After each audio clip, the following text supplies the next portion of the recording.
love the show. I love you guys. Fucking, let's go Jets. Jets, Jets.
Can't all be beautiful.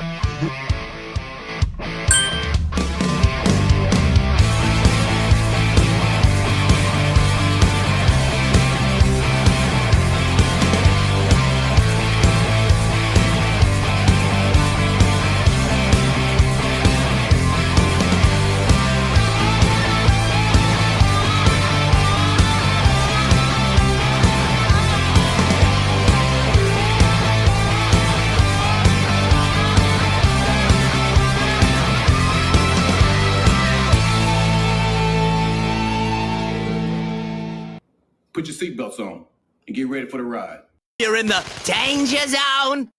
Holy mackerel.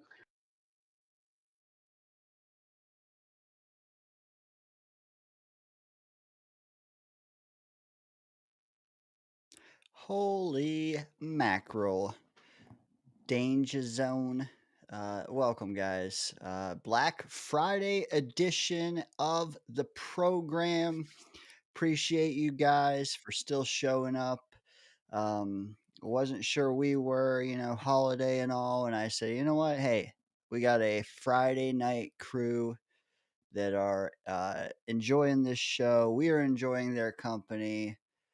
Can't just leave them out to the wolves. Cannot do that like my co-host is doing to me right now. Don't let him fool you. I've been here for 20 minutes now waiting on him.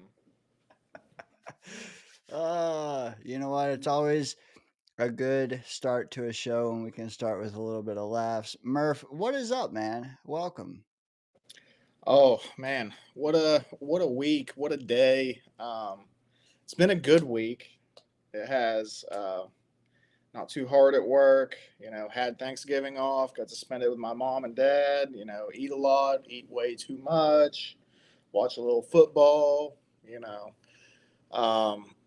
then today wasn't bad either, but towards the end I was rushing around and had to get something to munch on and stuff real quick before the show started, before I started cracking them open. So that's the reason for my slight tardiness, Dane. Ever so slight.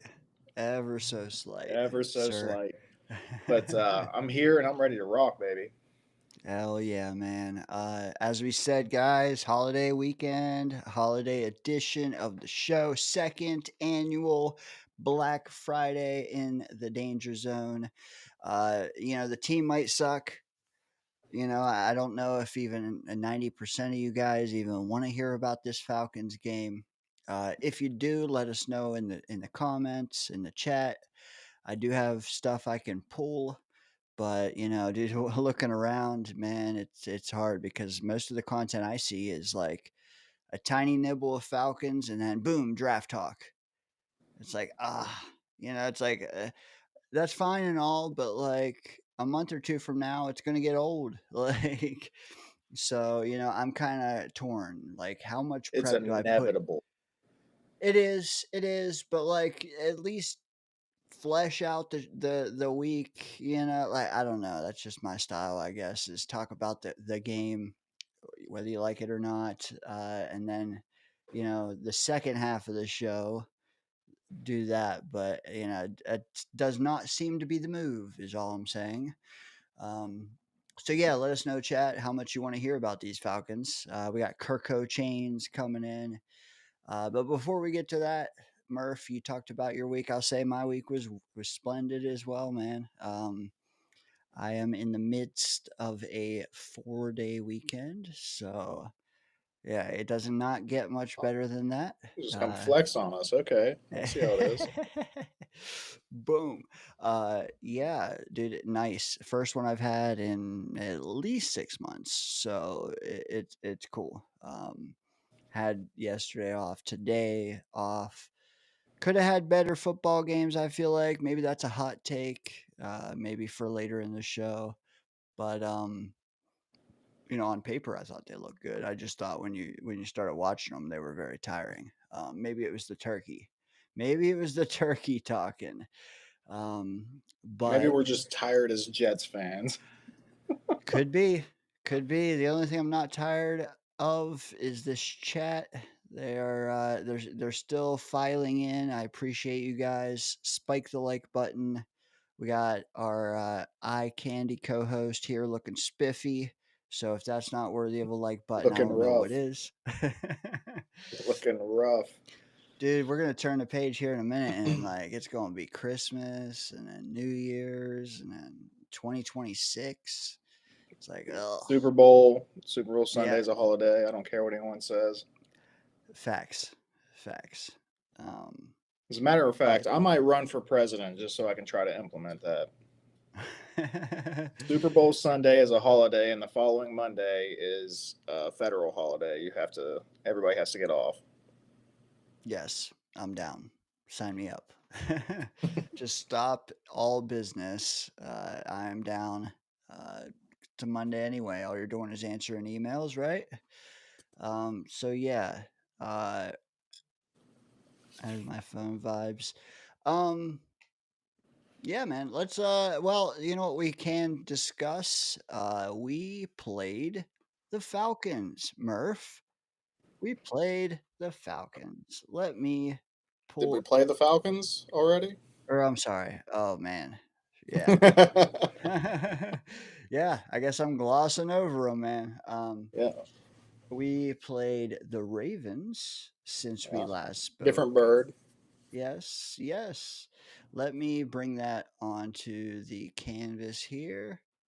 And let's see if I can make it a little more appealing. Okay. Thoughts on this matchup? I know you watched a good portion of it. What say you? Halftime was one thing. What did you think, though, the whole thing?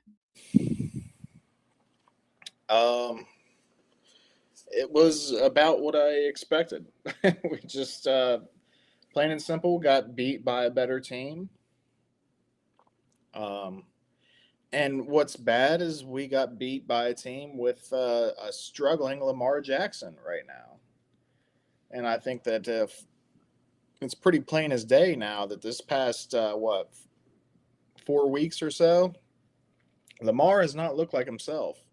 Um, and we saw that. What was that? Yesterday they played the Bengals, got smacked around. I mean, I know Joe Burrow's back, but still, only scoring 14 points. That's not a Ravens game. That's not the Baltimore Ravens that we know. They only scored 23 against us.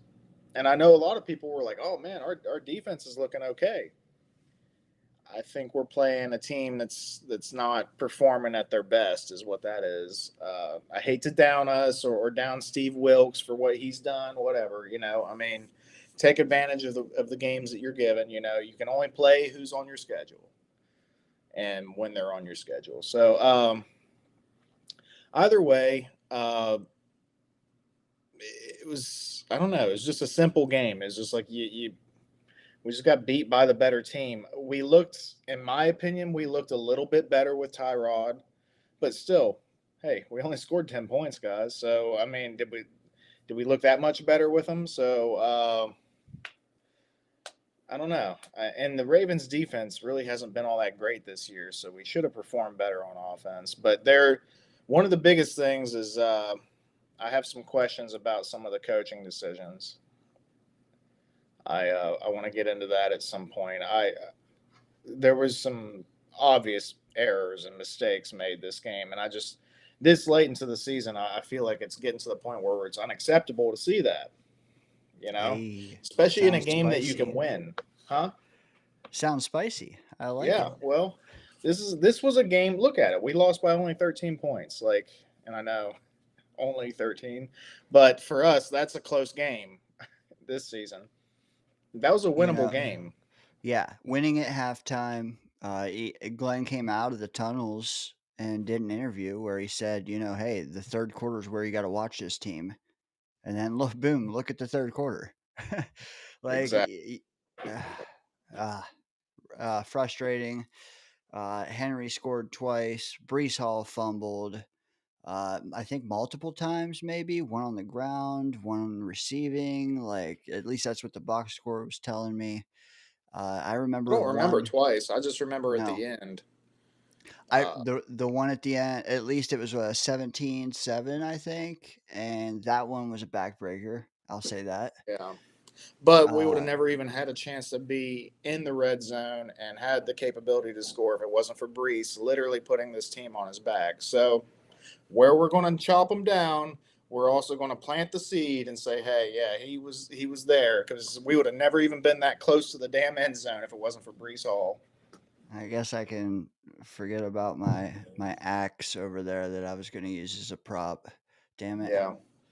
Did you buy one? Like, or did you just walk in like a hardware store and they saw the beard and they just handed you one? Facts. Yes, that the latter.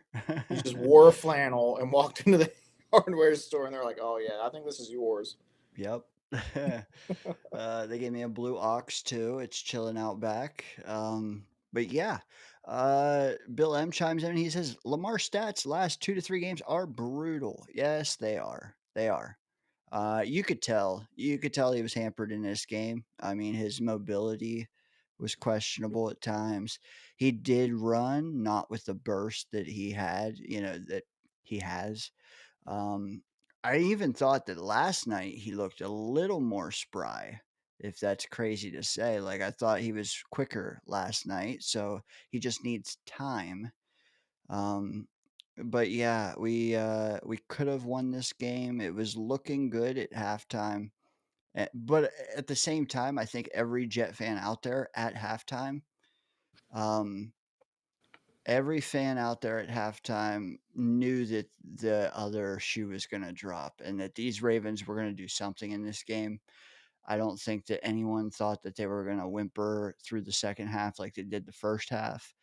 At least I know I was fully expecting it, and then when Glenn did that interview, I'm like, okay, all right. Well, if this is a second half team, that makes sense. And then boom, they scored 2 touchdowns. I'm like, oh, okay, it's over.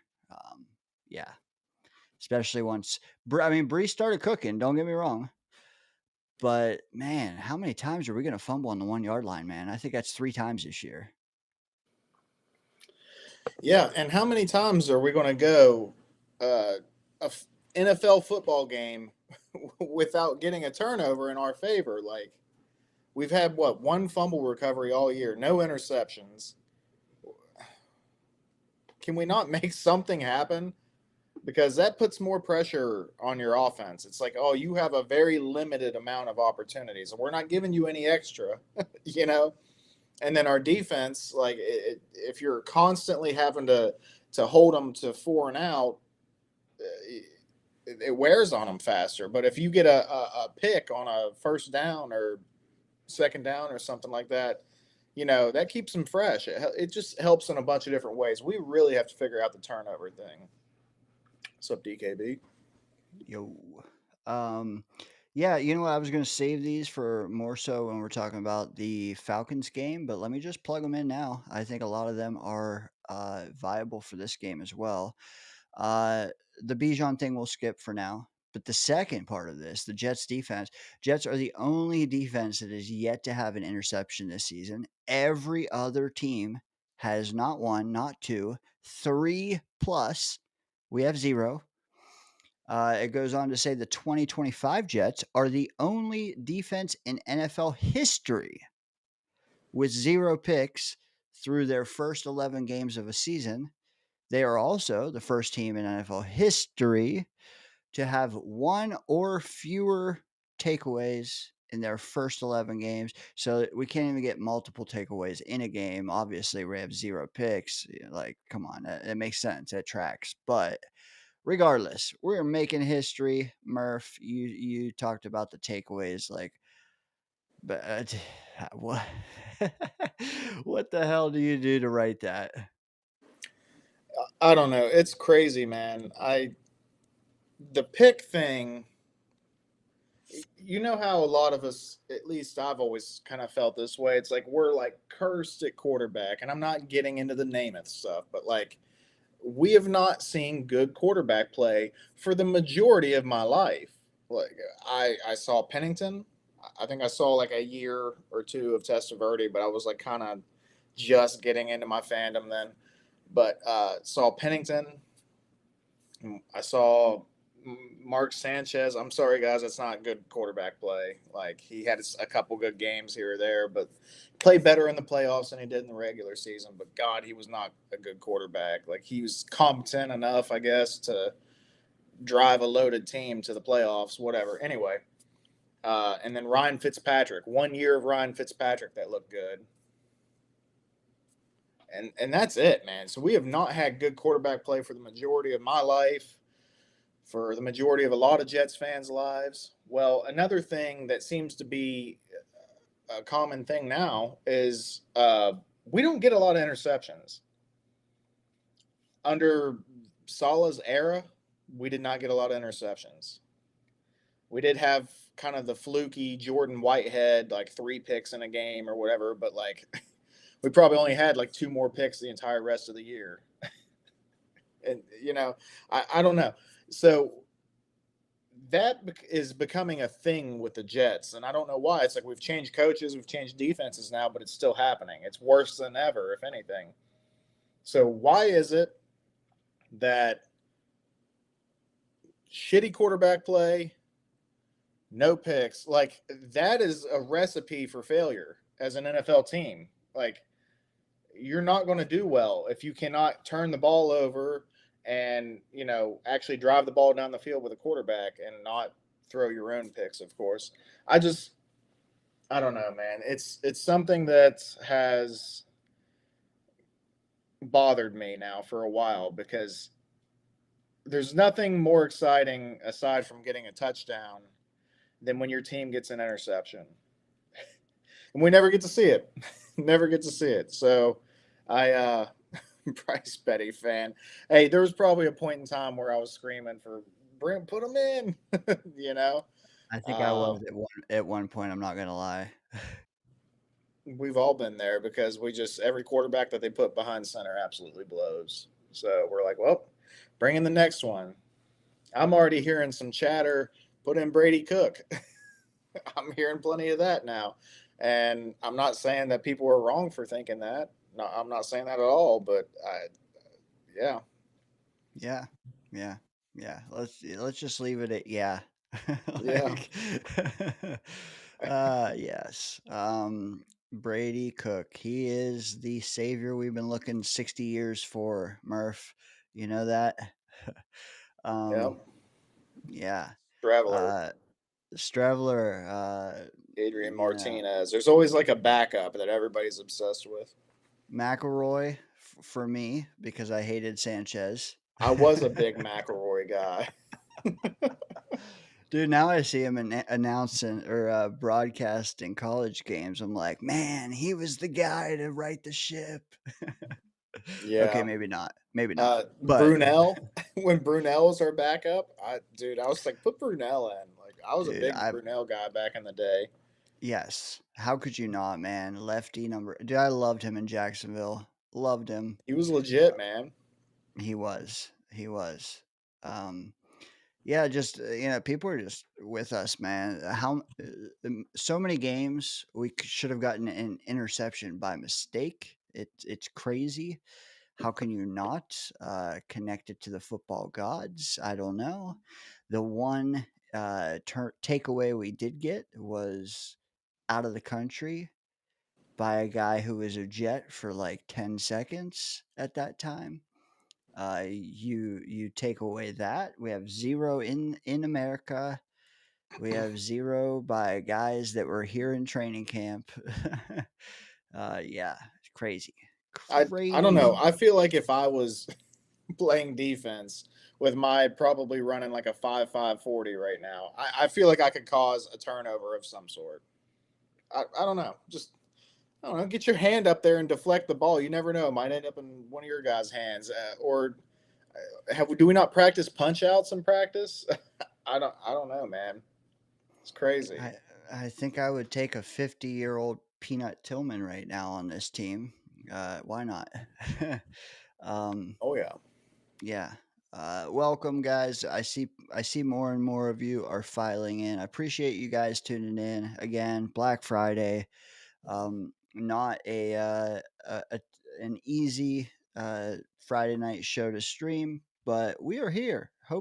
Hopefully you guys enjoy the conversation. The lights are on. Uh, hey, you guys are showing up too, so I'm glad we did this. Keep it cranking. I know DKB in the house. He did a 2-round mock draft on his channel earlier today. Oh, shit. If you're yeah, if you're in our Discord, I tried to file a few of you over that way. Looks like it did rather well too. I still got to go back and see who we got after the first pick, but a Did he lot of do every discussion. team? He did every team. Awesome. An Cool. emphasis on the Jets, I believe, but when I was watching, there was heavy discussion because we were 4th overall. And then what to do there. I mean, it's a conversation we're gonna have all off season. But yeah, check out DKB's live stream from today, folks, if that's something that would interest you. We got to get him back in here with us, man. I think the first time we had him, Friday nights were a challenge. So I think we did a Saturday or a Sunday. It would be nice to get him on a Friday night, wink, wink. But if not, we will make the same arrangement we made last time just to get that content because he's always a good interview, a good convo, however you want to Absolutely. say it. Yeah, yeah. But yeah, dude, I think Mendoza is playing as we speak. I think some people are watching that. I I didn't think know that. yeah, I think A&M is also playing. So like number 2 and 3 are both playing or they're finishing or you know, things are happening and yet 17 are here talking ball with us, Murph. Yeah, dude, it's always humbling. I do want to we spoke earlier this week. We wanted to unveil a little list of ours, what we're thankful for.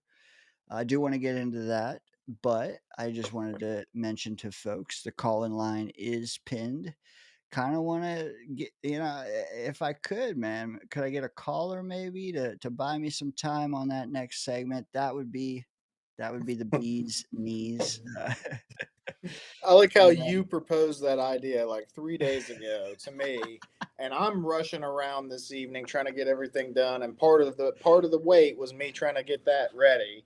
And then you're like, "Oh shit, I forgot." I could have been on the show 10 minutes before if I. Yep. Damn, that bus that just hit me. As it should, man. It's not often that I totally forget, but yeah, I got 3 out of 5. I want to get 2 more. So again, either I need a 5-minute Murph monologue or I need a caller, and then we will hit that segment. If you're here though, spike the like button. Appreciate you here.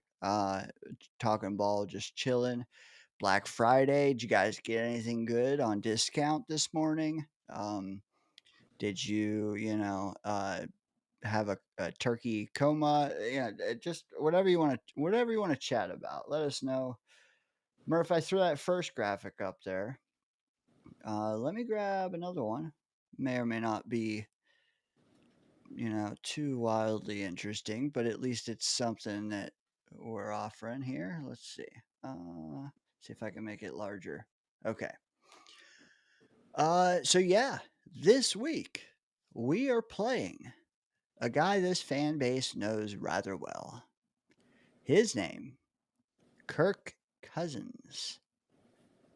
A guy that flirted with us, I think, several times over the years. A guy that, yeah, Murph, you're shaking your head already. I know you know. Is there a Jet fan out there alive right now that likes this guy? I don't know. Let us Actually, know. I do. Oh, what the You believe hell? that? I I respect what I understand that people were frustrated by what he did, but I also respect his acumen for business and getting himself the best dollar and putting himself in the best potential place.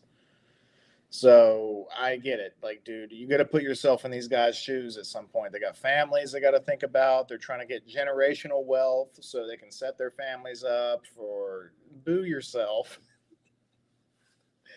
Um, Never said anything negative about the Jets. You know what I mean? Like, it'd be one thing if he's out there talking trash on the Jets. I could name a lot of players that some of you guys out here in the chat, and probably you too, Dane, love these players, but they've left this team and then immediately started talking trash about this team. At least Kirk hasn't done that. He's always been respectful. He just made his money, dude. So, whatever. You are right. You're right as always, Murph. I Damn gotta right. gotta give it to you. What I will say though, regardless of past transgressions, hashtag transgressions, uh, Work with the Kirk book. Cousins, yeah, Kirk Cousins averaged 3.18 second time to throw in week 12, his longest in 4 years.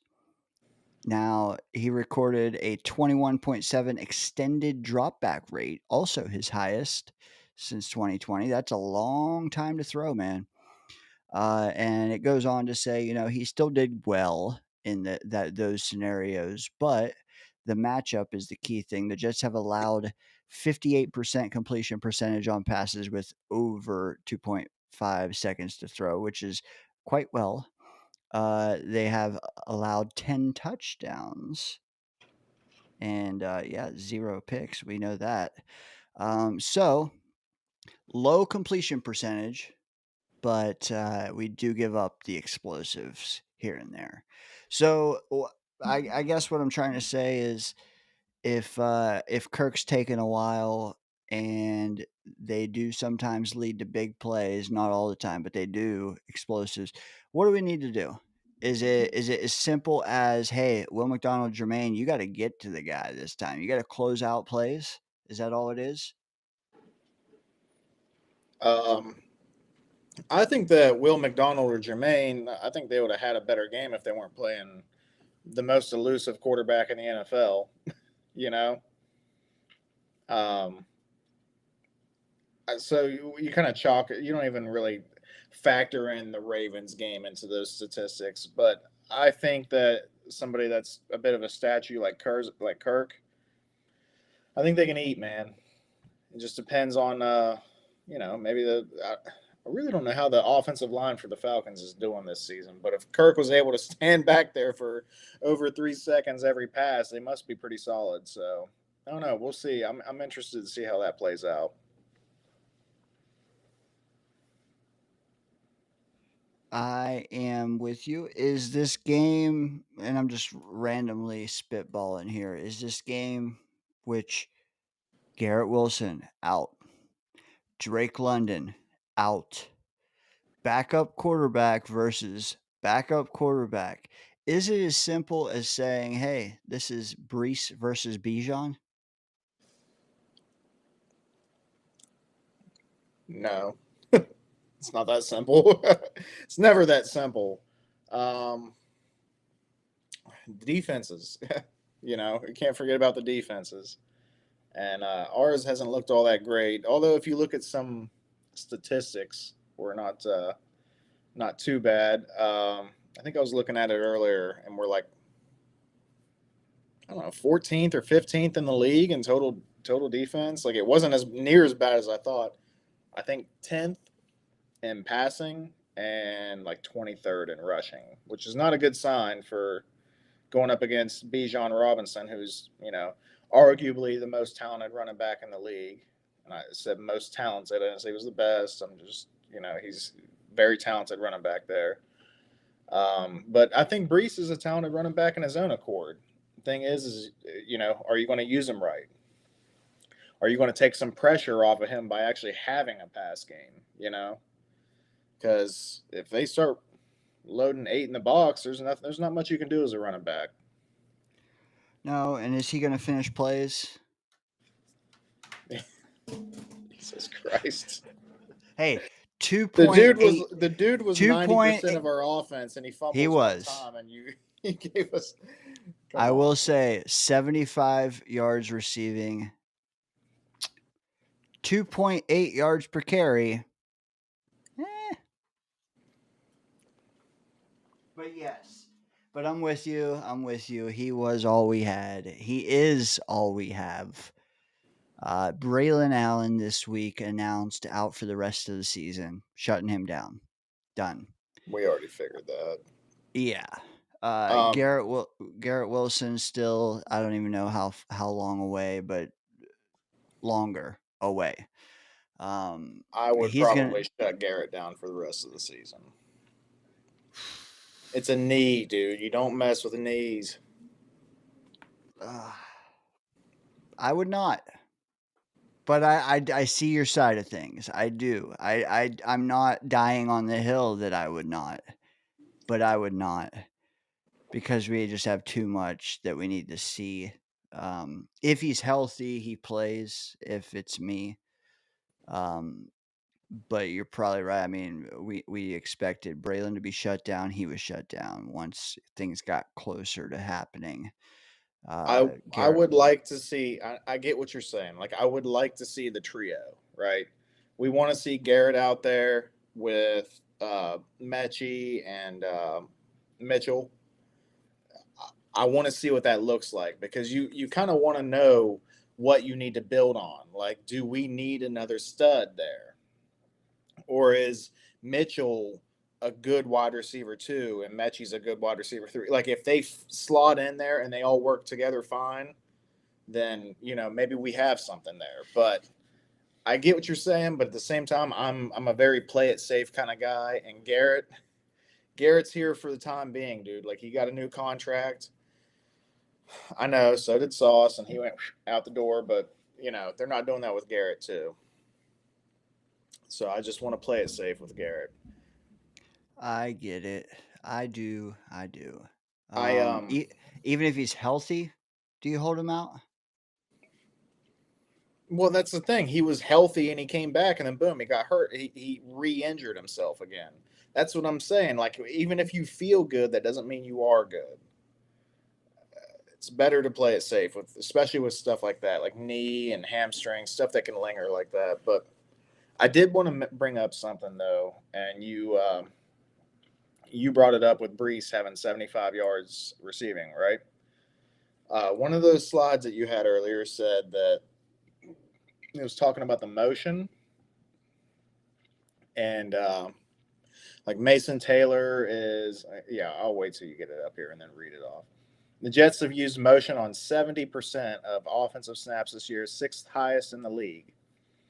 Specifically, the Jets have sent Mason Taylor on motion in 164 snaps, the most in the NFL, while Breece Hall has gone in motion just 9.8% of his snaps, 3% lower than the position average.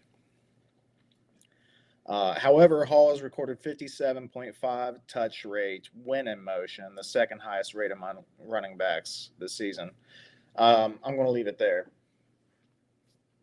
That is something that needs to change. Like, last year, we saw Breece in a lot more motion. And then I think even the year before, remember whenever the hack was like, I didn't realize he could catch.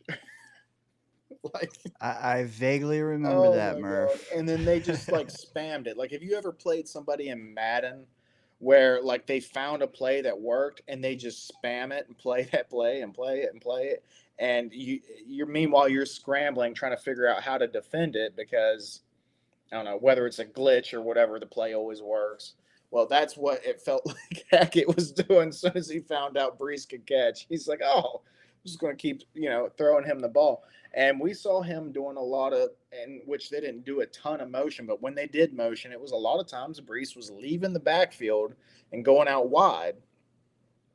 And that was when they had Dalvin Cook too. So they thought Dalvin Cook was a fine running back, and they were going to have Brees go play receiver, whatever. Anyway, I'm just saying we need to go back to having some more Brees motion and having, bringing him out in the passing game more.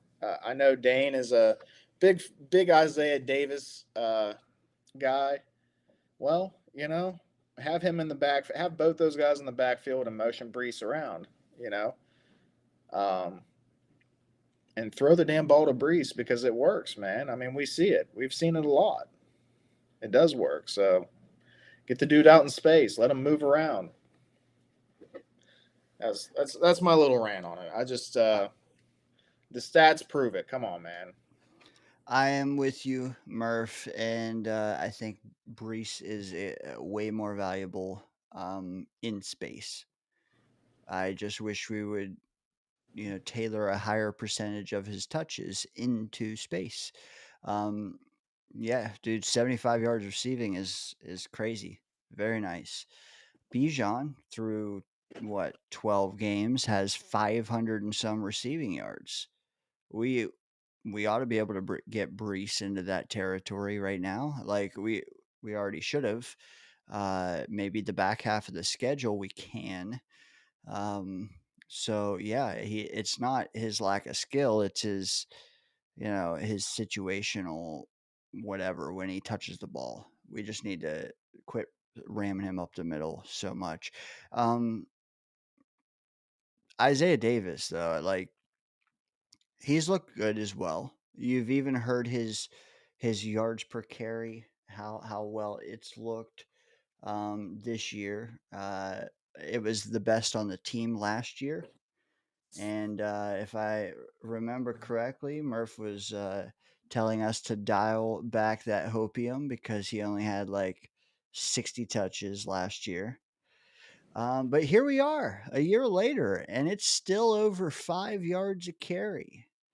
30 carries last year, 5.8. This year, 26 carries, 5.3. Is it more just when we're using him that he has, a better look from the defense? Is he getting 3rd and 18 carries that he gets 9 yards on? I don't know. We'd have to look at every damn carry he has. But fact of the matter is, through his career, he's had 56 carries and he's averaging over 5.5. Another guy I would love to see get into space more. I'm just saying, like, long story short, rambling. Maybe if you want to give Brees 20 touches in a game instead of doing 17 carries and 3 receptions, I would like 13 carries and 7 receptions. That's all. Like, I would be so happy if he got 7 targets. I would be happy. Not yet alone 7 catches. And I think he would look way different if that were the case. But that's just me. That's me. I Hey, like that. I'm with you on that. But I will say that I had more than 56 carries at work today. And I think I'm averaging at least 7 yards a carry on, so get on my level, Isaiah Davis.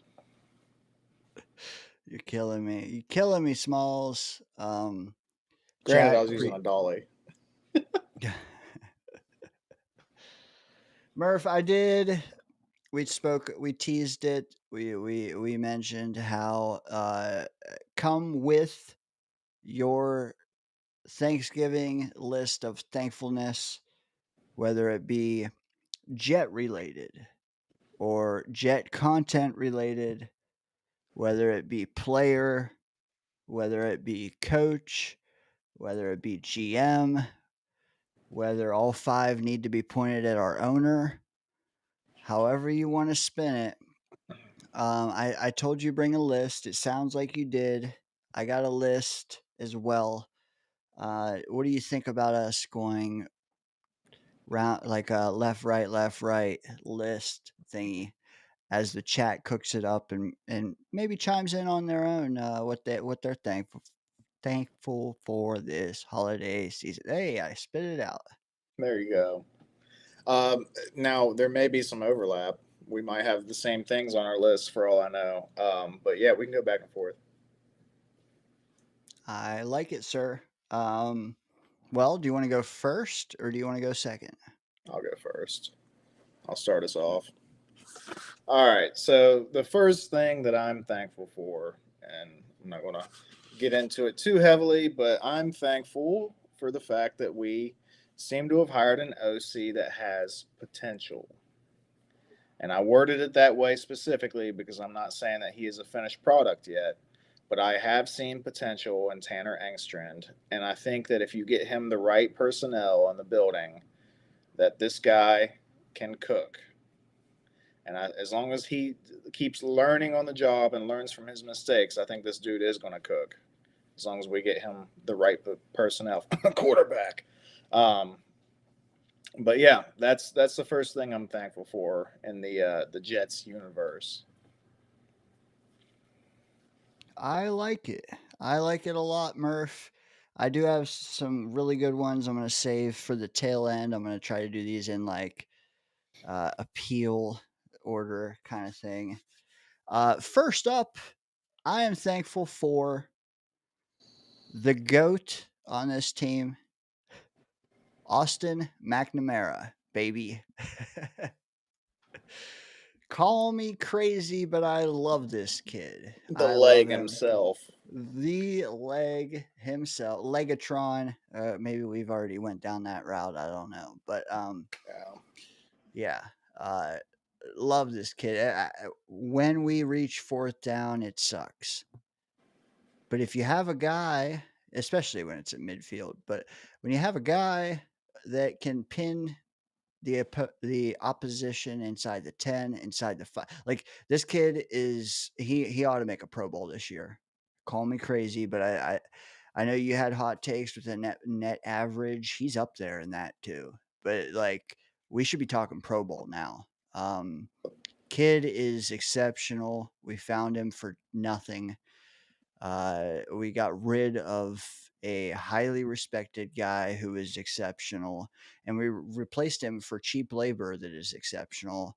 Home run, love him, sign him long term, and I would love nothing more than to watch him punt for the Jets for the rest of the decade. Yeah, man. Hey, that was something I was pretty harsh on the Jets for letting Morstead go.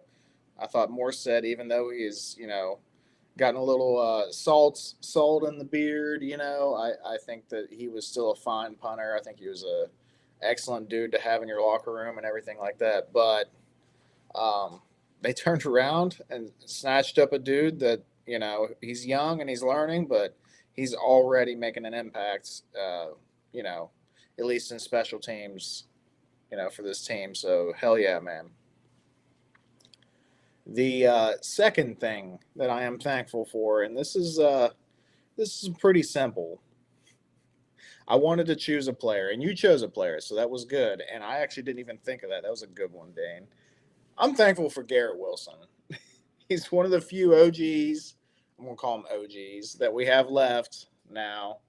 And he's stuck with this team. He's been behind this team. He gets fired up from time to time, but he's always been a Jet, and he's always been that dude. He's always had the right mindset.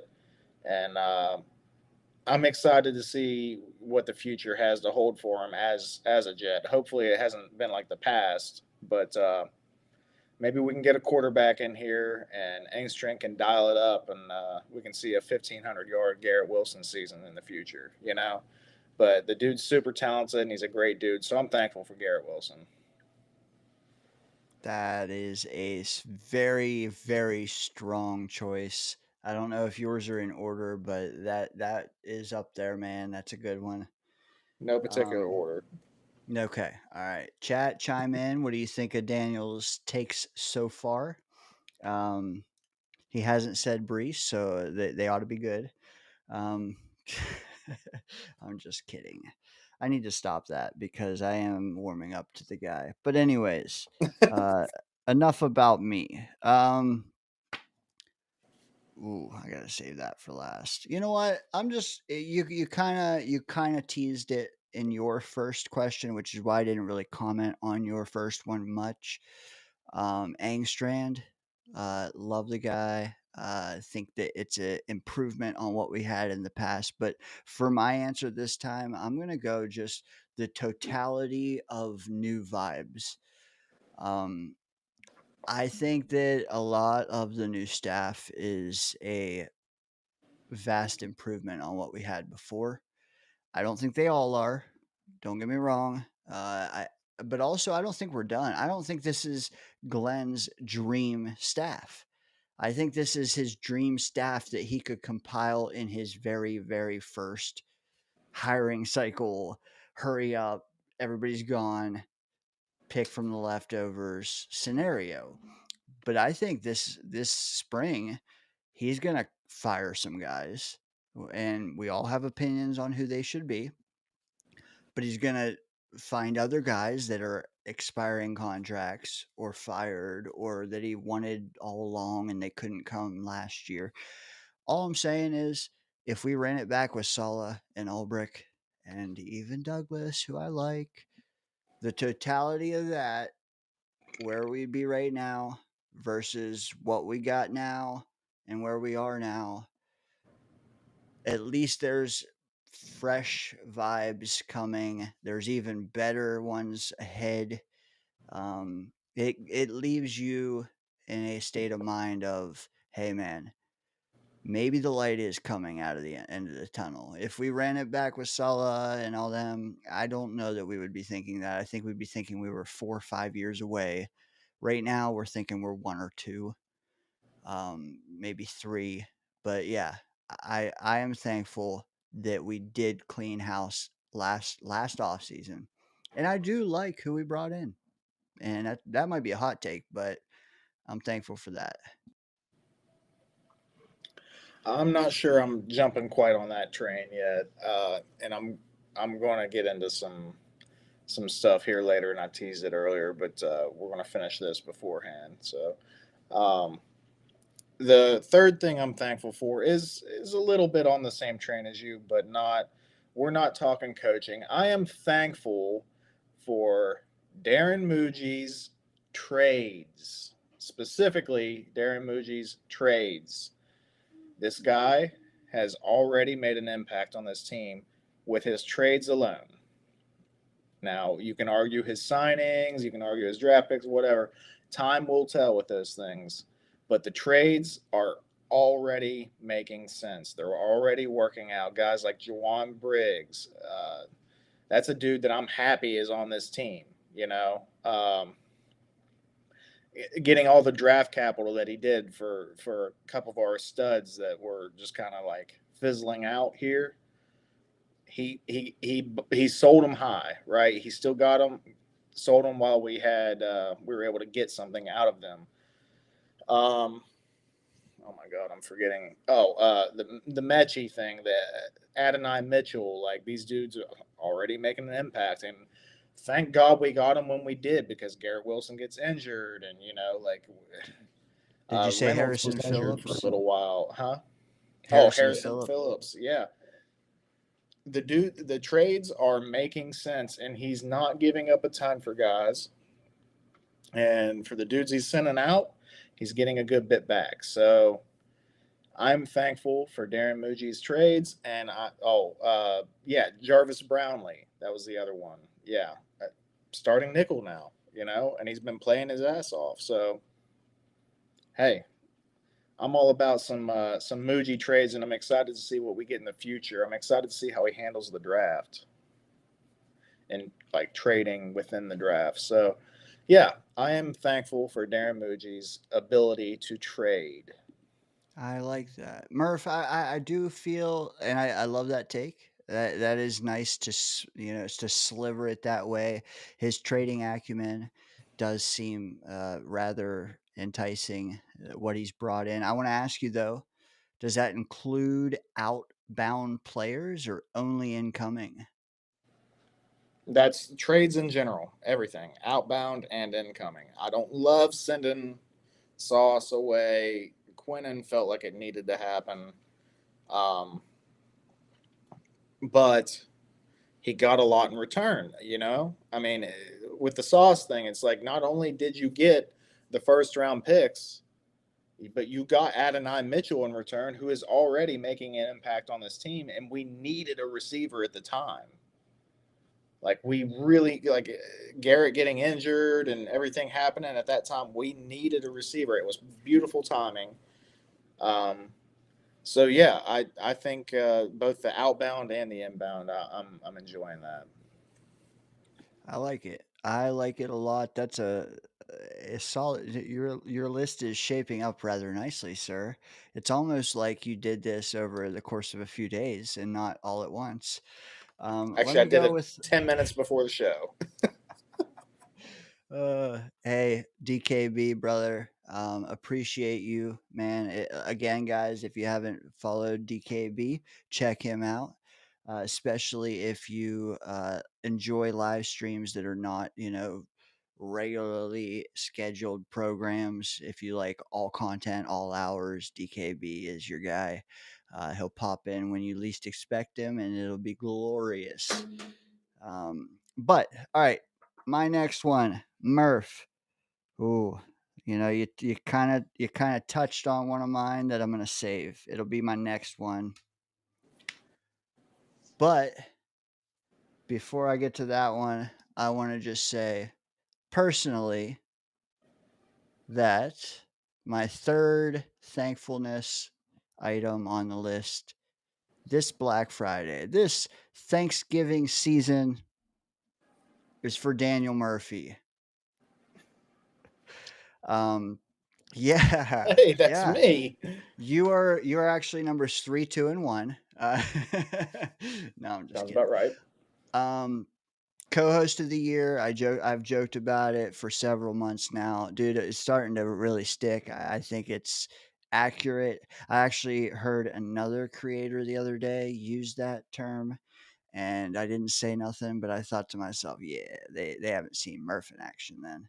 Uh, or they're just stealing our spiel. But regardless, dude, these Friday nights have been awesome, to say the least, man. We are on the 332nd day of the year, 332, and this year we've gotten 335 subscribers, more than one per day, and it couldn't have been done without you, man. Yeah, get a room. Gosh, Matthew says, yeah, enough of that. But for real, man, as I hand you the mic to list your number 2, that's my number 3, man. It's you. It's not Scott Foster. Don't tell him that because I'm going to tell him that later. We'll cut this part out of the show so that way he doesn't see it, and then you can tell him separately. It's something else. Thank you, Dane. It's actually you kind of stole one of my things here, but my next thing, and it's a little different, is I just wanted to say that I'm thankful for this like Jets content universe, like this whole thing, like a lot of us in the chats, a lot of us that do shows nowadays, host, co-host, everything like that. We met in chats of other shows. We all discovered this. Like we're like, oh my god, we're all suffering Jets fans, and we discovered YouTube and discovered all these creators, and then like Twitter and Instagram, and then we find all these people that share the same misery as us, and they watch the games and they feel the same pain as us, or the excitement and the highs and the misery and the lows, and we all you know we all experience that together, and we've all like met each other in the chats, and we've BS and we've laughed and we've had good times, and joked about the different things that we've all gone through together as Jets fans. and it's been awesome, and I am thankful for this whole Jets content universe. And just to name some of the OGs that I met, a lot of you guys here in the chats, and like the Jake Asmans, the the Green Beans, the Matt O'Learys and stuff, like those guys, like those were some of my first people that I was following and in the YouTube, so I'm grateful for those guys. I'm thankful for them because they also, not only did they provide us good content, but they, gave us the platform to speak ourselves, and they gave us, the ability to meet other people, that feel the same things that we do and go through the same things. And I've met a lot of great people in this universe, so I'm just thankful for the Jets content universe. Preach, man, for sure. Uh, what are you laughing at? You hop off camera just so you can talk shit in the chat. Dano the chatter and Dano the host are two different people, Murph. You got to Yep, realize that. I'm aware. No, I'm with you, man. And like a lot of the new and it's funny to even say new creators. We are new creators, but Yep. but there are newer ones, plenty than us. And some of them ask me, "Well, how did you get Green Bean on? How did you get Buffalo Jet fan?" And I tell them every time, I'm like, you know how I was in their chats for years.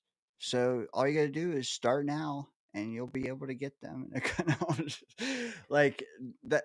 For real though, we were viewers first. We were addicts first. We met a lot of people through that way, and it's only their generosity with showing us love back now that we get half the guys we get. I mean, sure, we could ask everybody, but I'm not like that way, like where you just DM people repeatedly. Like, if I know you and you know me from years of engagement, get you on here. I'm sure we'll get some of these guys back this off season.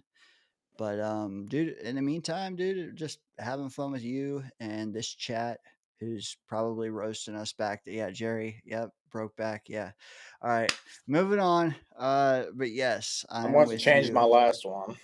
Yeah, yeah, you might have to for this chat, man. Jesus Christ. You know what? My next one's gonna be. Uh, so I have a 2 and a 1. I'll make the 2 fast because it's also gushy. Number 2 is the crew, the chatters, who there was no Friday night crew when we started this. Now there kind of is. Now there is daily. I mean, around the clock. But like when we started this, there was no audience assembling regularly on Fridays. Now I feel like there is, not just for us, but for other shows as well. Just nice to see that everyone doesn't have families and bar nights and all that. Some people are home and have nothing to do and want to talk ball. Glad to see that. We've got a little niche going here. I like it. Hopefully, you guys enjoy it as well. But yeah, my number 2 is the Friday night crew specifically, especially like, dude, it's like 3 different shifts of people. There's one shift now, and there's like 13. It's like 13 people right now. How do you guys go 5 hours? Stick around because here in an hour and a half, there'll be 20 different people that come in. And then an hour and a half later, there'll be 20 different people coming in, and we're just chatting with all of them. So that's how it goes 5-6 hours. But Yeah. yeah, all of them have my thankfulness on this Black Friday edition of the Danger Zone. Spike the like, Mike to you, Murph. Yeah. See, I thought I was being, clever by saving that for last, but you literally in 2 of your takes nailed it. But yeah, the last one for me was I was just simply I was thankful for this show. And that includes you, Dane. I was thankful for you giving me the opportunity to come on here and just talk shit and chop it up with you guys, and just have a good time and kind of air out my grievances and things like that on the show, and the fact that you thought highly enough of me to have me as a co-host on the show, that means a lot to me. And then obviously not just you, but the show in general, like you said earlier, the chatters, the people that come in and hang out with us, like, you know, making friends with these people and just BSing. And now we have the Discord too, and we get in there and we talk shit and battle and wordle and we do whatever. Um, it's been a good time. Honestly, it's something that I have absolutely no regrets about. I There are nights where I'm like, oh, man, I just want to chill on a Friday or something like that. But I come in here and within 30 minutes I'm having a great time, and I'm like, yeah, no, I'm glad I came on. Like, so Yeah. it's just in general, I don't want to touch on it too much. We've already gotten all the Brokeback Mountain comments and stuff, but I am thankful for this show. I'm thankful for the chat and you, Dane, and Scott, and everybody that calls in, Charles, Johnny, Nick T, everybody that calls in and BS's with us and hangs out. We have a good time in here, and I appreciate it. Facts, man. And I'm with you. That hits like crack. Um, yes. Uh, I think if you've watched this show, man, you could see the stark difference a year ago, a year now. Like, it's becoming a show. It's becoming a community. Uh, People know each other. When a new person pops in, you got Chris B greeting them, and Clancy saying what's up to them, and then they're doing pick'ems, and then they're hooked, and it's fun, man. It's fun, and it's fun to talk shit. I can't talk shit to Jesus Jerry this week, unfortunately, because as he said, well, you know what? He's gonna have to wait. He's gonna have to stay tuned to take his victory laps. He's trying to take them an hour early. I see him. But my number one, Murph, ahead of you, ahead of the crew. Sorry, guys. My number one is all these draft picks, baby. Give me them picks. Sorry, guys. Out of my way. I'm going to the first round. That's what I'm thankful for. I joke about the order, of course, but much harder to appreciate this lost season, this new regime, if you don't have 5 picks the next 2 first rounds. I mean, dude, a couple months ago we had 2. Now we have 5. Um, we know what we've done with those kind of hauls in the past. I mean, we've had excellent drafts. 2020 draft. Don't quote me. The Brees Hall draft. That draft was nice. Our first few picks. Um, the Mangold year was nice, man. I'm thankful because of what you said. Muji is winning us over slowly in some ways. His draft class is aging, better than it was 6 months ago. Um, yeah, I just want to see. It gives me hope. It gives me hope to keep doing this, to keep rooting, to keep plugged in, to keep positive. A lot can change fast when you have that many premium assets. This year alone, we only have 2 first round picks, but we have 4 in the top 45. Like, that alone can be massive. And then turn around, we got 3 more firsts the next year, assuming no slide back. You slide back with 1, you got a yeah, dude, you know me, draft picks, with financials and all that, like, that's what geeks me. And that's not even just a geek, that's like a massive, massive bounty of picks and resources that we have in store. So, yeah, maybe 2-8 sucks. 2-9, whatever the hell we are right now, terrible. That alone, gimme, baby. Thankful. Number one. Yeah, and this is coming from the guy that was like, guys, we should talk about the Falcons game first. The season's not over. We shouldn't be doing mock drafts yet. And then he's like, give me them picks, baby. Out of my way. Yeah, and I'll have you know that Jake's putting his 1 month member. I can't believe it's been a month since we've had memberships. Wow. That is quite crazy. His membership mile? That's the first milestone chat we've had on this channel. Hell yeah. Yes, I love that. Oh, you want to read the message there, Daniel? He says, "This is cheating. Me and Dan already picked trades. So, Dan, you need to pick something else you're thankful for." You know what? If I had a consolation prize, mm, not named Michael Clemens, that's tough. Yeah. Um, Isaiah Davis's 5 yards of carry on his like 10 carries in the season. yes, that. No, tough. I think I am thankful for the Justin Fields experience to fizzle out. Is that a hot take? Is it a hot take that what? That I'm thankful we're not going to Fields next year. Oh, okay. I actually did consider changing to that. I was thankful that Justin Fields was benched. Yeah, No, that's because good. I like it.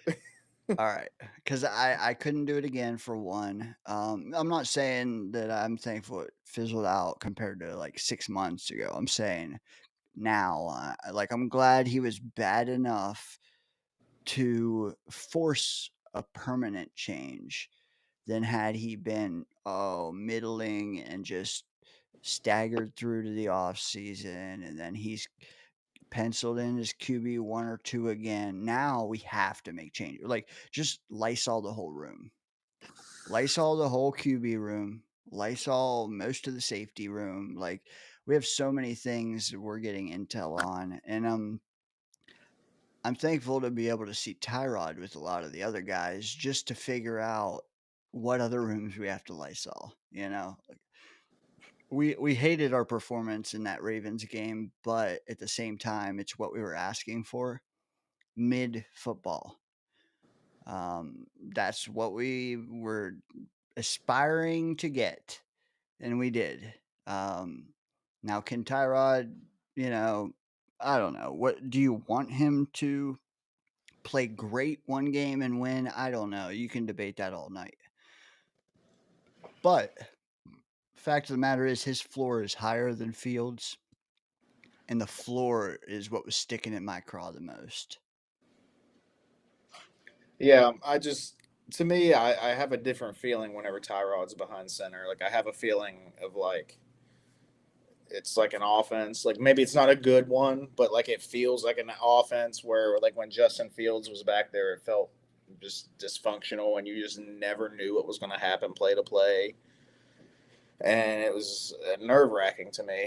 I've seen a lot of that as a Jets fan, like all the Zach Wilson years and stuff. But yeah, when Tyrod's back there, you feel like you have some competency at quarterback.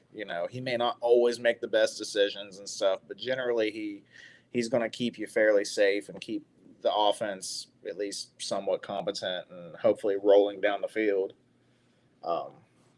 But yeah, Justin Fields, whew, thank you for your service, sir. Hit the bench. You believe that he was blown away Yeah, by come his on. benching? Do you see that? No, I don't believe that. Like, if he was, then he is more naive. Yeah, he is naive. Let's just put it that way. He is naive. I'm not going to describe. I tried to like justify that in my head too. I was like, well, let me put myself in his shoes, like, because he says that he doesn't pay attention to the outside noise and stuff like that. So I'm like, well, maybe it's because he doesn't like watch ESPN or read any articles or reports or anything like that. But then I thought about it and I was like, hold on. Dang it. I thought about it and I was like, excellent muting, by the way. I'm getting better. I'm getting better. You're lucky I remember to turn it back on. So I thought about it and I was like, well, his last game he threw for like 50 yards. So I'm like, how did you like not look at your like statistics and be like, oh yeah, shit, I sucked that game? How did he look at that and been like, oh no, I didn't deserve to be benched? Like Jamar Chase has eclipsed in receiving yards in one game 4 of your games put together in passing yards. Like, I don't know. Come on, man. The dude You're right, is though.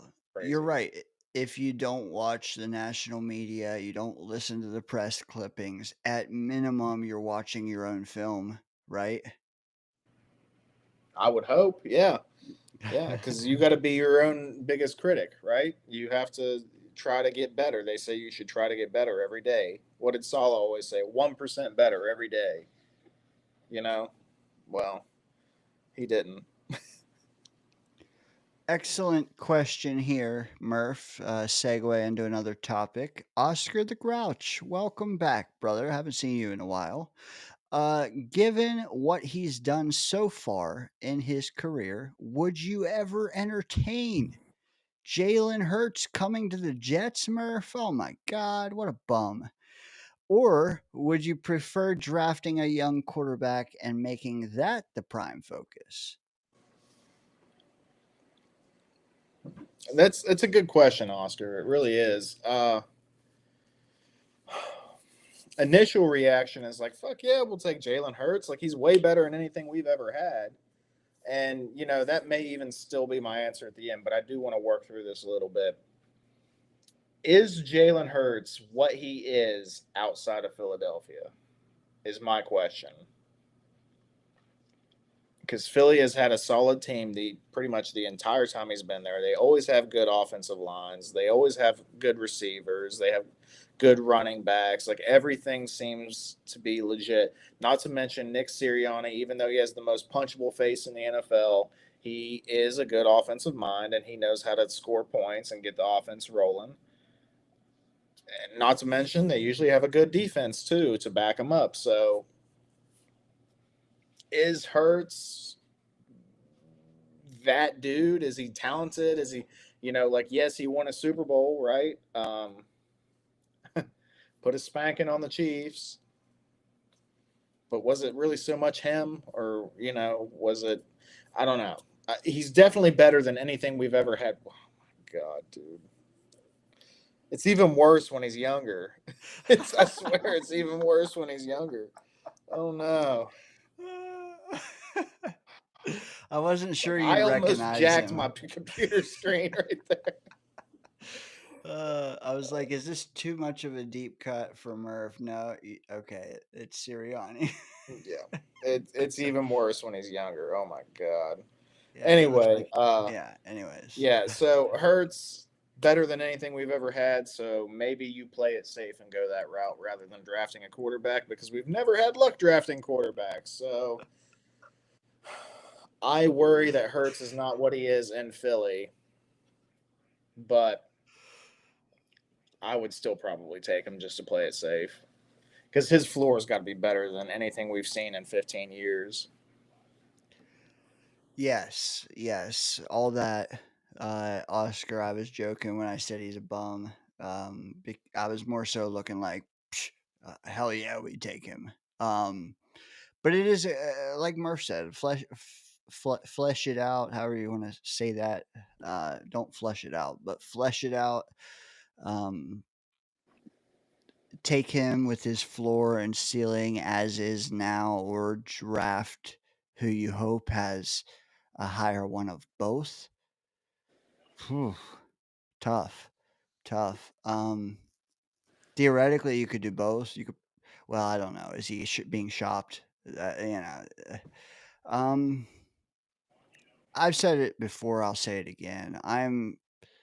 If we're gonna fix this, if we're gonna get long-term sustained success, we're gonna get a franchise guy. I'm not even looking at the trade market. We just need to draft him. There's no savior coming. It's not going to be one man's trash that is our treasure.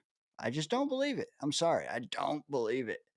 We have to draft him. We have to be the first one to draft him. Even if we got to draft 2 or 3, got to do that. Is this sarcasm? Define good. Like college quarterback good? Yeah, I don't know. I don't know. What are we talking about here? Are we considering maybe because Streveler, won a championship in the CFL. Does that make him good? I mean, are you talking about Vinny and Chad and Fitz and Sanchez? Because they're good, and that's also 25 years. So, like, what is your scope and what is your metric? That's I still what wouldn't I would call want. Sanchez good. Vinny only Yeah, had a couple good seasons. He was a bust in the NFL up until he had a little bit of you know a comeback with us. I don't know. Pennington was it. Harlan, Harlan, tell Name tell it us what you mean. Pennington. That's it.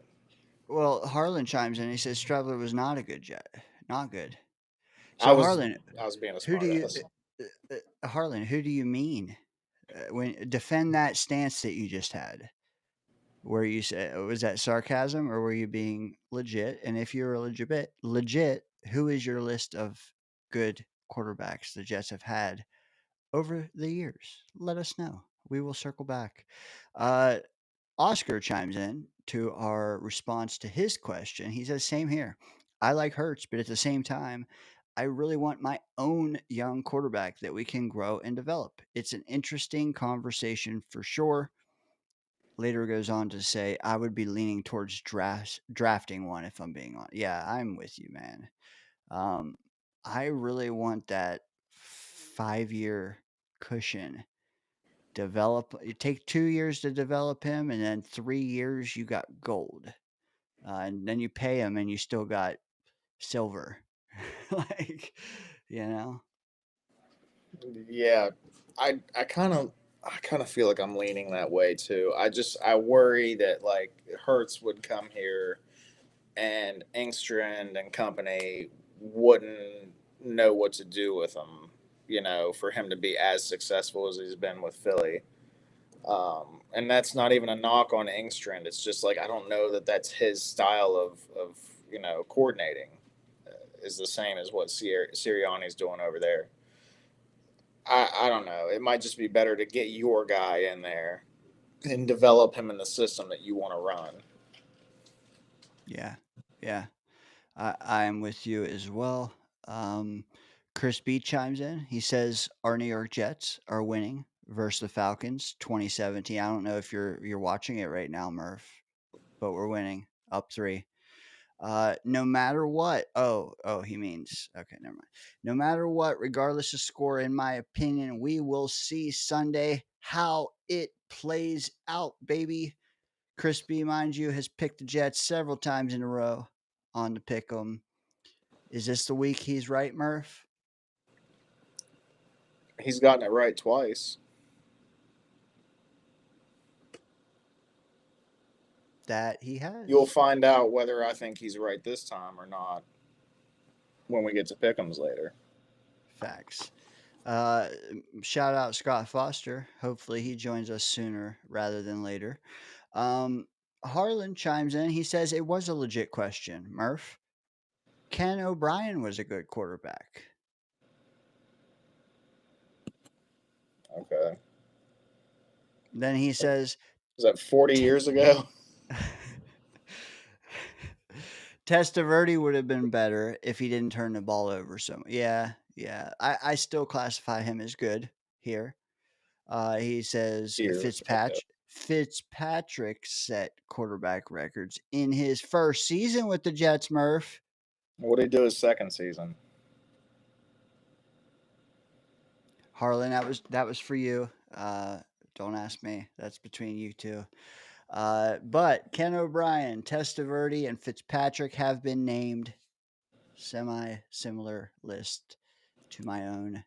Uh, Not a Sanchez guy. I threw him in there for you deviants down there.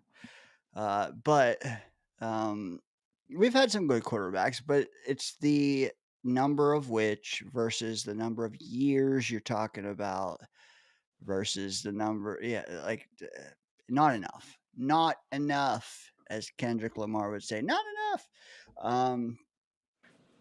We need a guy that can, dude. If we get a good guy in here, a good guy who plays 10 good years, he's going to have more good years under his belt than everyone Harlan named. Yeah, dude, that is the draw of being a Jets. Like, if you're a quarterback being drafted to the Jets, you can be like above average and set records for the Jets, and we would like build a statue if you were just like,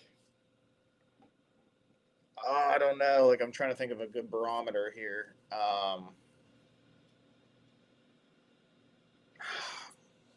Justin Herbert. I mean, Justin Herbert's pretty good though. I can't think of a good barometer for like above average, like good starting quarterback.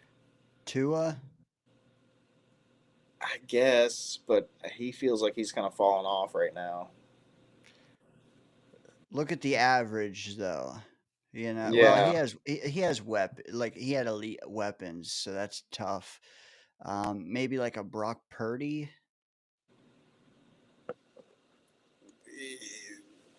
Probably.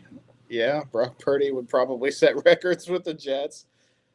Baker, see, I like Baker, but yeah, Baker would absolutely smash records for the Jets, and we would be building him a statue. You know, if we had 5 years of Baker, typical Baker Mayfield, we would be all about it. So, you know, if you're, because we see that a lot, like everybody's like, oh, he don't want to get drafted by the Jets. Like we see that sometimes, like people are just worried that like a quarterback is going to be coming into the draft and they're going to be like, no, I don't want to play for the Jets.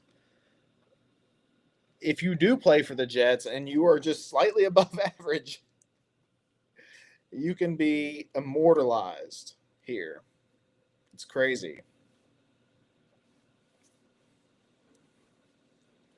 I Richard am. Todd. First of all, Ken O'Brien, you'll have to forgive me because he was drafted in 1983. I was born in 91, guys. So I don't really know if he was good or not. I didn't watch him play. I know Scott Foster is probably his ears are tingling right now because the Ken O'Brien stuff's going on. But Richard Todd, was he actually any good? I mean, I don't. I think he was Sweeney's brother. Maybe. That's way back, bro. Way and Harlan, no disrespect. I get exactly where you're going with this, but you're also asking us to open the conversation to 50 years. That's tough to do when you're talking about. I mean, chat, help me out. Are we going too far back for some of these guys when we're just casually talking about how many good quarterbacks the Jets have had over the years? Is the 80s too far back? Um, being as, we won't have to pay the next quarterback we have until the 30s. Yeah, let us know. Are we being too hard on the criteria of Harlan's stance? Meanwhile, spike the like button. Welcome in, Johnny Boy, Jets Worldwide. He must have just got finished showering in the locker room after his post game. Welcome, bro. Good to see you here on a Friday night. Hey, call in line is pinned. Want to hear? Do you think we have a chance versus the Falcons? Do you care? Do you want us to win? Do you want us to lose? Do you think Bijan is better than Brees? Do you think Brees is better than Bijan? Do you think Pitts is better than Mason Taylor? What say you? The only way you can tell us with that pinned comment down below and via the chat. Oh, but don't tell them that. Anyways, Harlan chimes in. I was in high school when O'Brien started his Jet career. Thank you. So there, Murph. Okay, he played for us for 8 seasons. 6 out of the 8 seasons, he threw more picks than he did touchdowns. Oh, so he was like Sanchez. I don't even think Sanchez was that bad. I mean, I Shots fired. I don't I'm know, just kidding. man. Completion percentage, the highest I see for when he played for us was he did have a 59.5% completion percentage one year. But there's 51, 56, 50, 40.1. I'm not real impressed, and I know stats aren't everything. I can't rewind and bring the film up right now, guys. Like I can't. I don't have access to watch 1979 Jets, 1983 Jets film. But based on the Casual. stats, it does not look good. And I think it's just because we've seen so much worse quarterbacking that we're actually saying, hey, Richard Todd wasn't bad. And again, it's the number of seasons for each guy mentioned. Like 2 good seasons out of each guy is like 6 or 8 years over like 40. It's tough, man. It's tough. But moving on, Oscar chimes in on something I want to get your thoughts on, Murph. He says Clancy could roll off the couch after a 2-week bender and call more advanced play calls than Tanner Angstrand. It's the most vanilla, predictable offense that I have ever witnessed. Thoughts? I disagree. I really do. We just saw the stat. There is motion on 70% of the plays. That doesn't sound vanilla to me. That means these boys are moving around. They're changing it up, trying to expose the defense. That's not vanilla to me. Vanilla is single back, run it up the middle twice, and then try to throw a slant for a third down. Yeah, I will say the run calls on what 3rd and 4 or 5, 6 last week were freaking annoying because we did it more than once and we got stuffed both times. It's like 3rd and 6 or something, running the ball up the middle. That was annoying. That was vanilla. That was predictable the second time. The first time, not so much. Hold Good. up. All right. It is I'm not listening. predictable to run the ball up the middle on 3rd and 6 because who the fuck does that?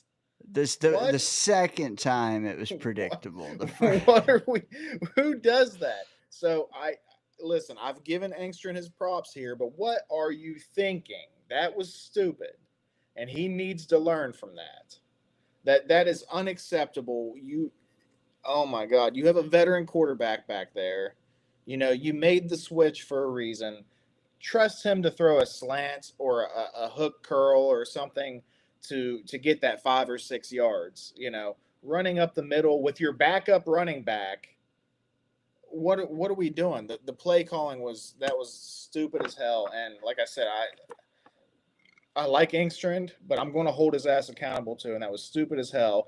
And then now that you got me on it too, Glenn, what are you doing going forward on 4th down in your own territory after the team that you're playing finally got some momentum and scored against you? You're going to decide to go for it and give them a short field position so they could just turn around and do it again, which is, guess what? That's what the fuck they just did. Like, that's unreal, man. You have to make better decisions than that. You are not Dan Campbell. You do not need to go for it on 4th down 80% of the time for the brand. Like, you don't need to do that. Play it safe, play it smart. Like, what are we doing? yeah, You it have a was good punter. You have a good field goal kicker. There's no need to be doing that shit. Plain and simple. when he did the fourth down play, and then the second time we ran Isaiah Davis up the middle. Like, this was my face looking at the TV, man.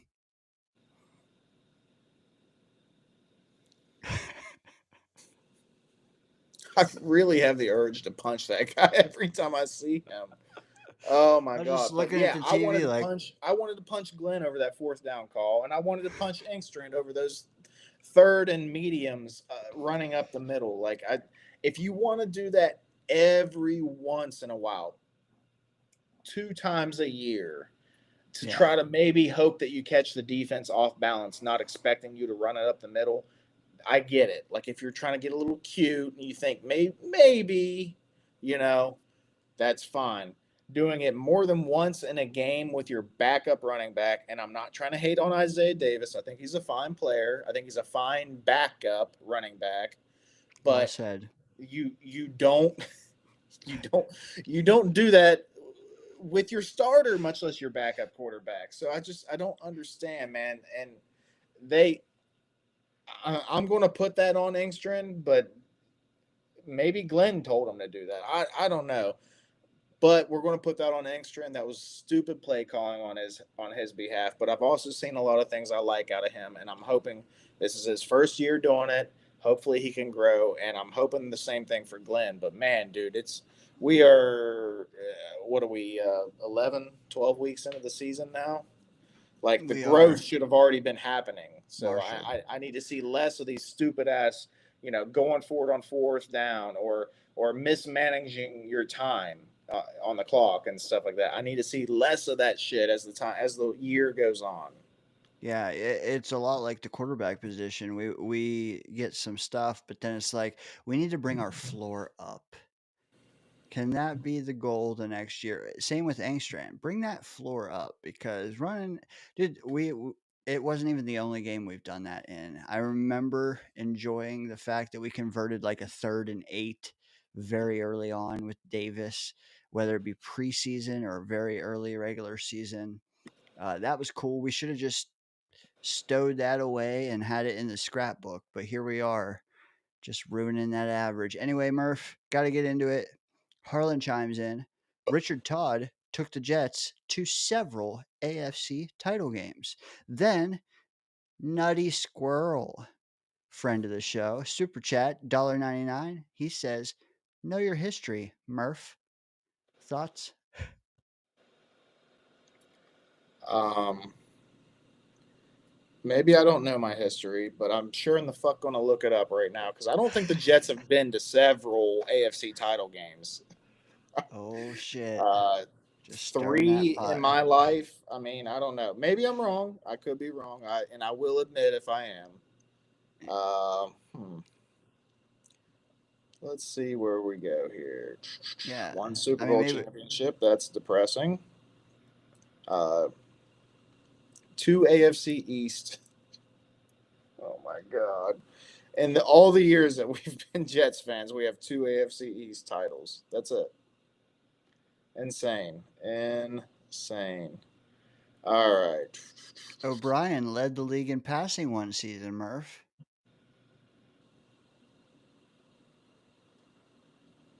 Oh, I'm not arguing O'Brien. I didn't make I just said that I hadn't seen O'Brien play.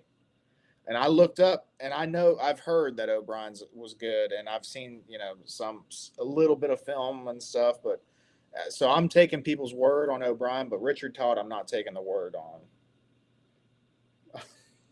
I'm not accepting that one. Nutty squirrel. Oh my God. It's Rich, going to be a jet while up. before I figure this out. No, you're fine. You know what we need? We need a caller to break up the monotony, give us their thoughts on Richard Todd, Ken O'Brien, maybe Atlanta Falcons, whether they think Kyle Pitts is better than Mason Taylor. Uh, Call in if you'd like. Otherwise, we're just BSing, man, with you guys. So if you don't want to call in, just get us going in the chat like Harlan has, like Nutty Squirrel has, like Oscar the Grouch has. We are trying to get under Murph's skin tonight, so keep it coming. This is how many times the Jets have been to the AFC title game, AFC championship. 4 times. 2 with Rex. 83, which I believe is Ken O'Brien. 99, which was Vinny T, right? And then 2010 and 11, which was actually 09, 010, whatever. Anyway, splitting hairs there, and that was Mark Sanchez, Rex Ryan years. We all remember that. That's it. So I don't know where we're getting this several AFC title games that the Jets have been to under Richard Todd. I don't know where we're getting that, buddy. Unless I'm being misinformed here. I don't think you are. It sounds like you certainly have it, unless maybe when Vinny got hurt in '98, they brought the ghost of Richard Todd in to relieve him for a couple of years. I might have missed that. Maybe. Unless several means one, maybe I'm missing that too. Maybe it was an exaggeration. Maybe. to prove a point. Good thing it was via chat, not on screen, because we never would have had the time to flesh it out. True. All Either way, right. I love you, Harlan. Dude, I love you coming in the chat and stuff, dude. I'm just busting your balls. Listen, Murph, O'Brien was chosen before Marino, and he had classic games where he outdueled Marino. I'm not arguing about O'Brien. I've heard O'Brien was solid. The big reason that O'Brien doesn't get the love that he probably should get from a lot of people was because he was drafted in the same year as Marino, and of course Marino went on to be a Hall of Fame quarterback and was better than O'Brien. I mean, I don't think you can deny that, but they definitely had a good rivalry there, and O'Brien was good in his own right. From everything that I hear. Yeah, and I'm with you. I'm the same age as you, pretty much, same fandom, just about. I'm with you though. Todd, way before my time, and unfortunately, before a lot of other fans' times. So I can't even take a lot of people's words for that. O'Brien, that's still, man. I like Vinny and Chad. Let's discuss that. Um, Otherwise, you might want to refer to Green Bean. Excellent content. Definitely knows his Todd and O'Brien history. Alan chimes in, or I'm sorry, double A 62174. May or may not be his zip code. I don't want to dox the guy, but he says, please do not trade up for Mendoza. Do not bend over for Mendoza, Murph. For the love of God, what say you? Do you agree with that sentiment, or are you pushing all your chips toward the middle? You can. I see the argument there. I do want to say that Mr. Allen, you were the one that started that hype train. I remember several weeks ago, he came on this show and was like, "Hey, that's the dude." Like, I'm watching. He said, "I'm watching Indiana. I'm watching Mendoza." I remember that. But he's apparently cooled a little bit on Mendoza. And as he said last week, he thinks that Mendoza is a fine quarterback, but he does not want us to trade up for him. So I just want to clarify. I think that's what Allen's opinion is. Yeah, stand pat. And so just don't. If he falls in our laps, I think you would draft him, Allen. If we're drafting at 4 and he falls to us, I think Allen would draft him. I think that's what I would do too. Now, would I give up an extra first round pick and change to get up to pick 1 to get him? I don't know about that yet. I need to do more evaluating. I really haven't watched enough Indiana this year or college football in general. It's hard when they play at Friday night at 9 p.m. right when we're on the Yeah. the show. Yeah, I need to get a TV in here. Yes, you That's do. what I need to do. I was thinking about that the other day. We had a visitor, Murph, but they must have got scared away. So we'll see if they call back in. Good, because I'll have to end to some stuff here in a minute. Yeah, that's fine. 30 seconds after me, no doubt. Wild Wave says he would trade up for Dante Moore. Have you seen any of him, Murph? And that's an excellent koozie you got there. I don't know. Moore is interesting to me because Moore feels like everything that you want in a quarterback, right? Like it feels like he's like that prototypical. He's got like the size, the athleticism, the arm. You know, comes from a Big Ten school, so he plays good competition. Like there's a lot of things that you like about a player like that. I think that if Moore finished this year and played next year and kept his momentum up, I would be in love with the prospect. But on a limited amount of starts, with the Ducks, like I'm not sure if I'm there yet with him. If he falls to us at 4, if we're at 4, I'm all about it. Okay, if that's your guy, yeah, hey, I'm all about it. I see the potential for sure. I see he looks like a fine player to me, but I just would like to see a little bit more experience out of the kid when you draft him. But if you told me that you were going to draft him and sit him, guaranteed sit him for a year, I'd be all about it, man. Yeah. Because the Would you kid's got all the tools. okay, if I propose to you, we're at 5, okay?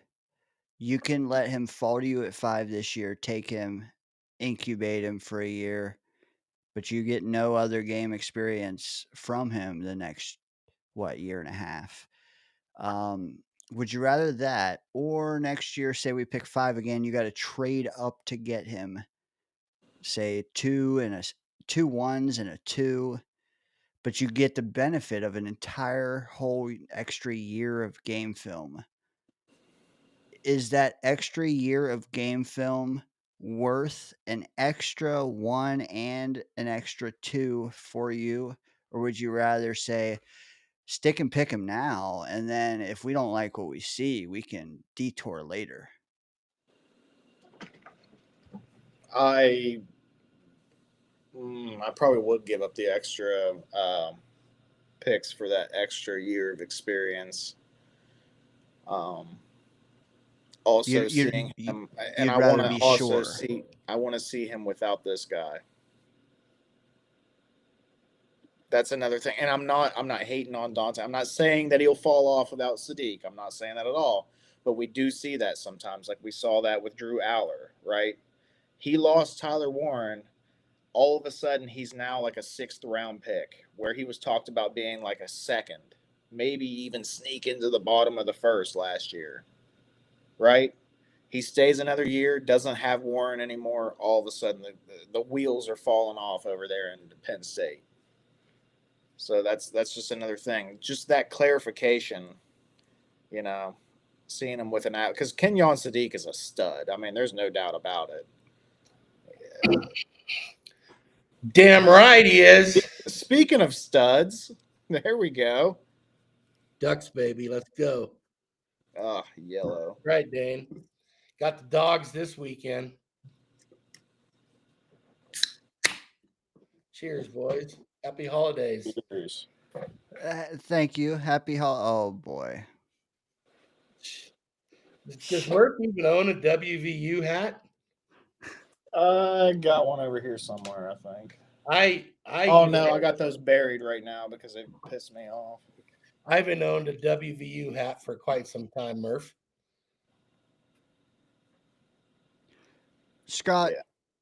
Yes. What, as I leave for 30 seconds so Murph can leave for 5 minutes, thank you for relieving our bladders and our obligations. Jake chimes in, super chat, $2, much like Nutty Squirrel, who kicked us off.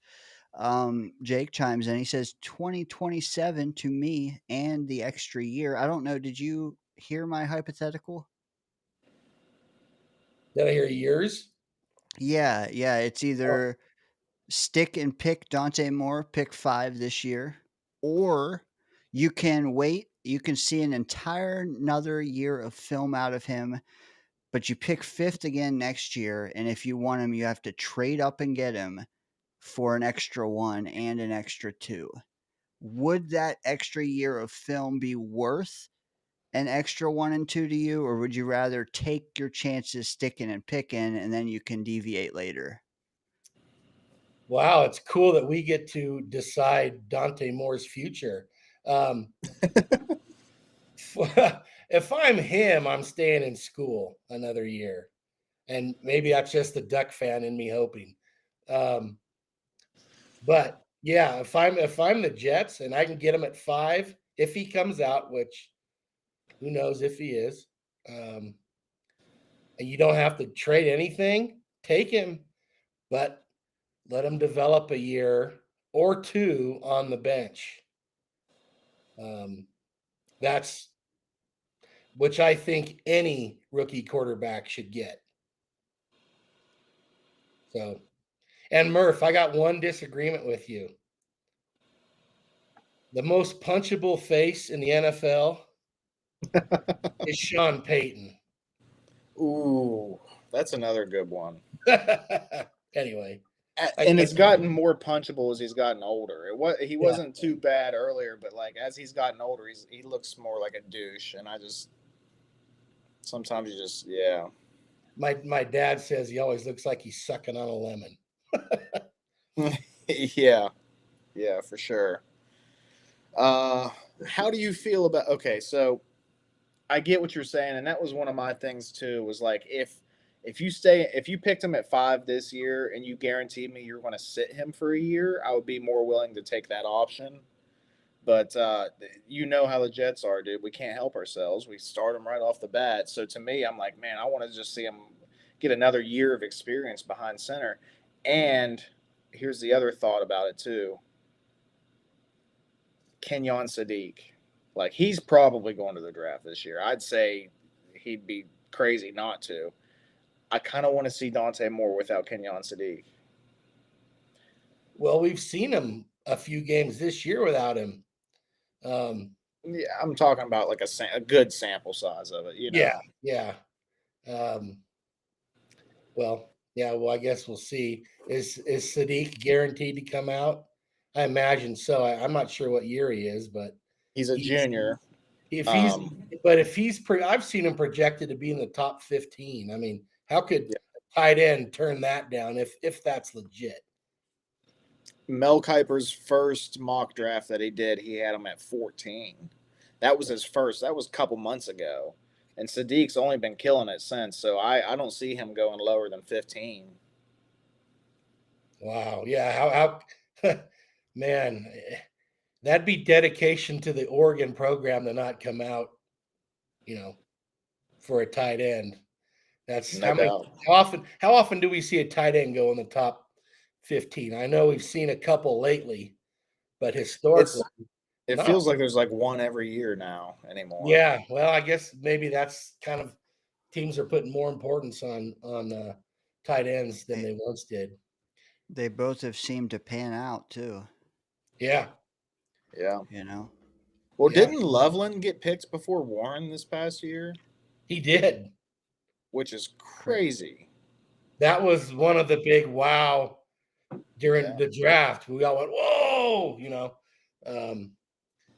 I'm not sure that was the right thing so far as it looks, but I think he's playing pretty well, but Warren is Loveland. Yeah. Loveland's playing like a Mason Taylor level, if you ask me. And I like Mason Taylor a lot. I just like him better as a 2. Or maybe he blossoms, but I don't know. Well, that's the thing about Loveland. He's not their number 1 tight end. Correct. We'll see if he gets that chance. But the Bears have 2 good tight ends. Indeed, they do. Curious if Jesus Jerry is in the house. If you are, throw a chat in, because the next thing I wanted to show, I want him to be here for. But Scott, you mentioned it. The Ducks play the Washington Huskies tomorrow. What are you hoping to see in that game? A Duck victory. But great rivalry. I think that game's up in Seattle, isn't it? Pretty sure it is.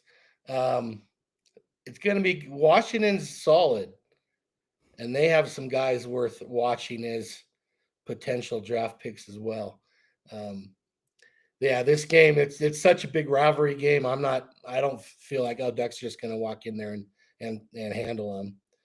Not even. I've been to enough of those games, and the Ducks did handle them in those, but having watching them, we just watched Bo Nix 2 years in a row just barely lose to him.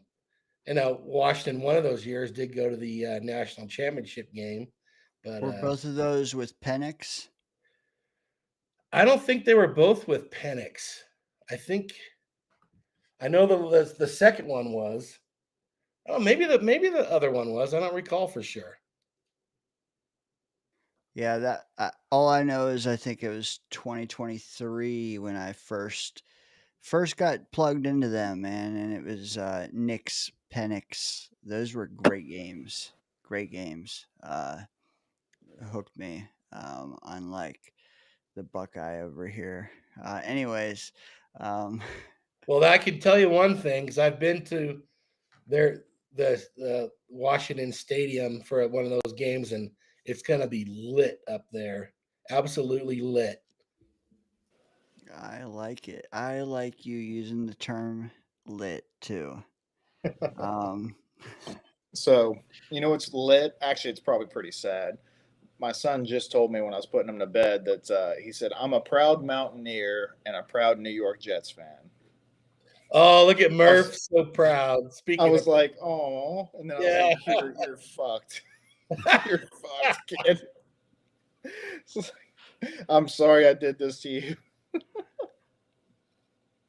yeah, Man. what's the child hotline we got to call? yeah, no kidding. Child abuse, Murph. Damn, Yeah. poor kid. Chat Well, I chat had to go is through it. yeah, well, and honestly, it's like who's to say the easy way is the best way, you know?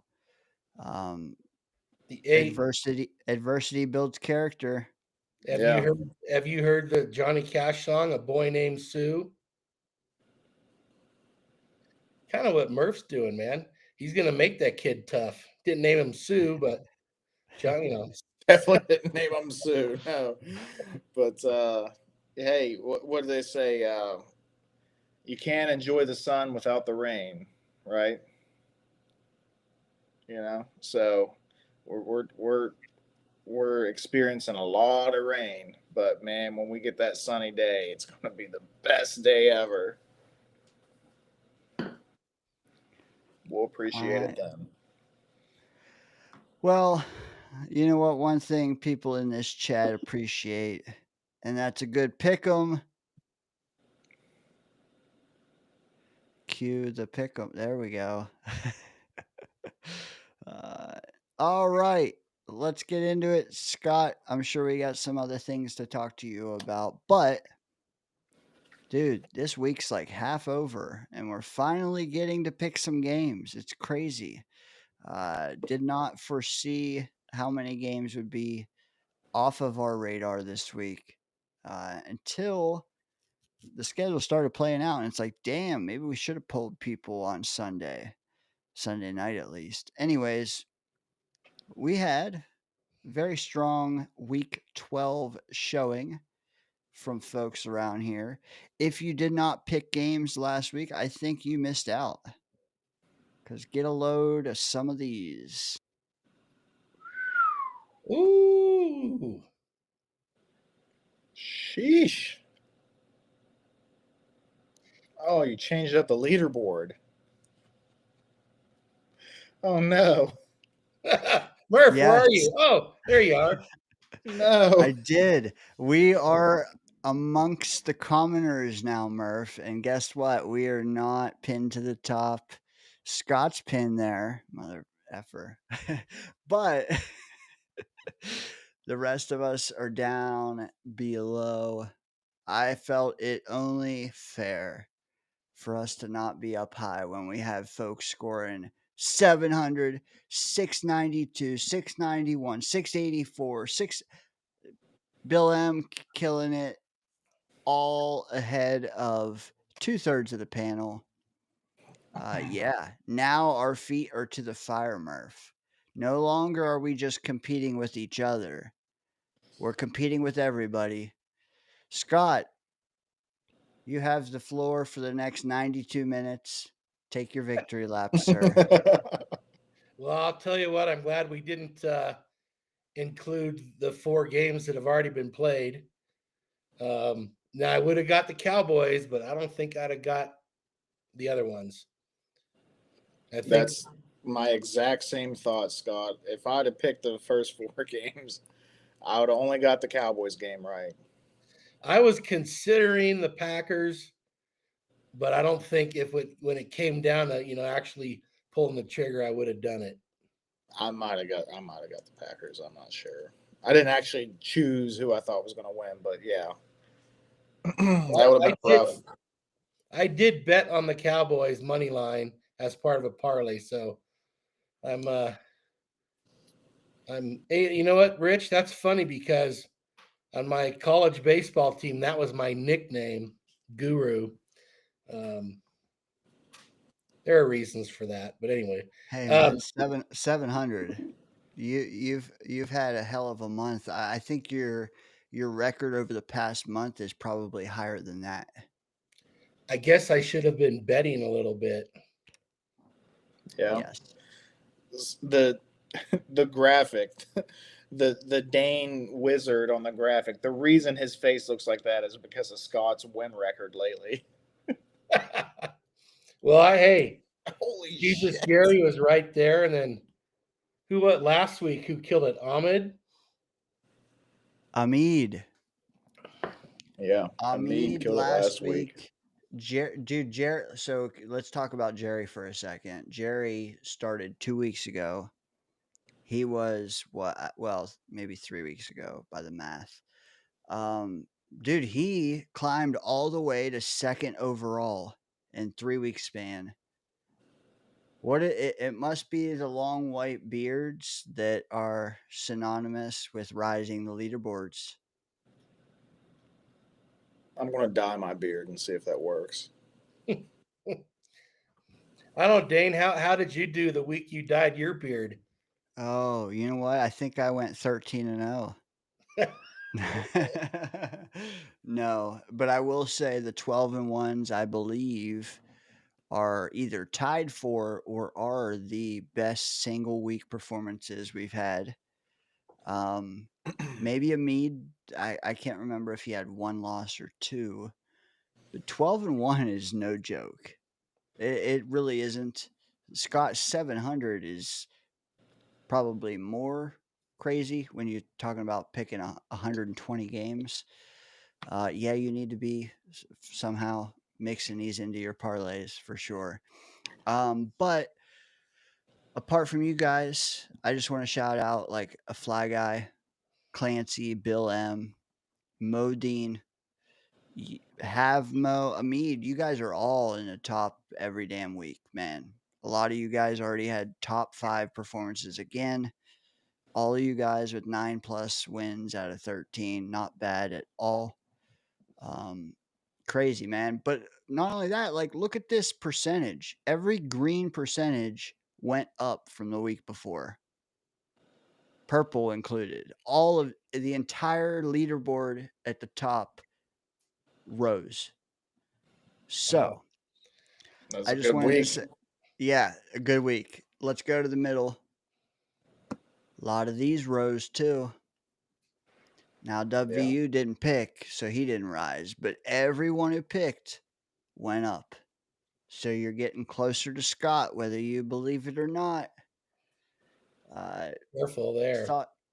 Thoughts on this graphic, gentlemen? I'd say it was a pretty good week to pick based on all these win-loss records I've seen. Wild Wave must have been going for some upsets, I guess. He was howling. Yeah. He was trying to howl that week. Oh man. I felt really good. Like I'm like, oh shit, only lost 2. Like that's really good, And then I see Scott, Jesus, Jerry. I'm like, God, come on. And you know what's funny, Murph? I see that and I kick myself, going, "You dumbass! What'd you take the Saints for?" But yeah, exactly. It's like even the ones I get wrong is like, I don't know, like I don't know what they were last week. I can't remember, but it's games that are like the Buccaneers versus the Rams, and it's like, well, yeah, I mean, most people could see that going either way, and it's like, I don't know, but then you pick the obvious one and get it wrong, but get all the other ones right. Damn it, Scott. Hey Murph, There's you a got like what? How many more weeks? Plenty of time. Plenty of time. A lot of game left. I'm gonna be at 672 in 2 weeks. Okay. I will say I did not foresee the 600 club becoming an entire slide, but it kind of needed to happen. So They're for cooking. that for that reason, we have to all be lumped together now. Third and final list, not to be excluded. We had most not join us, but one did. Ricky, New York, live. He put in 750 performance in his very first week. He did not pick the Jets game, the Jets Baltimore game. I don't know if that was intentional or not, but for that reason, he's not 9-4. He's not 10-3. He's 9-3, batting 750. One more good week, he could find himself climbing those charts. So, Ricky, if you tune in later tonight, hopefully the chat informs you, hey, you're cooking, but you got to keep cooking, brother, like the rest of these folks. Got to keep cooking. Grinch, you, Mackle, McMazy, JD, Jake, who I saw in here tonight. 600 Club. You've taken a month off, though, brother. We need more out of you. As he says, yeah, Chris, I'm in the 600 Club. Yeah, we just, hey, you can't fall out. You can't rest on your laurels, man. That's all. So good to see you back. We got some more picks to deal with, gentlemen. Not those. Those are last week's. Yeah. So buy me 30 seconds as I get this week's. Hey Now, Murph, how about my Bears, Murph? the Bears have been burning me. They are burning me this year. And I'm glad that I finally, because the Rams were doing it earlier this year, and then this past week I finally caved in and I picked the Rams, and it worked out for me. But yeah, the Bears have been burning me lately. They're what are they? 8-3, 9-3? 9-3 now. Oh my lord! What? The Ben Johnson effect. Dude, Ben Johnson ripped his shirt off in the locker room. So wait till you see that clip there, Murph. Okay. Apparently, it got Chicago natives free hot dogs at a hot dog stand if he were to take his shirt off during the game or after the game. So he obliged them, and in the locker room, he ripped his shirt off and he led a rousing little, uh, I don't even know what you call it in the locker room, but Don't refer to it as arousing. Come on. he pulled Especially his when you're best. talking about hot dogs. Come on. Yeah, I walked into that one. Either way, what a guy, earning the city of Chicago some free dogs, man. Oh, sorry. That's not what I meant to do. That's the Baker Mayfield statue outside MetLife that Murph was talking about earlier. Yep. It would have been. It would have been. All right. Would have been. Week 13 on deck. Half of it's already done and over with. Any volunteers to read the first matchup? Chat, feel free to chime in on the first one as you see fit. All right. So the first one, we got the Los Angeles Rams traveling all the way across the country to Carolina to play the Carolina Panthers. LAR versus CAR. I don't know. It might be a good game. It might be. The Panthers have kind of overperformed this year, or exceeded expectations in my mind. Yeah, they're 500, but that's still exceeding expectations as far as I'm concerned. But the Rams, dude, they've been rolling. They're 9-2, one of the best records in the league. Might be the best record now that the Colts have lost. Well, the Broncos are 9-2. Holy shit. Patriots are 10-2. Sorry, I forgot about them. Yeah, I don't know. Rams are rolling, man. Do you think the Panthers can hold them off at home? I don't know if there's any notable injuries. God, I gotta pull up fantasy here. Ooh, we Well, got Carolina, Sharon in the mix. Go ahead, Scott. I was going to say Carolina's best defensive player will not be playing because he likes to punch dudes in the balls. So he's serving a 1-game suspension.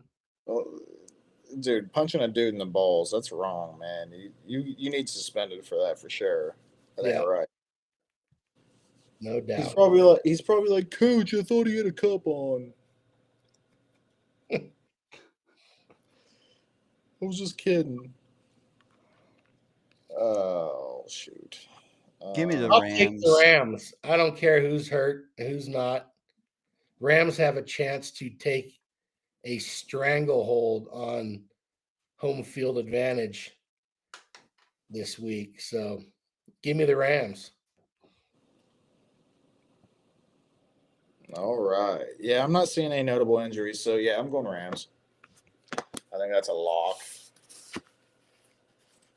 Yeah, I don't think the chat even picked the Panthers. So, not for that reason alone. Rams. Yeah, kind of a no-brainer. Although Carolina's had a couple good wins, but yeah, I'd be surprised if anyone took Carolina. How does Bryce Young go from 450 yards passing 2 weeks ago to that dud he had last week? Because he's not very good. Because he's been up and down his entire career so far. But Scott, would you like to lead us into our next pick? Of course I would, Murph. Let me start by saying, fuck the 49ers. Fair enough. Brick Turdy leads the Niners into Cleveland, where he got beat up his last time there. There's supposedly some weather in the area, but it might be done by game time. And old Brock doesn't perform so well in bad weather. Just leaving that out there for you guys. Yeah. Let's see. I will say, Questionable. might I while you have a sec, Murph, might I add that I was one of the few that said no, I'm not picking Shador in his first game. Give me the Raiders. And I regret that. That was a lone wolf too. Yeah, not including the chat, but on the panel it definitely was. You know, yeah, Shador looked okay. He looked good, Murph.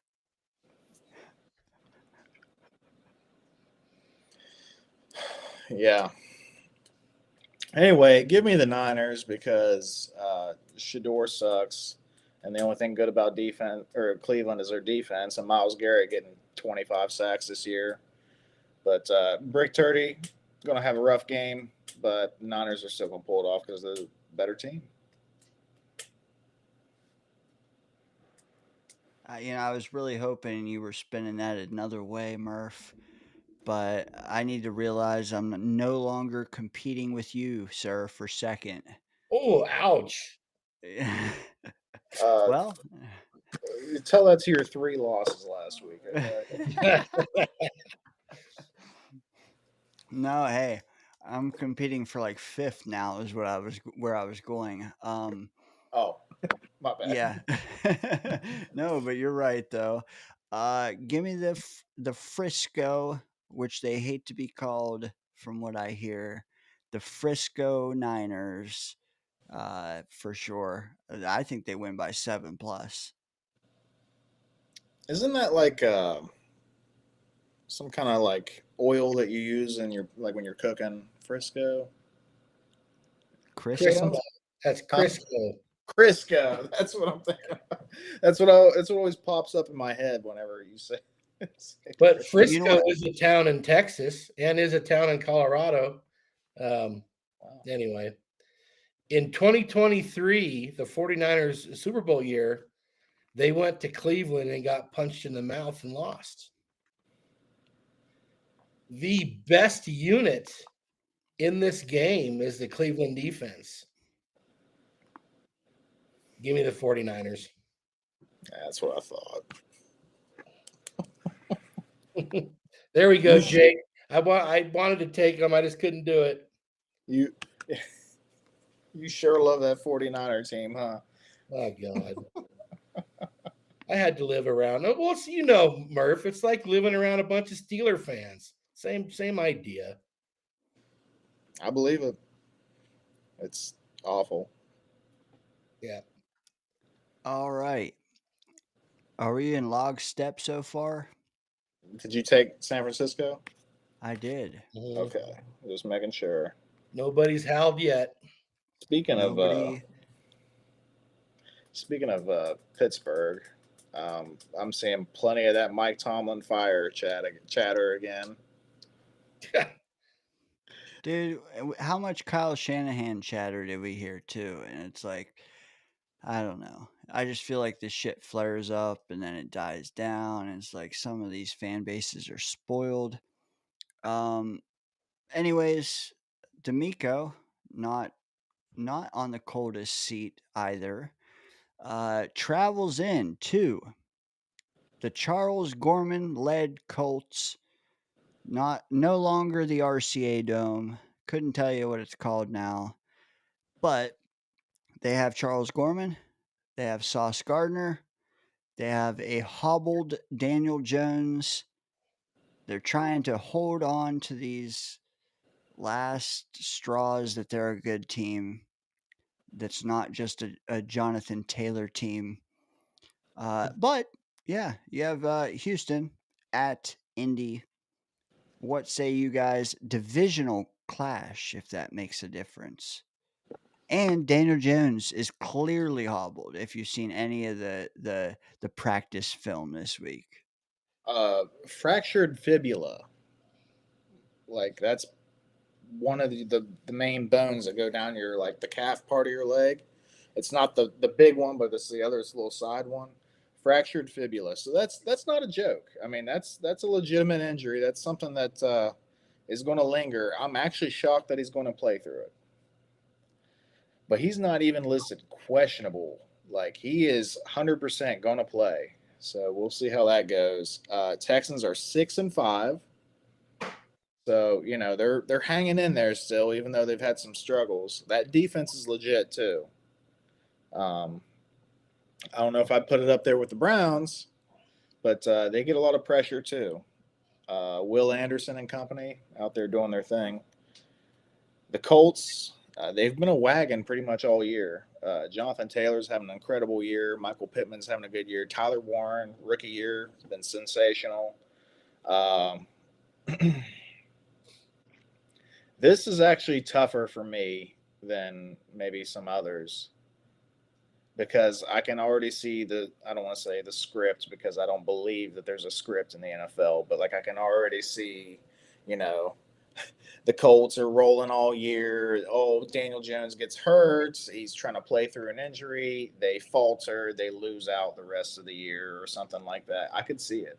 I can. You know what? Fuck it. Give me the Houston Texans.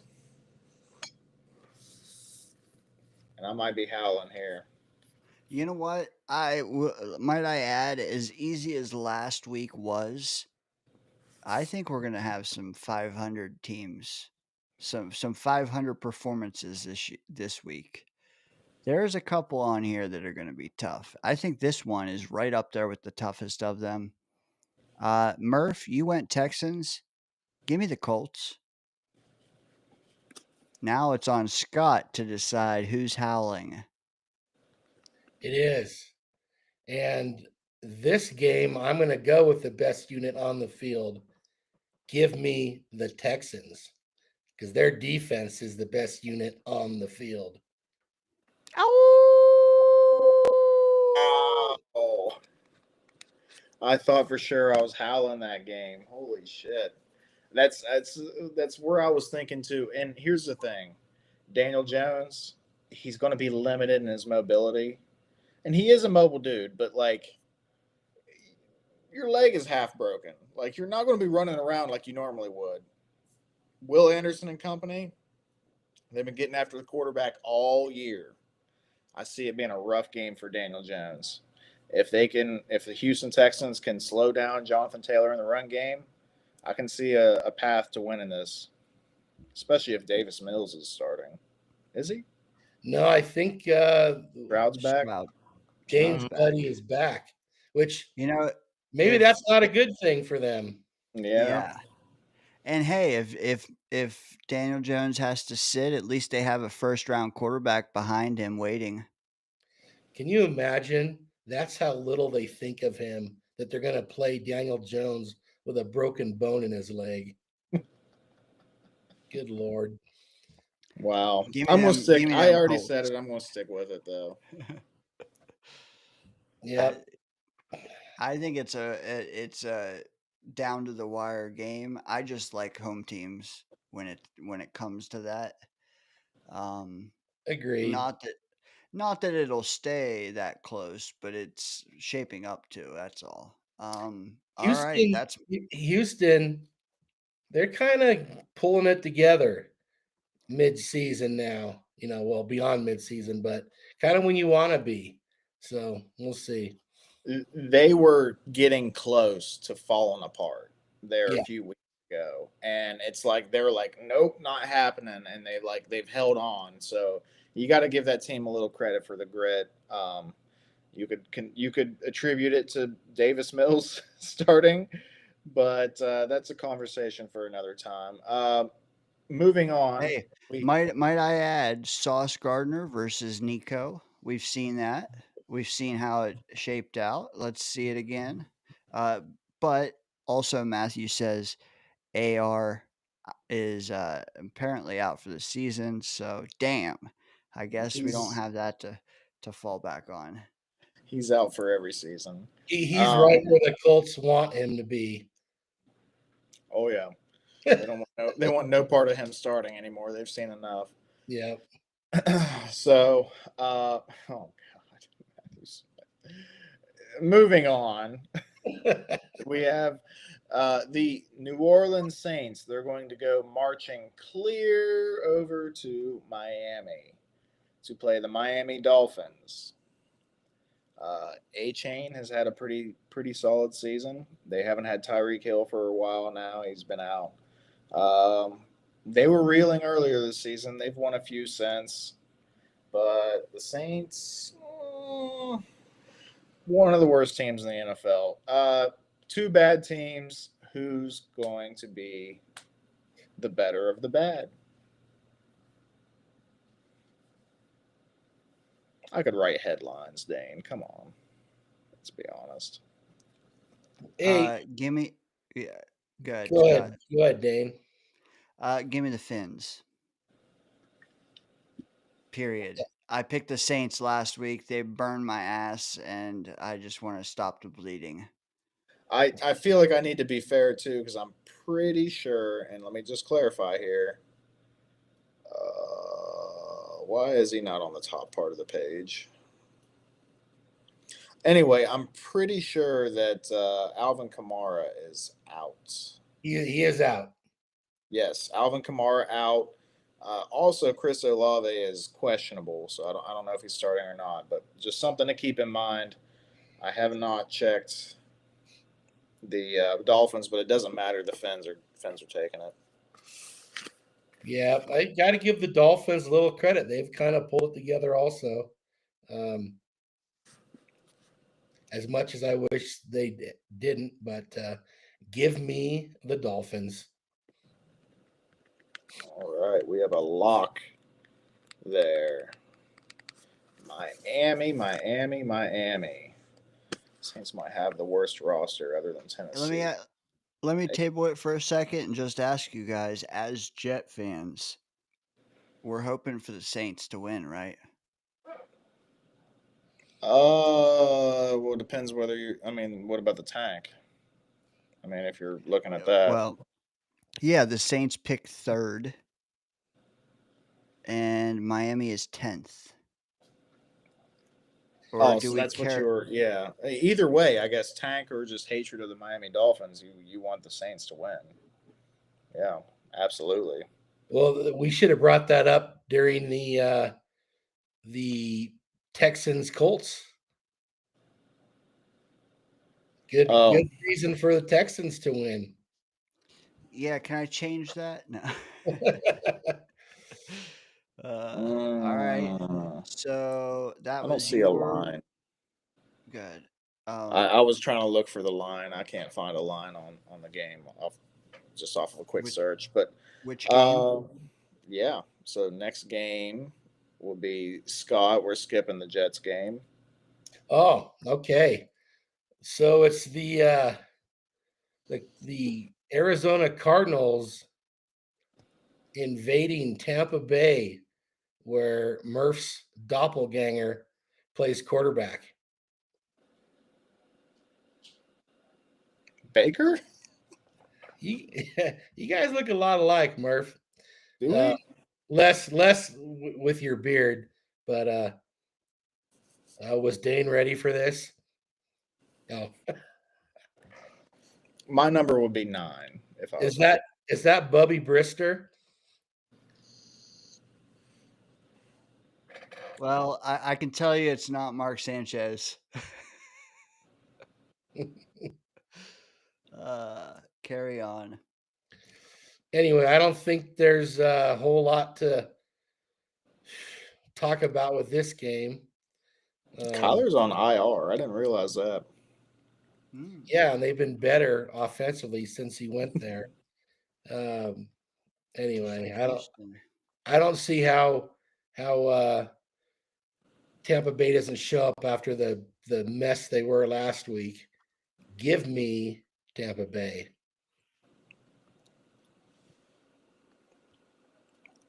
Tampa Bay has been dealing with a lot of injuries this year. Um, I do think that Bucky Irving is finally going to be back. God knows how healthy he's going to be, but apparently that was quite the lingering injury for him. Uh, I do want to give a little love to the Duck himself. Tez has been killing it. Tez, God baby. Godwin has been back and has not even been getting that many targets. You know, uh, is Godwin on his way out, and Tez is the new? I don't know. I don't know. I just kind of want to point that out. Anyway, give me Tampa Bay. And we could have had him in the 7th round. Isn't that ridiculous? It's like you No, see these players and you're like, they look good. Why don't we draft this player? And then the NFL is like, I don't know. He's like half an inch shorter than the average of that position. So, and then they drop clear to the 7th fucking round. And then some smart team out there, like the Kansas City Chiefs or the Tampa Bay Buccaneers or whatever, are like, yeah, hey, we'll take them. And they get a friggin' steal because of it. I don't know. That drives me nuts. There's always a couple players every year that all of us agree, like, hey, that dude looks pretty good. We should draft him. They drop, get drafted late as hell, and end up being a stud just like we all thought they were going to be. facts. I'm with you. I think the last time I picked against Arizona, like Marvin Harrison had like 2 tutties in the first quarter, and I regretted it. But, yeah, I don't even know what's happening in their running back room. DeMercado has been ruled out He's out. already. The starting running back's questionable, I think. Bam Knight is Bam, questionable.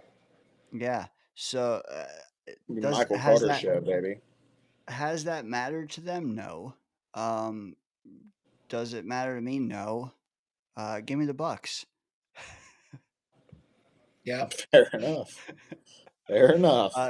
You know what? It's tough though because McBride is like the one bright spot on that team, and dude, he is killing it. Sorry, bro. I still got to go with the Bucks. I saw a it was like a top 10 receiving list this year, and there's one tight end on there, and that was Trey McBride. He was like 7th or something. So yeah, shout out Trey McBride. He's having a hell of a year. Yep. Yeah, yeah. Wait till you see Sadiq on there next year. For the Cardinals. Nope. All right. I guess this one's me. Barn burner of a game coming up, folks. If you haven't spiked the like button, you gotta hit it for this matchup. We have the Jacksonville Jaguars Wow. versus the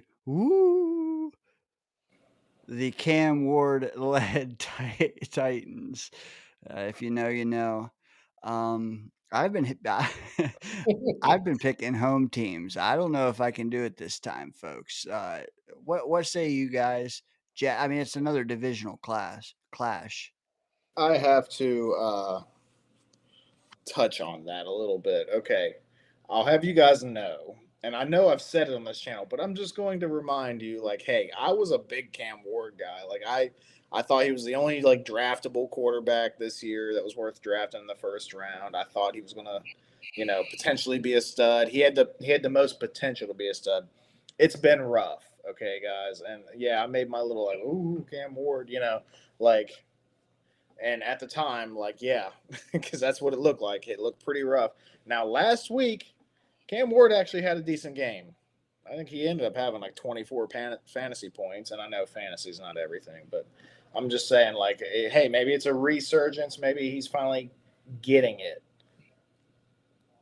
I'm still not picking him. I'm going Jacksonville Jaguars. ETN going to be eating.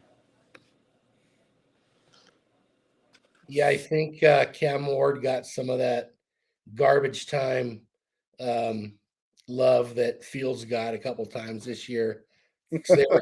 They were getting smoked in that game. What's Dane doing? He's You see what Wild Wave here? He picks Tennessee. good for him. I hope like hell Tennessee wins. Because of a last man standing league I'm in. But give me the Jags, and I'll just hope Trevor Lawrence doesn't shit the bed. I believe I read that Brian Thomas Jr. is off the injury report. Murph, does that? Yeah. I don't know how I That's- haven't dropped him in fantasy yet. Because he's been on the injured list. You haven't had to.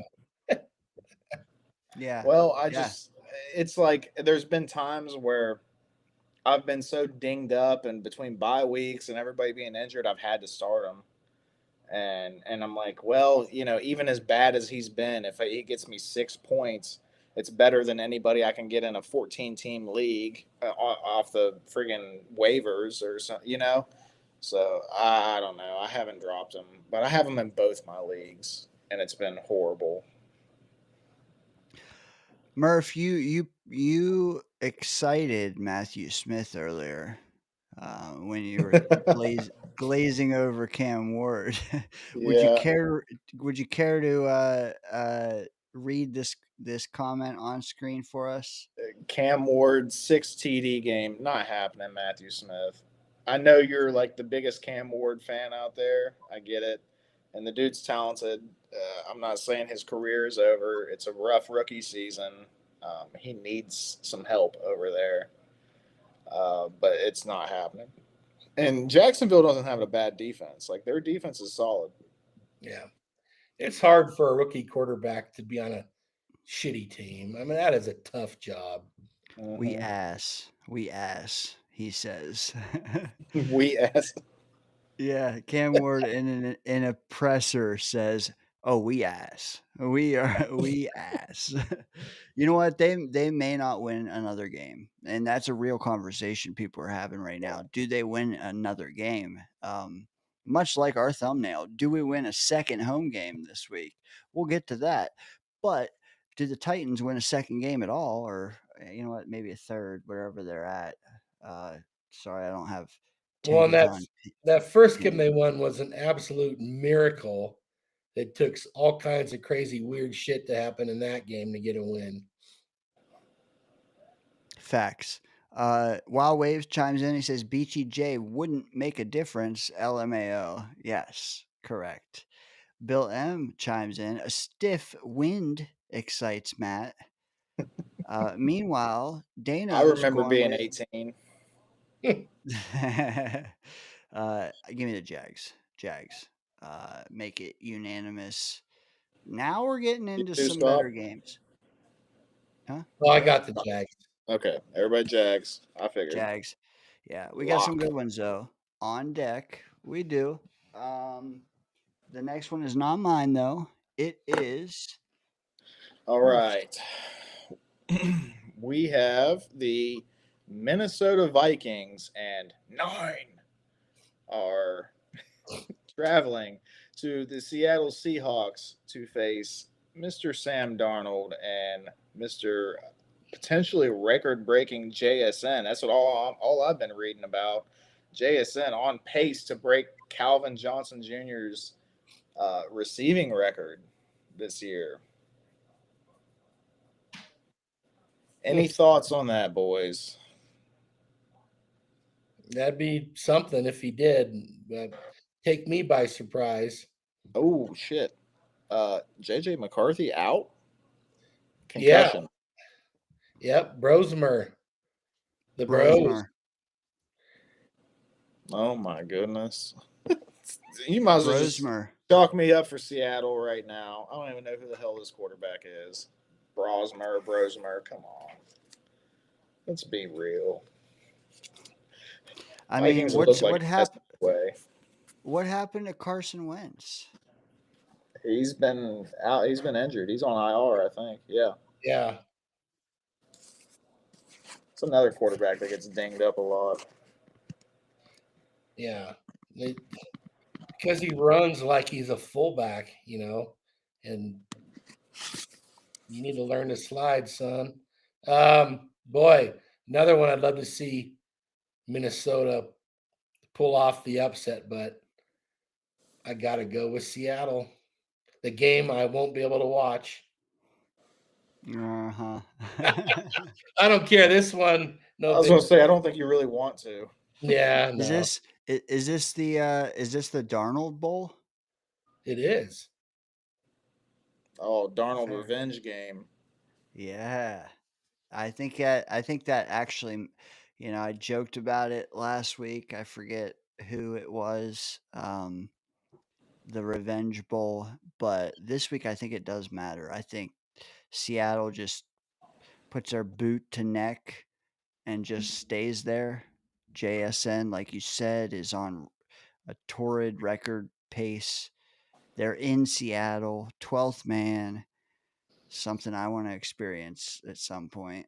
But Seattle, give me them. I'll take them.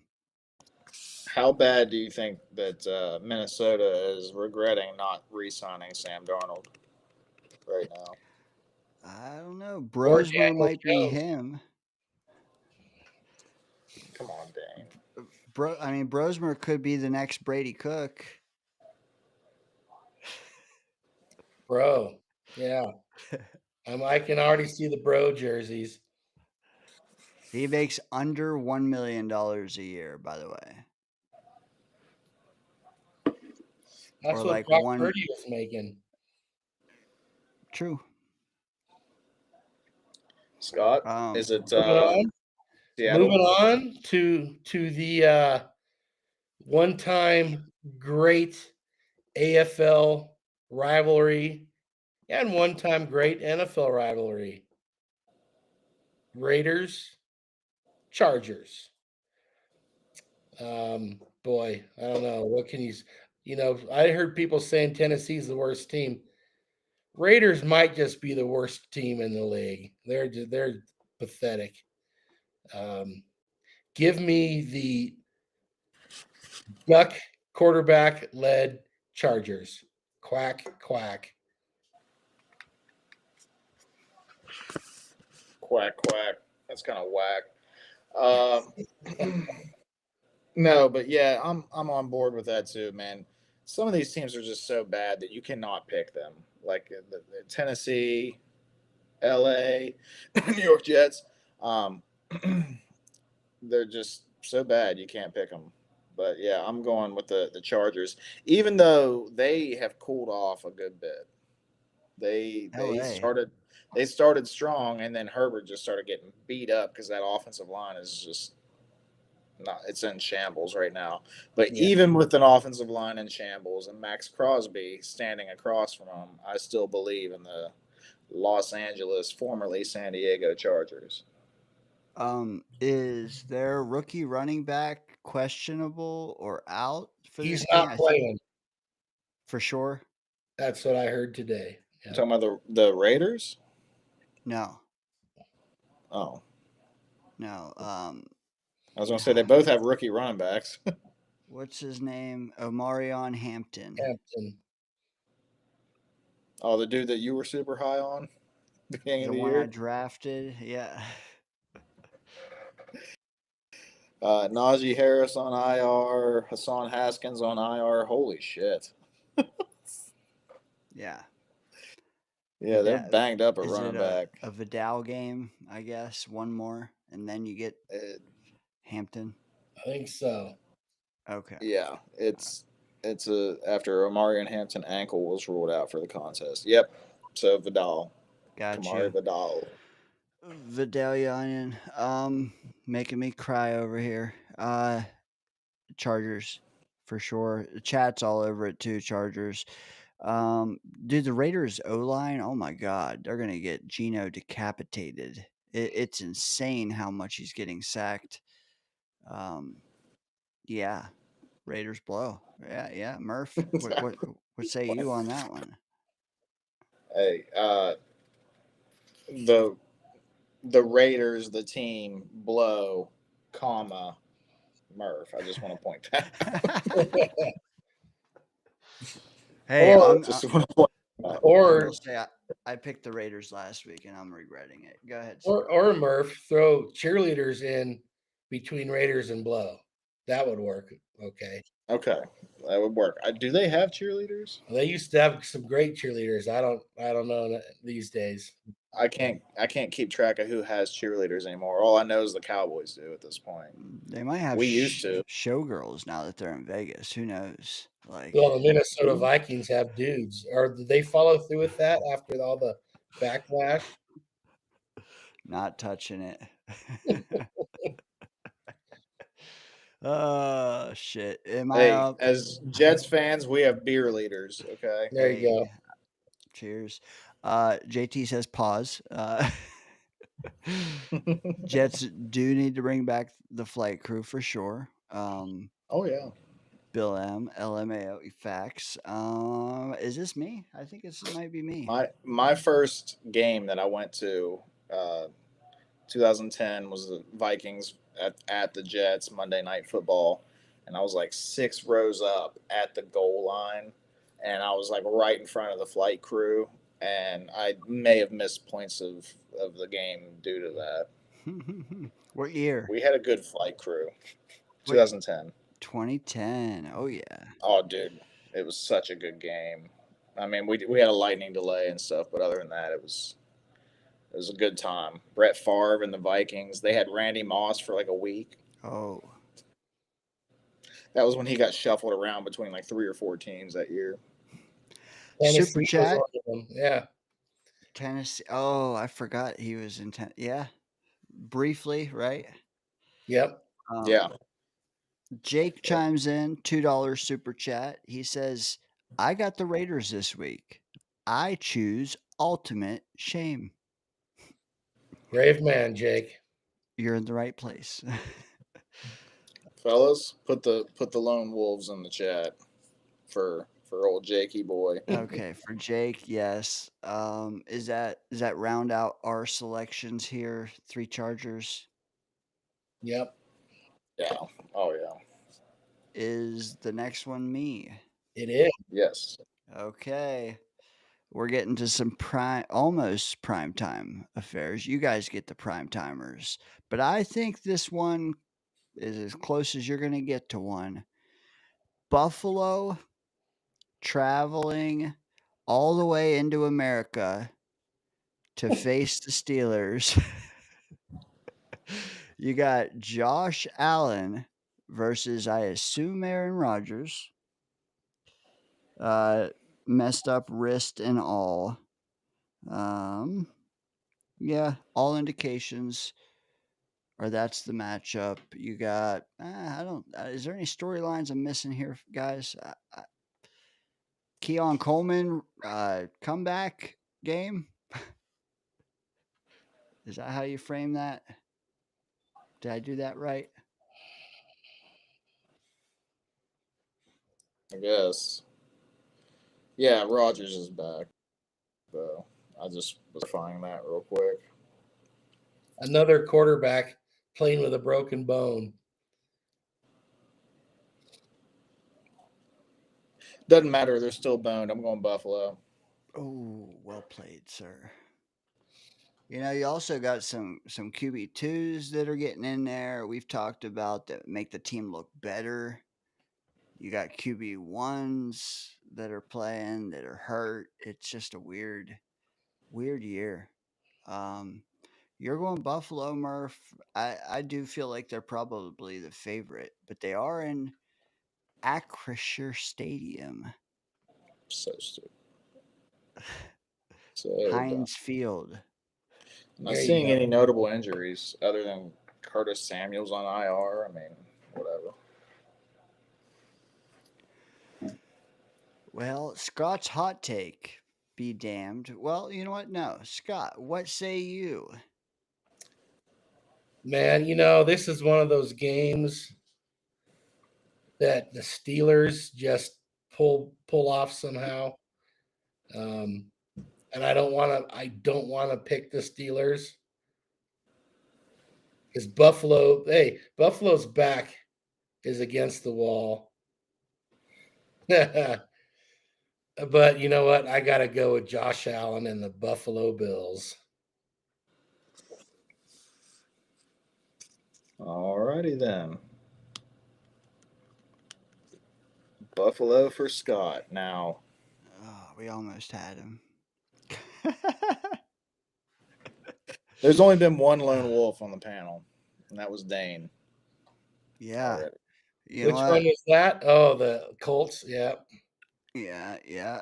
And I thought there'd be more this week. I stand by what I said about I think there's going to be some not 900 batting this week. But you know what? Give me the Toronto Blue Jays. Well, the crazy games have already happened. Those are the ones, other than I think I don't think anyone would have picked the Bengals, but the other 3 games, could have all gone any which way. So You know what? I don't know if we haven't hit the chat in a while, and I feel bad. JT, Buffalo. Wild Wave, Pittsburgh. ooh, Yeah. Amid, Bills. Bills. Wild Wave, Bills without both tackles. Deion Dawkins already ruled out, as is the other guy. Don't know if that's. Yeah, does that sway you guys with a little TJ Watt coming into town or in his home building? Sharon, TJ Watt's about to have the worst season he's had in years. Jake, Super Oh. Chat. I abstain from this. Give me a loss. I hate both. I And get that. it. I get that. It's funny because a lot of Steelers fans are like closet Bills fans. really? Yeah, almost every Steelers fan I've talked to has told me, "Oh, I like the Bills. I like the Bills, man. I like watching them."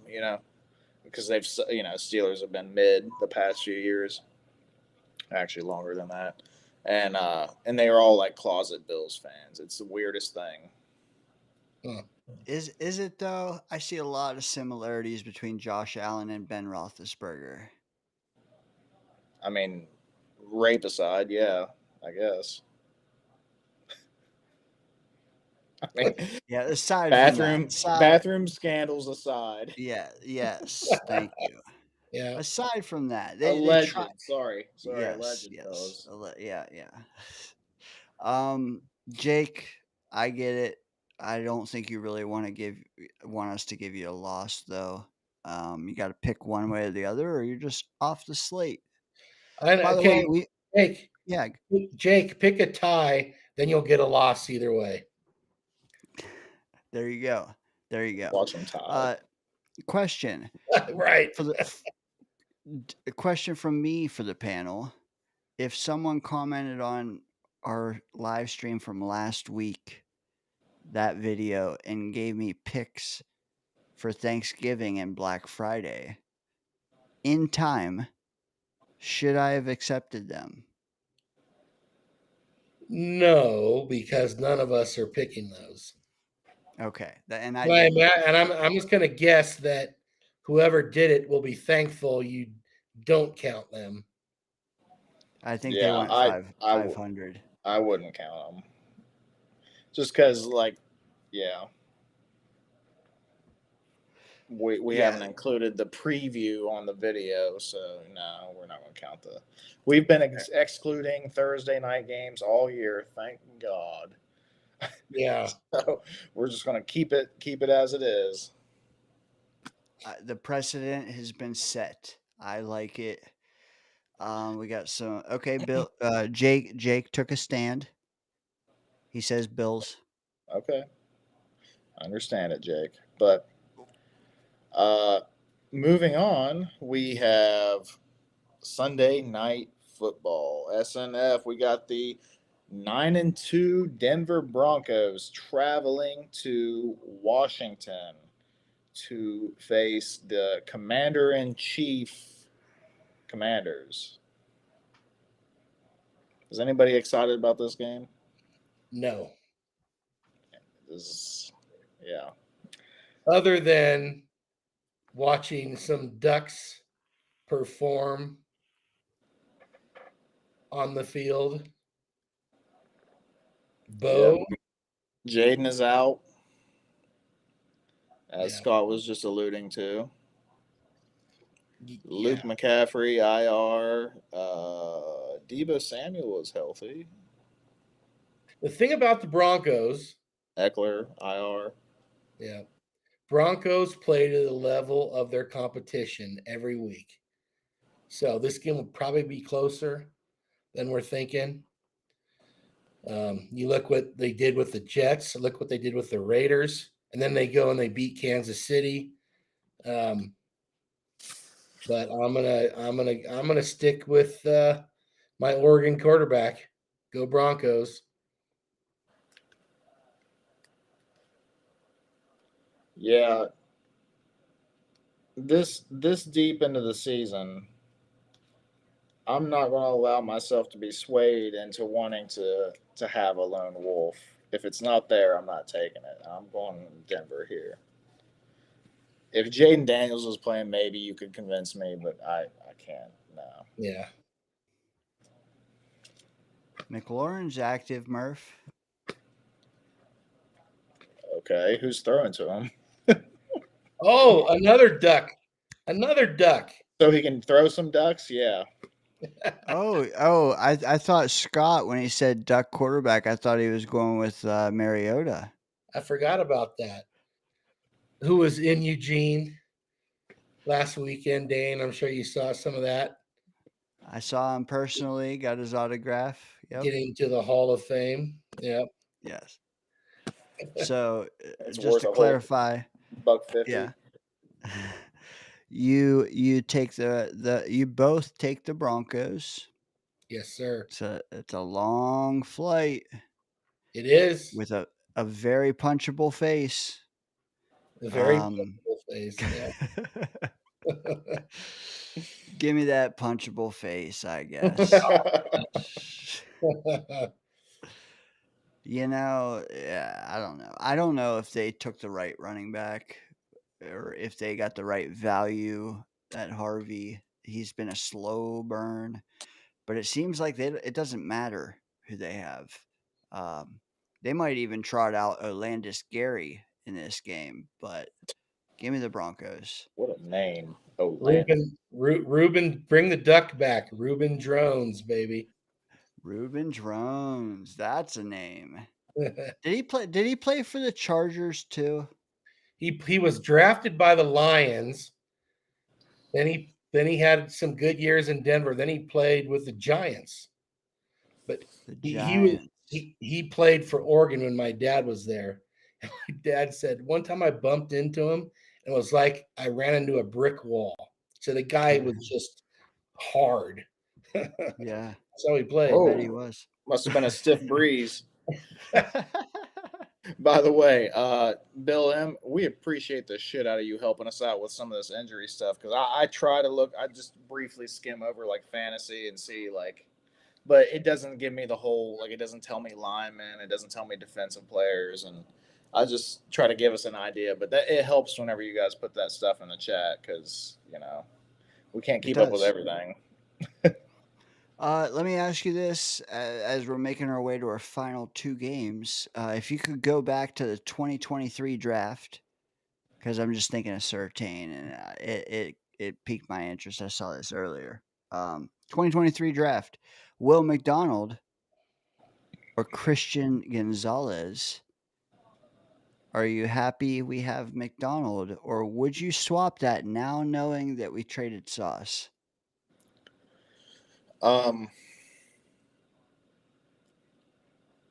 Was Christian Gonzalez in the same draft? Because didn't the Patriots? Oh no, they traded to the Steelers. Steelers picked Broderick Jones. Okay, it's coming back to me now. I was actually a big Christian Gonzalez guy going into the draft. I Go didn't. Ducks. I didn't think that we needed him, but I would not have been upset if we drafted him because I'm all about drafting a good player. That being said, I think Will McDonald's a solid player. I mean, obviously he's hot and cold. That's been his biggest issue is just keeping that momentum because he'll have friggin' 3 sacks one game, and then he'll disappear for 3 games, and then come back and have 4 sacks, and I don't know, whatever. So that's been his big issue. But yeah, I mean, if you could go back and get Christian Gonzalez, I mean, yeah, probably. Yeah, I don't know what hindsight. I I'm don't know what he saying would have done when we had with Sauce hindsight. Reed. Yeah. I'm saying knowing what you know now, not going back. I'm saying now. I would flip flop those right now if that was an option for the Jets. The problem is we're already hurting at edge. Like if we traded Will McDonald for Christian Gonzalez right now, just straight up, we would be so hurt at edge right now. It'd be bad. Clemens, baby. A whole lot of Clemens. We already get more than we want. Well, maybe had they done that, and I wouldn't have been for that at the time. That wasn't a big need for the Jets at all. But had they done that, then maybe they would have kept Bryce one Huff. of the guys, one or two of the guys that they sent packing on the roster who are still good play. I'm not sure how what's his name is doing in San Francisco. Bryce Huff. Huff, yeah. I don't hear a whole lot about him. But anyway, yeah. It would have played out a little differently probably. 47 looks so weird in a San Francisco uniform, I will say, but he does make plays. I don't know. He almost had a sack last week. that caught my attention, but I wasn't watching him every rep. He's got But 4 seconds. the play I saw him at, like he was literally on the quarterback immediately. So his get off is still there, is what I'm trying to say. 4 sacks, 2 probably- forced fumbles. Okay, and he'd probably have more if Bosa hadn't gotten hurt because so much attention would be given to Bosa. Yeah, Yeah. I'm with you. He did have elite get off. That was like his big thing, dude. He was that ball as it's being just lifted off of the ground. He was already like in motion, ready to. Yeah, his get off was insane. But that's a good point, Scott. You know, if you picked Gonzalez, then things may have went different, and we might have kept Huff or kept JFM, one of the two. Yeah, But you know, yeah, that's all in the past. We've made our decisions, and we got to move forward now. You know, water under the bridge. Yeah, but in 2023, we thought, oh, the Jets have one of the best secondaries in the league. Let's help out a different part of the team. And I'm not going to act like I knew who Will McDonald was. I didn't have any clue about that guy. Obviously, we got to see highlights, freakish athlete, that sort of thing. But yeah, that's and you know that stuff has translated. it has. Saw But him he jumping over the car and stuff. Well, he's blocked 2 field goals in his career already. You know, run one back for a touchdown. yeah. But like you said, though, he does disappear for long periods of time. Anyway, that's if I had to choose one of those guys just as a good football player, I would rather have Christian Gonzalez right now. But I wouldn't have drafted that way. And I don't know that I would have drafted Will. I don't even remember. I after that trade, because we all assumed JSN. Well, sure, you go back there, but we all up until that trade where New England was trying to fuck us, but ultimately they fucked Pittsburgh because that guy's no good. But that's who we all thought was going to be the pick, right? I thought JSN was going to be the pick. Honestly, Did you I really? did. Even over Broderick Jones, because I didn't think Broderick Jones was that good. Same. I mean, I didn't know Broderick Jones from a hole in the ground, but JSN was my choice the whole way back then. I was working a lot and shit, but like I wanted a receiver. I knew Garrett and JSN had familiarity. I wanted to see them in tandem. And then that happened, and then we took a guy I never heard of, and I'm like, what the fuck? Why didn't we take JSN? And then JSN looked good next to DK, and I'm like, that shame on me though for not knowing Will McDonald, not caring about Broderick Jones. Like I wanted a playmaker. I was keeping an eye on the tackles, and I remember the scouting report. I don't know why it sticks out to me, but they said Broderick Jones is like a dancing bear, is what they described him as. And but there was a lot of negatives too with him, and I was like, he's just not polished enough. I wasn't a fan of him going into the draft. I wanted JSN. I didn't know who Will McDonald was. I'd seen his name a few times, but I didn't, later in the first round, early second in that range. And then when they drafted him, it was like linebacker, Will McDonald. I'm like, linebacker? What? Yeah. And he's an edge, but yeah, I don't know. I don't really regret the Will McDonald. I think we have a fine player in him, but he does have some consistency issues, so we'll see. Jerry with another Danger Zone car payment chimes in $2.99 Australian megabucks. I don't know what this means, but it means cha-ching. No.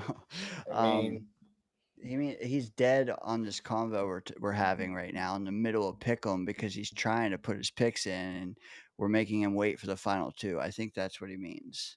We were sabotaging his picks because he had too good of a week last week. That's what the problem is. He missed all the victory laps. Could that be a Raiders pick? The old skull and Ooh, crossbones. Ooh. that's a good one, Scott. Yeah, Clancy's right, dude. There was a 5 super chat goal tonight, and that actually allowed us to hit it. Hell yeah. Hell yeah. Hell What yeah. was the goal? Oh, the goal was cheers for a holiday edition of the Danger Zone. So, Murph, Scott, now you have to do a cheers. Sorry, Murph, you just did one, but Oh, I'm not as afraid of taking another drink, sir. Cheers, boys. cheers, chat, too. Hell I yeah. see Sharon down there, JT, Matthew, Bill, Jake. I mean, a million people chopping it up with us, Black Friday style. Let's give him another game. We got detoured. Sorry with the Will McDonald, Christian Gonzalez All noise. right. It's up to you, Good. Scott. Yep, it is. Oh, this is a rematch of 2 Super Bowls where Eli Manning took down, I'm not going to call him that G word, Tom Brady. Yeah, screw that. Yeah, and one year, you guys Giselle? remember, the Patriots had gone the entire season without a loss. And old Eli took them out in the Super Bowl. Here's a little background of that too. So I'd go to Reno for the Super Bowl every year. And after the Super Bowl, I'd bet on a team to win the Super Bowl the next year. And I think that the previous year was when the Saints beat the Colts in the Super Bowl. So I put money on the Patriots to win the Super Bowl because they had good odds. And that's how close they got. That was the only game they lost was that one. But anyway. Wait, you had them in 07, 08 to win it all? Yep. Oh my god, But man. That's a bad beat. it is. But I put some money on the Giants with the points, thinking, well, maybe I can win both ends of it. So I recouped. I mean, I won more than I bet because I bet like $50, but I think they were 10-1 when I bet on them. So I think that was maybe during that Patriots crew had like a couple different lives and a couple different teams. That might have been when people were already starting to write them off, and then they went and had another 10 good years. So anyway, I was that close. Didn't happen. Dude, the Randy Moss Patriots were the only iteration I cared to actually watch. It was a special moment. I don't know how they didn't win at all. I'll tell you how. That Giants pass rush, that their defensive line started dominating people. And that's exactly what they did. And then there was the ridiculous David Tyree catch. So I remember there were 2 players in that dynasty that the Patriots picked up, and I'm just like, why did we let the Patriots get these guys? Like, why did the NFL let them get these guys? And obviously, one of them was Randy Moss, but the other was Corey Dillon. boom! I knew that was the one I was thinking, Murph. And they won a Super Bowl with him as well. But I was like, oh my god, why you guys let Corey Dillon go to the damn Patriots? But yeah,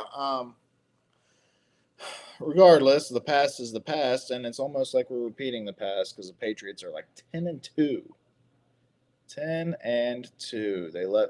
We let Vrabel go to the Patriots, and now they're 10-2. Drake May's killing it, potential MVP. New York Giants, they have Jackson Dart coming back after this Jameis Winston show that we saw last week.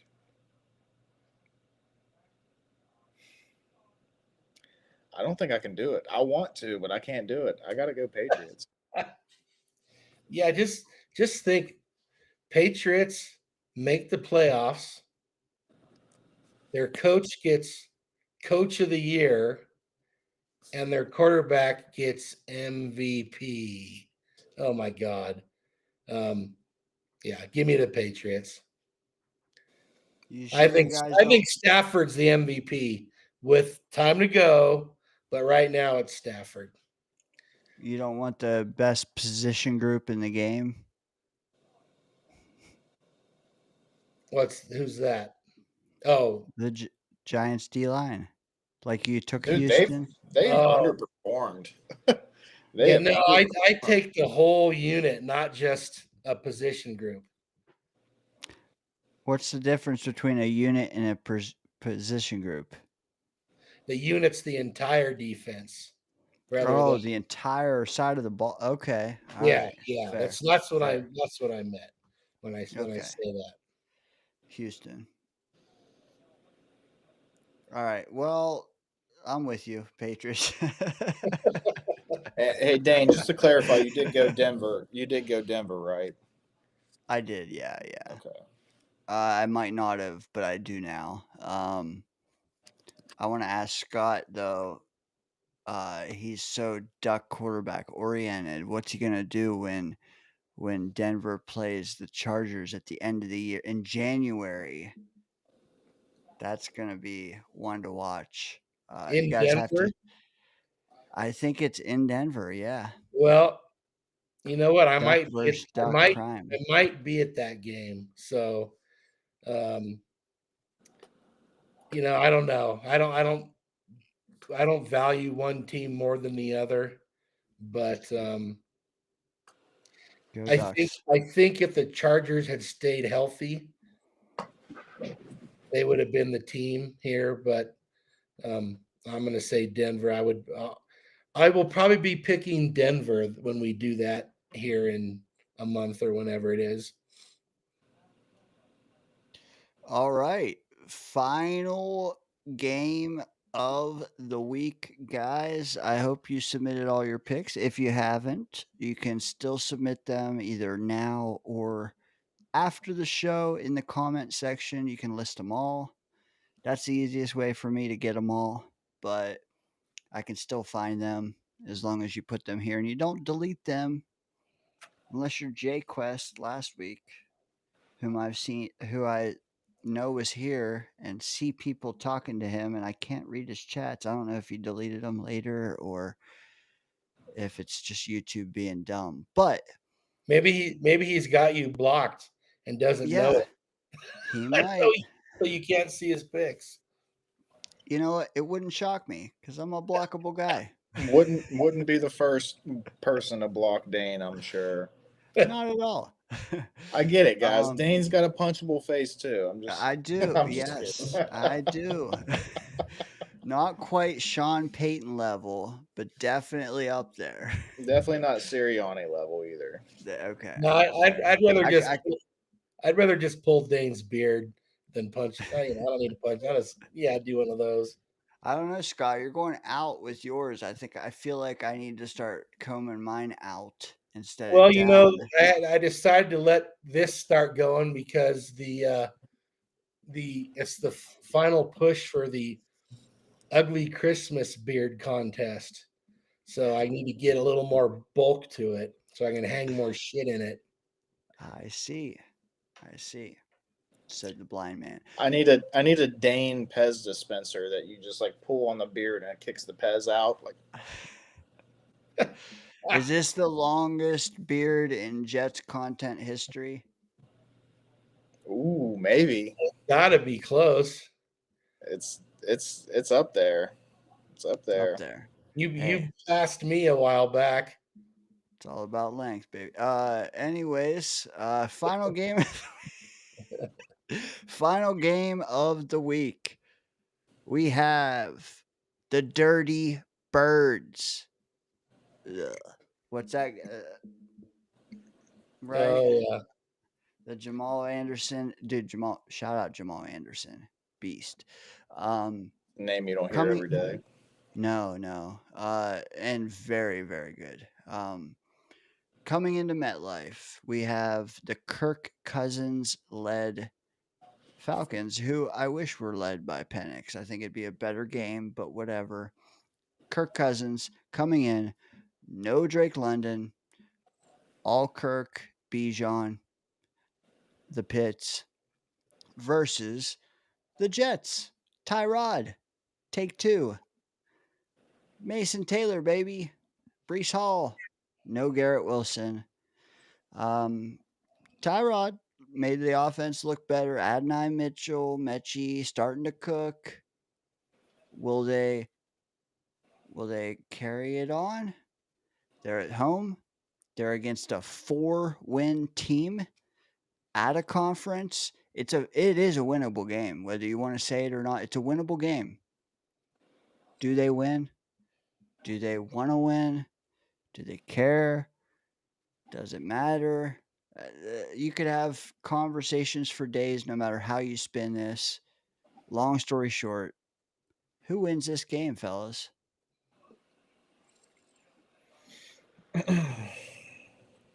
Well, yeah, there's no Drake London either. The Jets are, I'm pretty sure I read it was 23rd in rushing defense, going up against Bijan and Tyler Algier. I got to throw some kudos towards Algier. I think if Algier was on a team, like if Algier was on the Chargers right now, he'd be crushing it. 20 points a game in fantasy, I guarantee it. But anyway, that aside, I think this is going to be a close game. I think the Jets are going to be competitive in this game, but I don't think they're pulling it off. I'm going Falcons.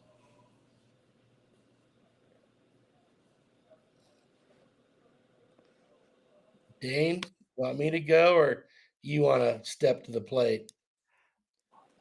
You know, for content's sake, I have a feeling it'll be better if you go first, sir. Okay. Part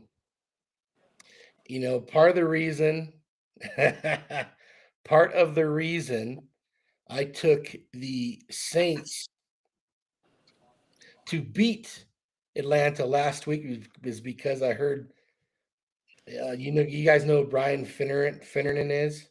He used to play for the Falcons, and he's in with them. He broadcasts their games now. That he was talking about Kirk Cousins, and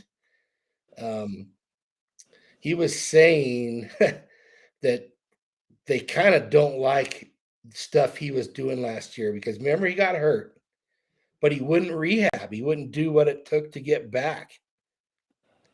And then he was going around at the Super Bowl telling people, yeah, I was more hurt than anybody knew I was. And it just kind of a big no-no sort of thing. I thought, oh, well, that team is out on him then. Well, they won the game, but the Saints had, I heard this might be crazy, 4 plays from the 1-yard line and came up with. Anyway, that being said, the Jets are the Jets, and the Jets will jet. But I am not betting on Kirk Cousins. Give me the Jets, and I have the Jets on the money line as underdogs. Let's go, baby. Jets, Jets. Someone is howling. Do we have a split decision, folks, between Daniel Murphy, Scott Foster? Is this the week Scott Foster goes 500? Stick around to find out. I hope not, because we have a lot of the same picks. Is this? Yeah, we all are then. Not this one, I will say, because Scott moved me. I feel moved, and I don't mean stiff breeze. No. Matthew Smith, Cam Ward. I mean, the thumbnail. Will the Jets win their second home game? Guys, I have a feeling we're not going to be picking top 3. I'm sorry to tell you. Heads will roll. They're not going to. Brees Hall. Bijan. Oh fuck. What am I talking about? Jets win. Don't look back, Dane. Jets win. Go, Murph. Ow! Ah, The line is 2.5 Falcons.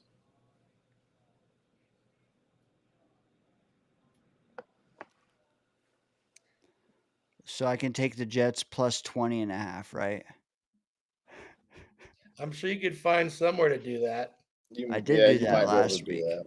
I did that last week. How about this? Take the Jets minus 20.5, Dane. Go for some big bucks. You know, we had a lot of Jets love in this chat. I know Clancy was one. He said Jets. Chris B, Jets. JT said he's going to be at the game, which is crazy because Nice. dude was just at M&T Bank Stadium watching the Jets play at Baltimore. Now he's going to be at this one?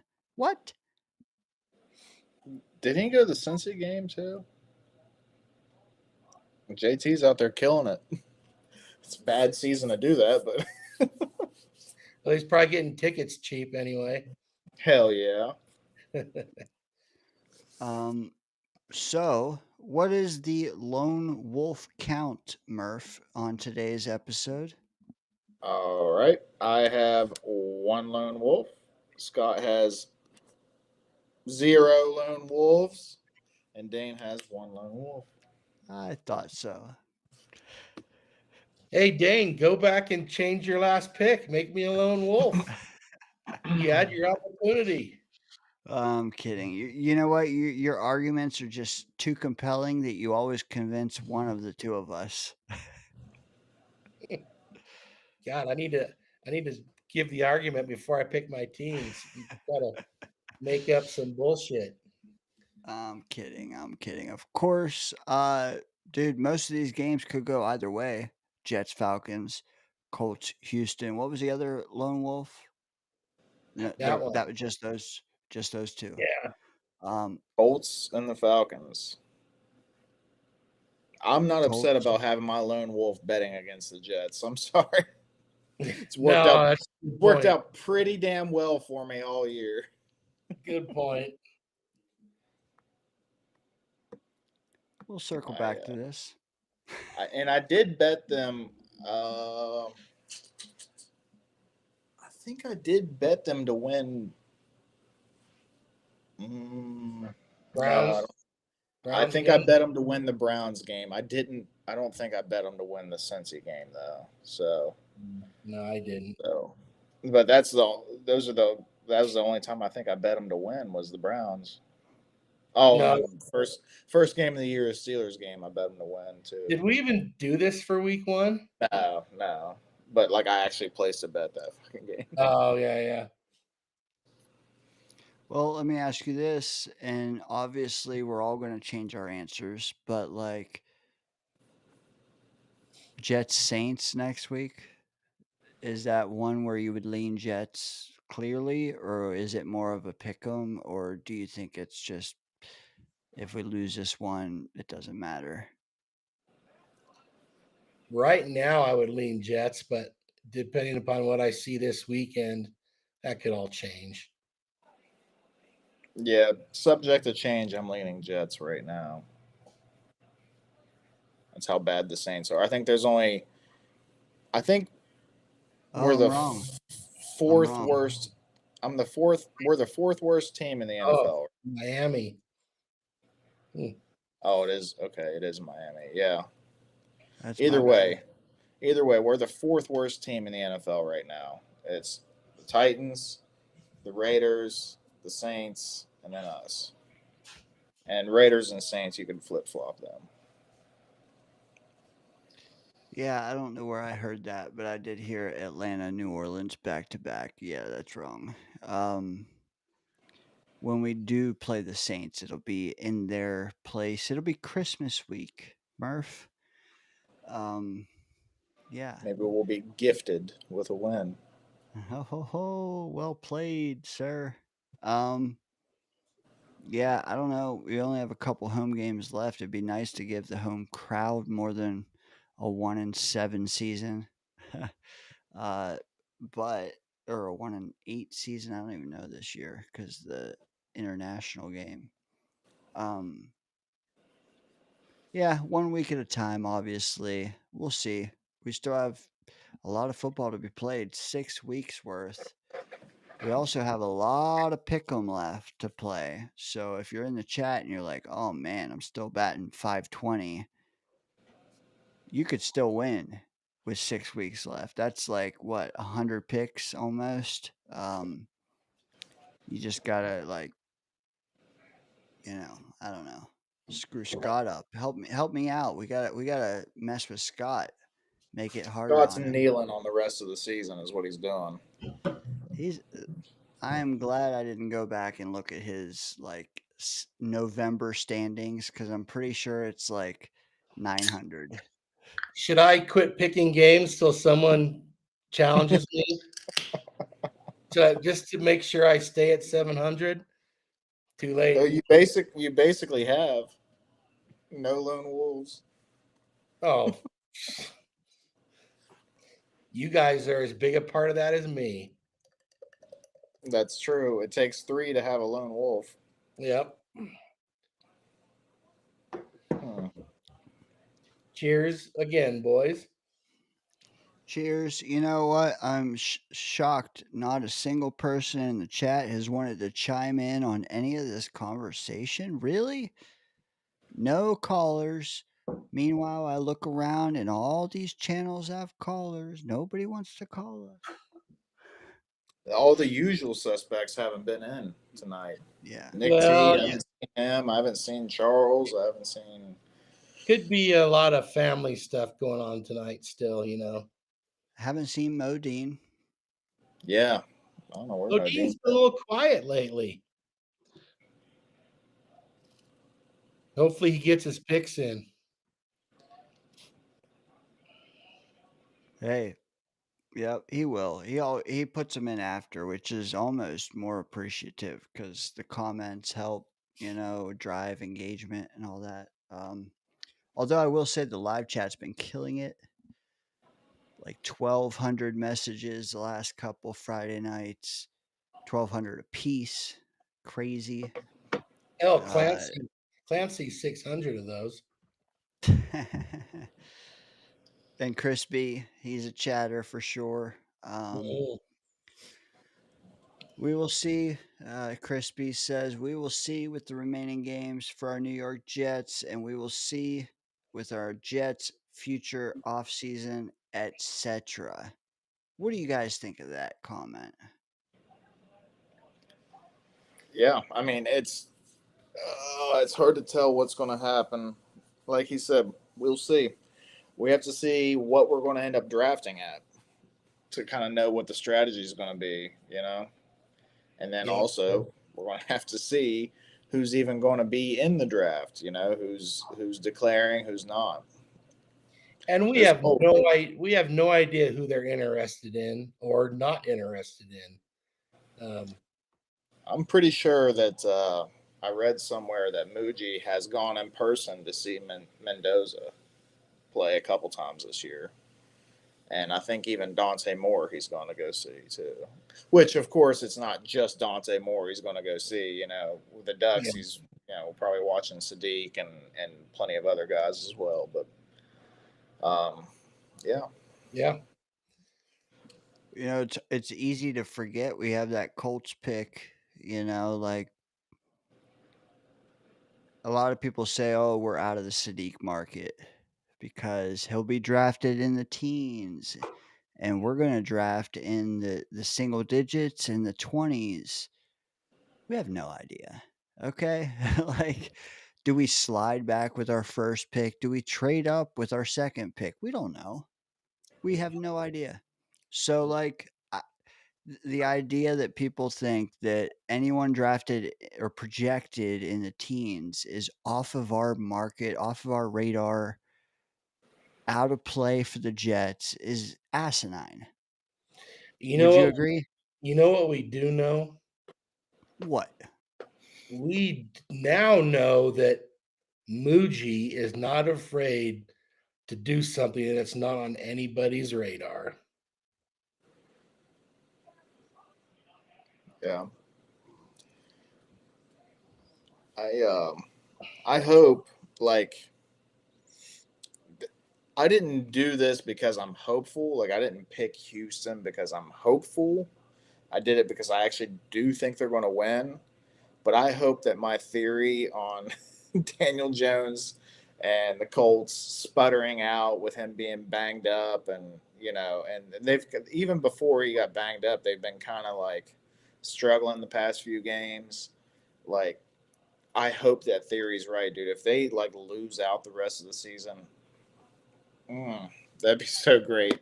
Getting up where we thought our pick was going to be like at the earliest like 24, it might end up being like 16 instead. Oh man, That'd be something. that's what I'm talking about. See who they play the rest of the year.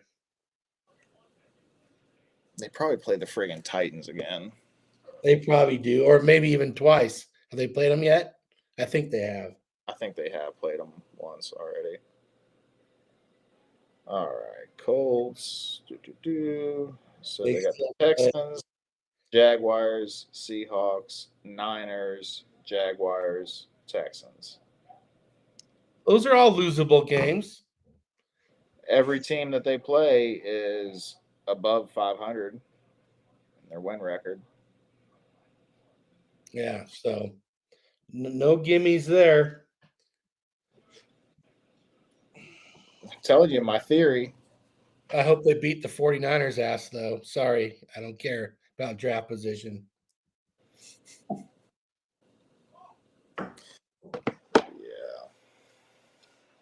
Clancy chimes in. He says the Texans and the Colts still play twice. Adirondack Fly Guy chimes in. He says, "Damn, 9-4. I got my ass kicked this week." Thoughts? A lot of other weeks, 9-4 would be a solid week. Yeah, you wouldn't think he would say that after a 9-4, but there were a couple 13-1, what 12-1s, 12-1s, 11-2s. Yeah, 9-4 is nothing to sneeze at, but this week, not one of the better scores. What is 9-4? Like 0.67 or something? Yeah, roughly. damn near. Yeah, roughly, yes. So that's a pretty good. Yeah. Good one. Yes. Yeah, and that's what someone said here. Bill, he says, "Relax. I went 9-4. My ass is just fine." Your ass is probably numb after that 5 shots you took earlier, Bill. Don't think I didn't see You saw that. Yeah, you saw that. Chris B says, "I went 10-3 this week." Bam! Mic drop. Damn. And you know what? And if he didn't take the Jets, no matter what, maybe he would have been, 11-2. Yeah. But yeah, you got to respect him holding to that. Chris B, I love making picks with everyone. You know what? Everyone loves making picks with you, Chris. Absolutely. I mean that. Absolutely. Pick'ems has Scott. been awesome. Yeah. Murph's winding down. Scott, I want to get before he goes. I want to get your serious thoughts on the Ducks going into Washington and playing the Huskies. Well, I think it's going to be a hell of a tough game, and I just hope the Ducks can pull it off.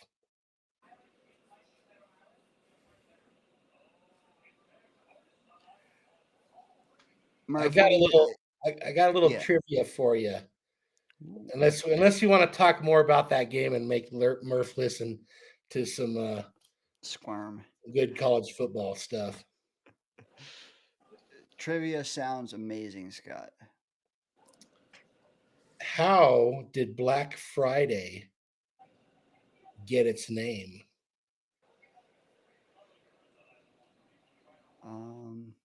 I'm stumped on this. I'm not gonna lie. Murph? I'll give Murph a hint. I feel like it's something to do with like because of Thanksgiving, like business was blacked out, so it was a way for the companies to try to drive up business by having sales following Thanksgiving, because nobody's out shopping and stuff around Thanksgiving. Think about before Black Friday. Everybody turkey coma, Dane. That's right. Well, now they got motivation to go out and go shopping after the fact. That was my theory on it. Not a bad theory, but it was a negative. It was a negative thing created by all the people who have to go back to work the day after Thanksgiving, like you did today, Murph. I don't know if you did or not, Dane, but No. so many people have the holiday and then they go back to work the very next day. That was how Black Friday was started. It wasn't about shopping and sales and whatnot. It was about miserable people going back to work the day And after. the irony in it is that they made people even more miserable, because the people that had to go back to work at a lot of these stores and things like that had to deal with like the absolute crazy mad rush that they get. Like, and I mean, these last few years, Black Friday's kind of died off a bit compared to what it used to be. But I mean, I was delivering to different stores today. I delivered to Goodwill before they opened up, of all places, Goodwill. Murph, Um, don't you deliver beer and stuff? no, I deliver Coke, dude. Oh, I thought beer was part of that too. I was trying to Uh, tie in goodwill to that. Okay. that would be nice if I did. Um, but no, I delivered to Goodwill, and I was there like 20 minutes before they opened up. And by the time I got the product in there, dropped it off and everything, dropped the bill off, I go to leave, and it's like 10 minutes before it opens, and there's a line of like 15 people standing outside. I'm like, why? Yeah. You guys are that eager to go into Goodwill? Even Why? Goodwill Why? has Black Friday sales. I guess so. I Why? thought Why every buy it? Why buy yeah. a hoodie when you can buy one that's still warm? Yeah, yeah. It just took it off that corpse that they found the other day. No, that's I don't know. But yeah, and then traffic in certain areas was a little wild today too. And it sucks whenever I got to deal with traffic in that tractor trailer. Goodwill has sales, says Bill M. I did news to me too. I don't know. I thought Clancy. every day was Black Friday for Goodwill. Yeah, dude, there's a lot of sales today. I'm curious. Did anybody actually get a good one? It makes you wonder, like, could they not do these sales daily? Like, you're offering me 50% off now. You couldn't last week. You couldn't next week. You know? Whoa, Yeah, close up. yeah. Thanks, guys. I mean, I guess I don't know what the idea of it is maybe to draw business in, and it's like we have all these different things on sale, but there's a lot of other stuff that's also not like on sale at a really good price, and they're hoping that when you come in to buy all these things that are on sale, you're like, oh, I want that too, but it's not on sale, but you buy it anyway because you're already there. Yeah. And they hope that that drives up profits. That's I don't know, I guess And that's why they do it. they're trying to end their year, like close out their year with a spike in sales, I'm sure, too. Oh, that could be it too. Yeah. You know, if they don't get you then, they might not get you at all. But I'll tell you what, yeah, I'm not interested unless I'm getting something that's like normally $1,800 for like $50. I'm not interested. I mean, there was some like laptops and stuff that were half off, I saw, but the MacBooks with like the M1 or higher, you're $100 off maybe. It's like meh. $100 off of a $2,000 laptop. Yeah. Yeah, right. Come on, man. Okay. Yeah. Yeah, I'm not interested in all that. No, $100. Yeah, I just work a couple hours and just say fuck it. Exactly. I'd rather than deal with the hassle of like getting in fist fights in a parking lot over shit. Like, no. How about we Yeah. just work another hour or two of OT and make that money instead? Work. Nobody wants to work anymore, Murph. Yeah, but I'm with you. Yeah. When it's buy it today or fully research it and decide over the course of a few weeks, yeah, I'll just save my 100. I'll keep it all for now. Plus, you got to factor in time. Like to me, time is worth more than anything. Like money, whatever, you know.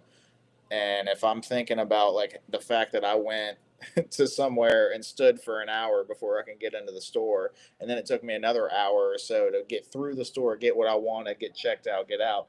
It's like I just spent a couple hours, you know, to save $50. And I'm like, well, I could have just worked a couple hours and made, you know, $70 or whatever. Like worked a couple hours of OT, but I don't know. I'm It with doesn't. you. It's not worth it to me. How many Bucks games have you seen this year, Murph? Tampa Bay Buccaneers. No, Oh, Buckeyes. Pirates. Oh, Yeah. I'll get it Sorry, right eventually. I should have been specific. Yeah.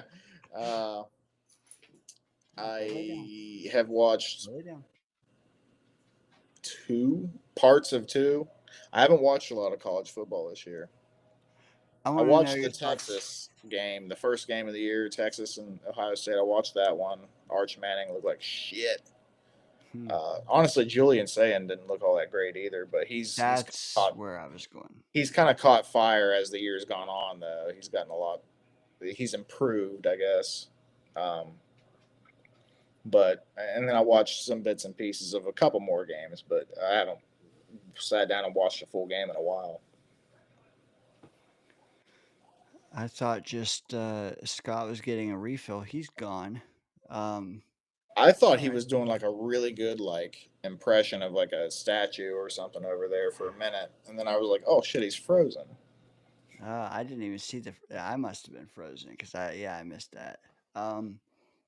But Jake does chime in. He got 90% off. Cool Damn. telescope. Yeah. Now that's a deal worth putting some time in for. Yeah. And you mentioned like the in-store deals. I will say the $100 off and shit I was mentioning were online, but still, like, unless I was targeting that item prior to noticing the deal, but to like $100 off isn't enough to impulse me to buy something. Is what I was trying to say. Like, yeah, I don't know. No, yeah, I agree with that too. But like now that they do Cyber Monday and stuff, and a lot of these companies do like 2 weeks up until Black Friday. They have all these deals going on, and you might as well just shop online. You can do all that stuff online and save a bunch of money rather than dealing with the hassle of fighting the crowds and the traffic. And I don't know. I'm with you.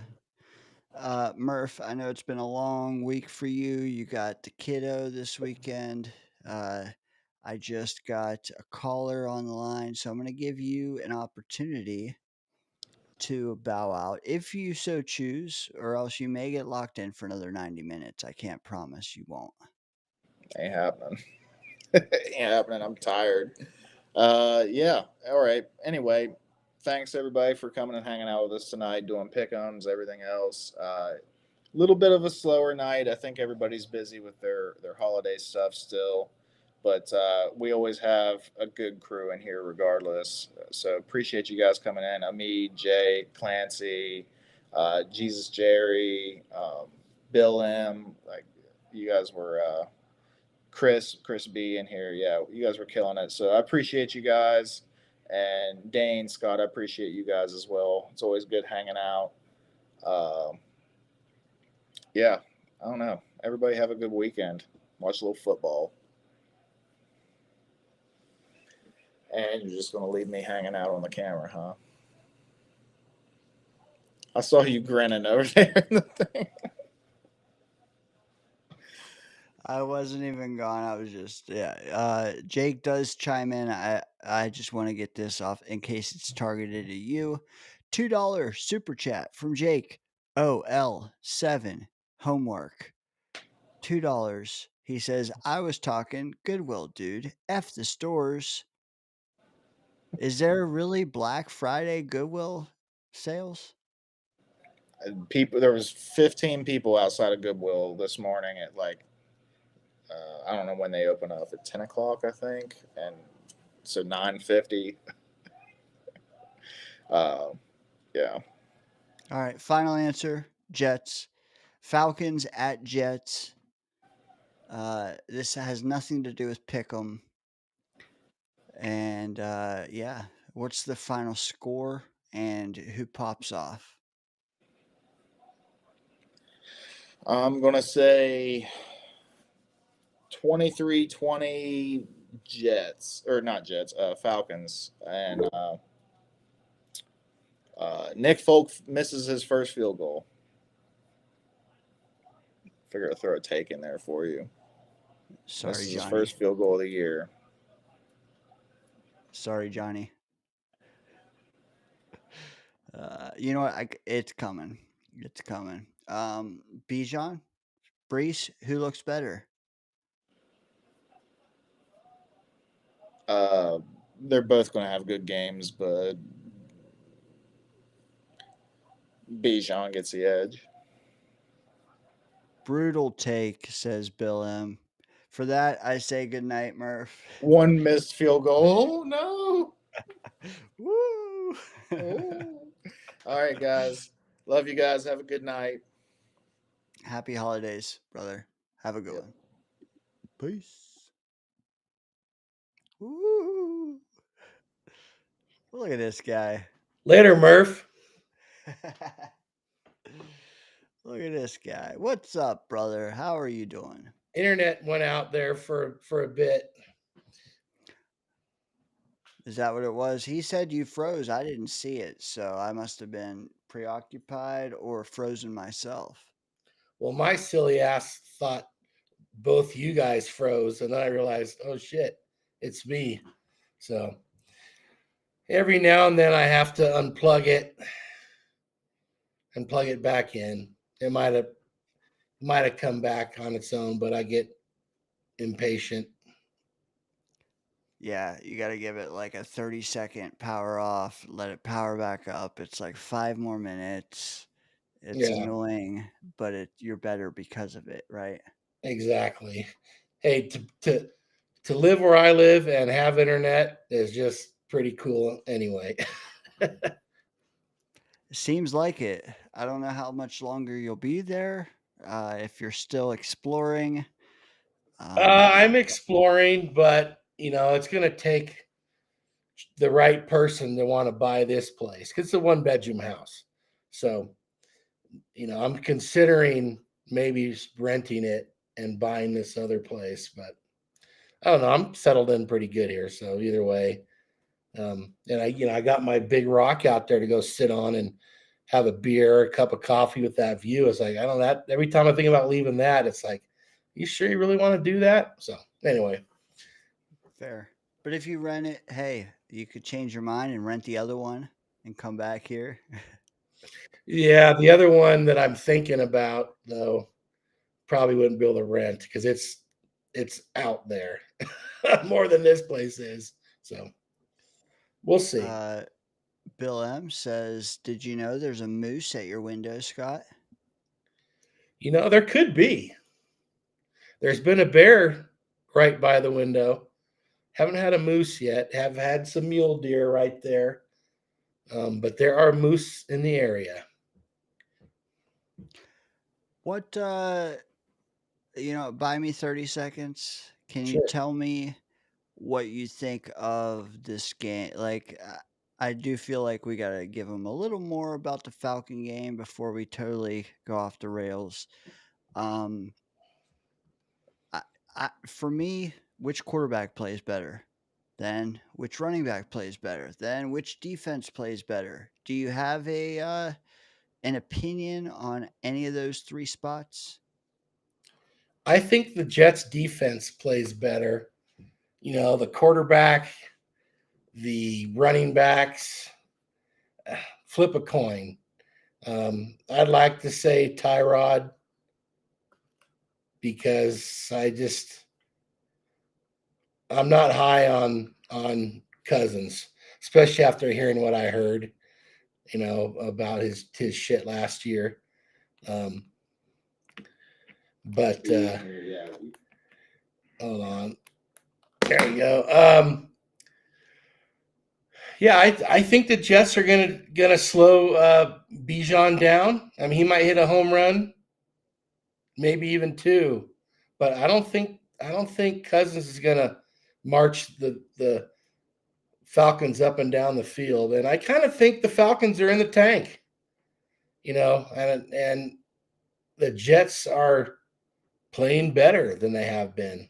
Now, having watched Baltimore yesterday, kind of takes a little shine off of the competitive loss that the Jets had with them, because, man, they look like ass against Cincinnati in every respect. So I don't know, but I think the Falcons, they're a floundering team. I don't think they can come here. I wonder what's the weather going to be like. Hopefully it's going to be cold, indoor team, cold weather, maybe bad weather. Just gives the Jets more of an advantage.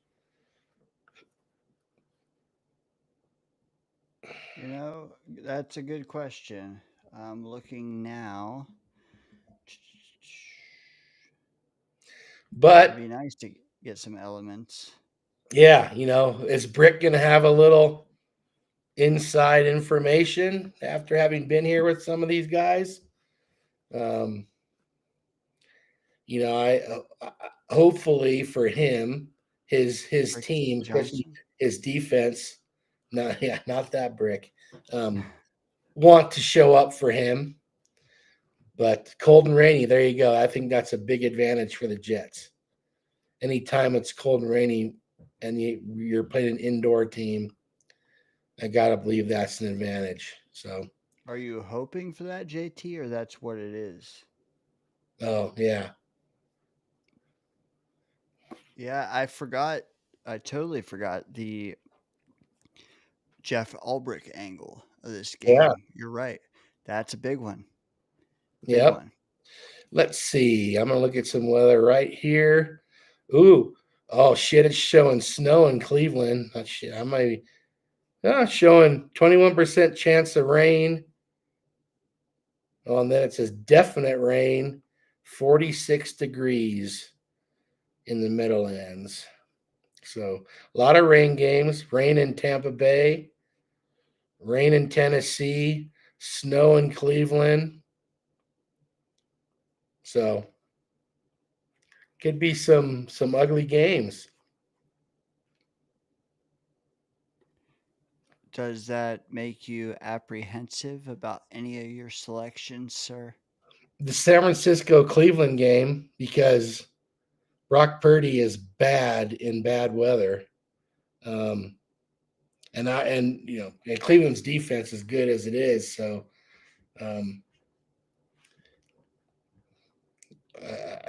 yeah, no, just that one really. Yeah, the Buffalo game, was that in Buffalo? That's I gotta in look Pittsburgh. again. That is in Pittsburgh. And Seattle might have rain against Minnesota. Oh, yeah. Pittsburgh and Buffalo looks like could be rain. It says chance of rain. So, yeah, a lot of New England and New York 29 degrees, chance of snow. So there's a lot of weather games this week. Maybe that could help Carolina. Oh, it's slight chance of rain. Maybe that could help Murph. Yep. Well, what was his lone wolf? His lone wolf was wasn't it the Atlanta? That won't help him, right? Oh yeah, you're right. Then the other lone wolf was an indoor game, so yeah. Sauce Gardner gonna shut down Nico again. He's done it before. He has. They love my pot shots at Murph. Trust me, guys, they'll keep coming. What is on the menu for you tonight, Scott? I see you sipping something out of a glass. I am drinking Michelob Ultra Pure Gold. Nice. It's organic. It's actually really good. Is it? But Is it? it's good. Yeah, I like it better than the other. And I like the other one as well. But yeah. So what's on tap tonight? I'm gonna hang out with you for a little bit. Make sure the fires go. There's Murph. See you. Hey Murph. Thanks for waiting around for me, pal. Have a good night, Murph. Facts. Murph still here chiming in. I was wondering why. I thought they liked my pot shots. No, they were responding to Murph himself. He says Jets driving at the end of the fourth with a chance to tie or win the game, and Isaiah Davis fumbles at the 7-yard line. Oh, You know, okay. you had me, Murph, until you said 7-yard line. If you said 1-yard line, I would have been That's fully Brees. invested. That's Brees's spot. Yeah. So what happens first? The Jets miss a field goal or get an interception? That, sir, is a very intriguing question. I think the Jets are getting one this week. A pick? A pick. I think Folk is going to miss soon. So does that cancel out your take? No, it's whichever happens first. Yeah, yeah. JT, we're picking off Cousins. Damn right. You know what? When it comes to Cousins, yeah, you guys are probably right. If it wasn't Cousins this week, Folk is missing soon. I'm telling you, man. Now I know he missed only 3 the last 2 years, so maybe he won't. Maybe he'll only miss 1. Maybe he won't miss any. Maybe the Jets will win because Jake doesn't want them to. That's also possible. Ooh, you know what? I got to go. Missed field goal happens first. I have to. Well, bad weather won't help. No. But you act like we haven't had opportunities. You know? Opportunities to miss field goals? No, to pick the ball. Oh, The no, weather, for sure. Well, it's us. It's not the scenarios. that's the old defense. That's the old saying. Why do defensive backs? Why are they playing defensive back instead of receiver? Because they can't catch the ball. Catch. Right. So that's a good point. I mean, more opportunities will help if Kirk. I mean, hell, he doesn't have London. That's big. Yeah. Who does he have? I mean, do you not just like spy Bijan? Or I mean, who's gonna beat you? Well, I mean, Bijan is obviously the focus of the defense. Well, they got the big tight end still. They do. Mooney who can make some plays. I'm not sure who else they have. I'm not sure I've watched the Falcons even play this year. So,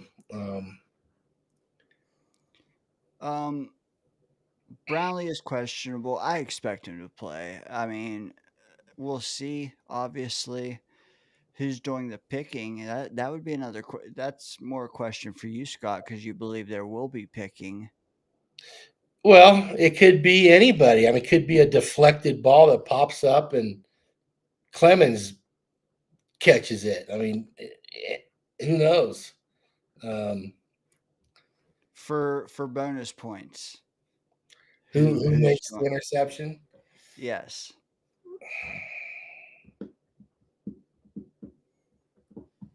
And this is strictly bonus.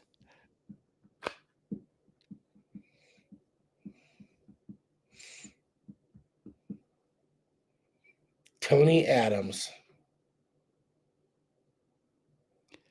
Is Just- that because? Good. I was gonna say just playing center field, and there it is. Not because he does anything great. It's just the balls.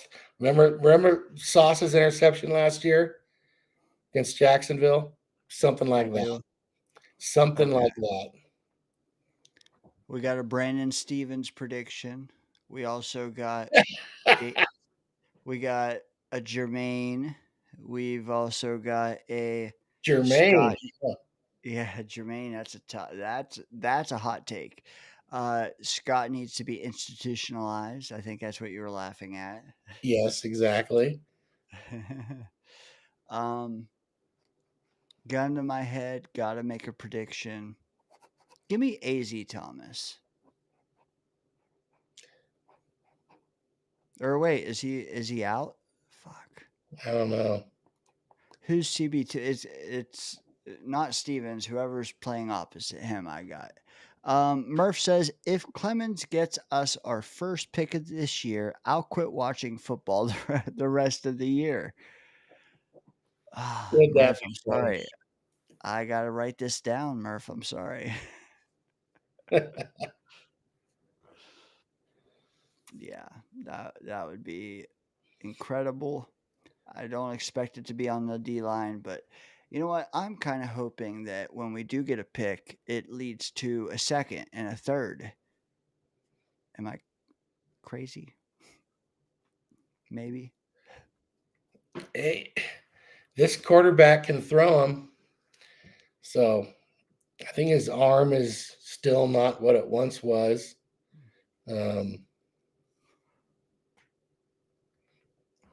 This is the game to do it. It is. Well, I mean, Tua, it could be done against Tua as well, but not like this. Hopefully, this one is the factor. We had a chance against Tua already as well, but just going to be hopefully even colder next week when he comes to town. Yeah. Indeed. What about you, Scott? Do you have any questions for me? I'm running out of steam. It's Black Friday. It's 1:30 on the East Coast. We're rolling into hour 5. Murph's still somehow here in the chat, but I'm sure he's winding down. Oh, he says Quincy gets the first one. But regardless, any conversation stoking questions, or are we winding down? What'd you do for Thanksgiving yesterday, Dane? I went to the in-laws. Yeah. That was fun. Yeah. Good Okay. turkey, I will say. Later, Murph. Night, Murph. Yeah, good. I'd say about a crew of 12 or so at the mother-in-law's house. That was fun. Now I got today off. I did some studio stuff. I watched that game earlier that wasn't my favorite kind of game. And now I got Saturday and Sunday where I can just plug in and watch the Ducks tomorrow. Go Ducks. And then watch the Jets on Sunday, and then open the Danger Zone on Sunday night. Tune in there. Chaos back there. But yeah, then back to work. So halfway through the weekend, got a bunch of football ahead of me. What about you, though? How was your Thanksgiving? My Thanksgiving was cool. I was just here solo. Made some beef stew. Had beef stew and gummies and red wine and watched football yesterday. It was a pretty solid day, actually. The life of Riley. Yeah. Yeah. So, yeah, just good. It's a very good football weekend. Yeah. Starting on Sunday. So Did you watch any of the games tonight? the college 2 games? Yeah, 2 and 3. No. I saw. I thought about turning on that Texas A&M game. I'm not sure how it came out. Do you know? It was 10-3 last I saw. Yeah, I've been streaming. The chat said it. I think someone won by. Yeah, well, they'll tell us. Hopefully, please tell us. And then Arizona and Arizona State were playing also, which I thought about watching, but then I got caught up in the danger zone. Let's It see. happens to the best of us. Utah, Kansas. I know Boise State had a hell of a game. Georgia beat Georgia Tech 16-9. Boise State won 25-24. Damn, Texas beat Texas A&M. Guess who's moving up another spot, Dane? Quack, quack. They got to win tomorrow, though. Yes, that's what I was getting at. Like 2 and 3. Like I think my phone, I have it set to where it mainly shows me the ranked teams. But I did notice that 2 and 3 were both playing, so 3 lost. Oh, Arch Manning. I guess he did play. I thought they were saying he wasn't going to play, but he did play. Yeah, Texas A&M was number 3. They lost to Texas. So they were winning 10-3.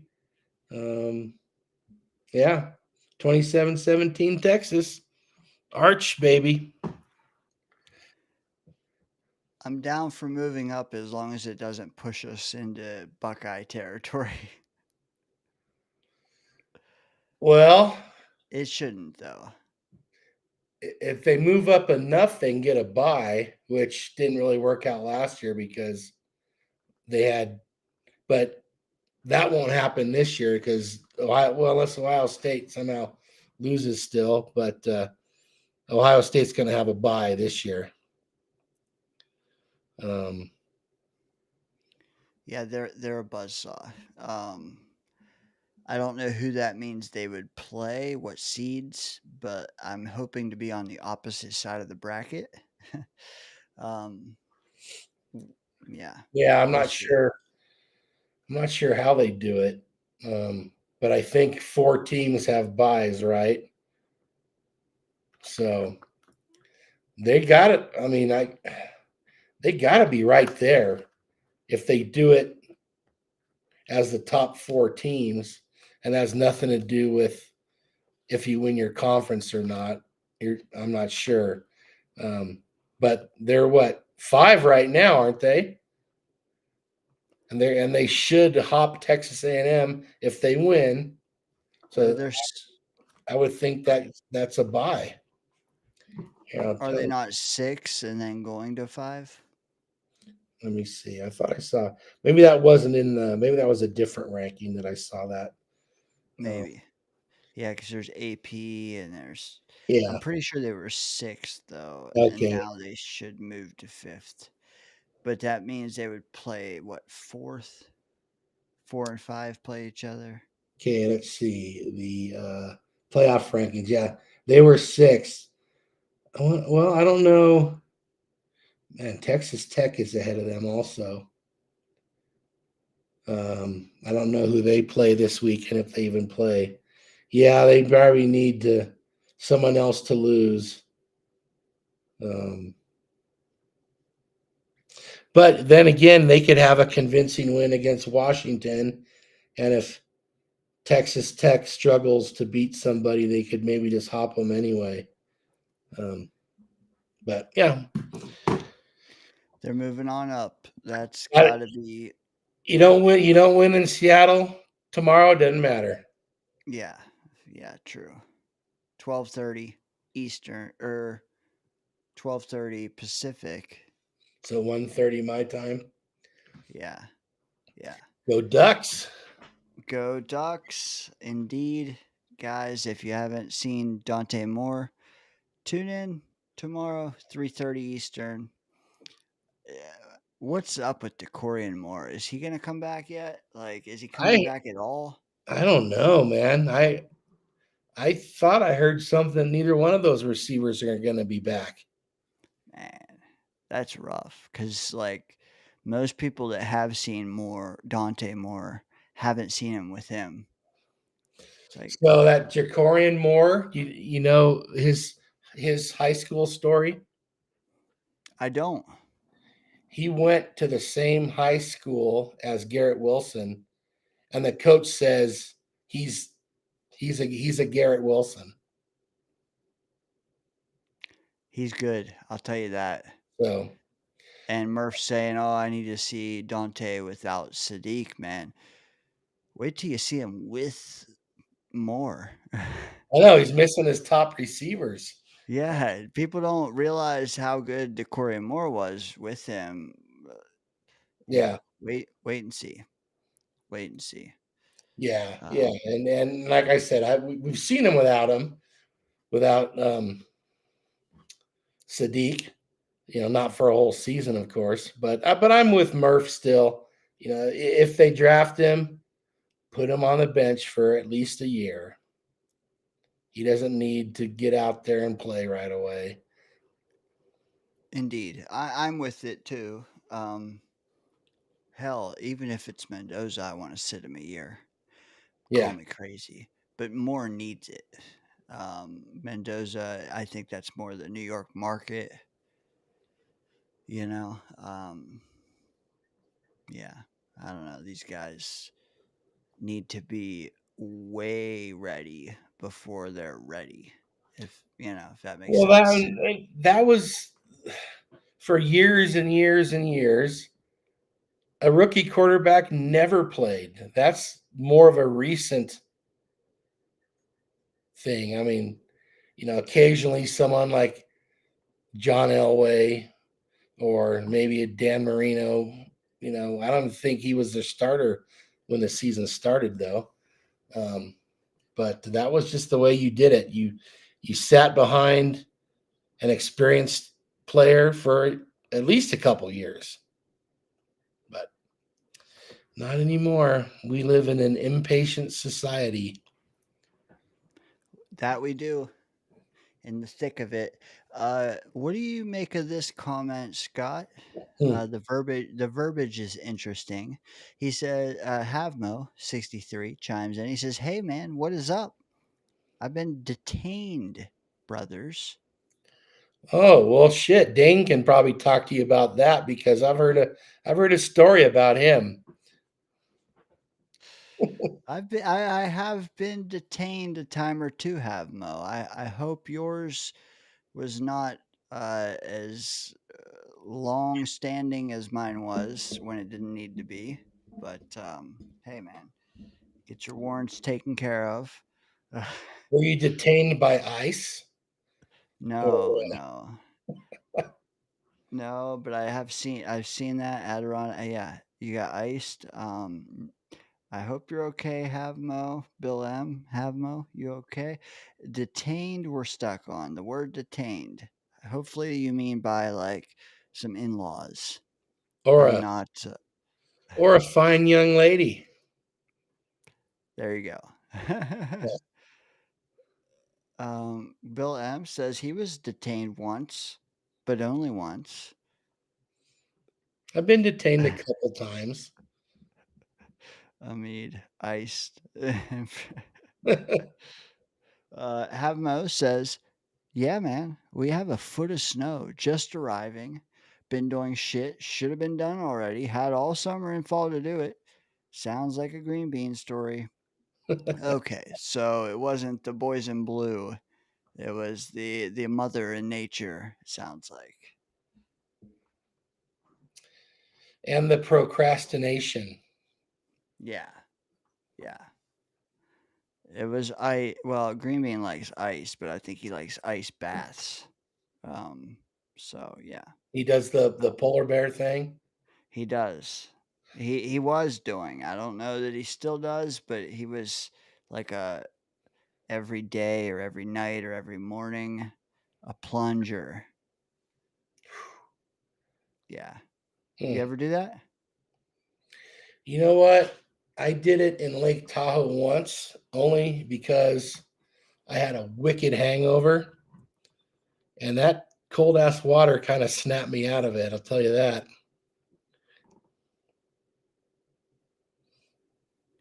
I might need the address for tomorrow morning.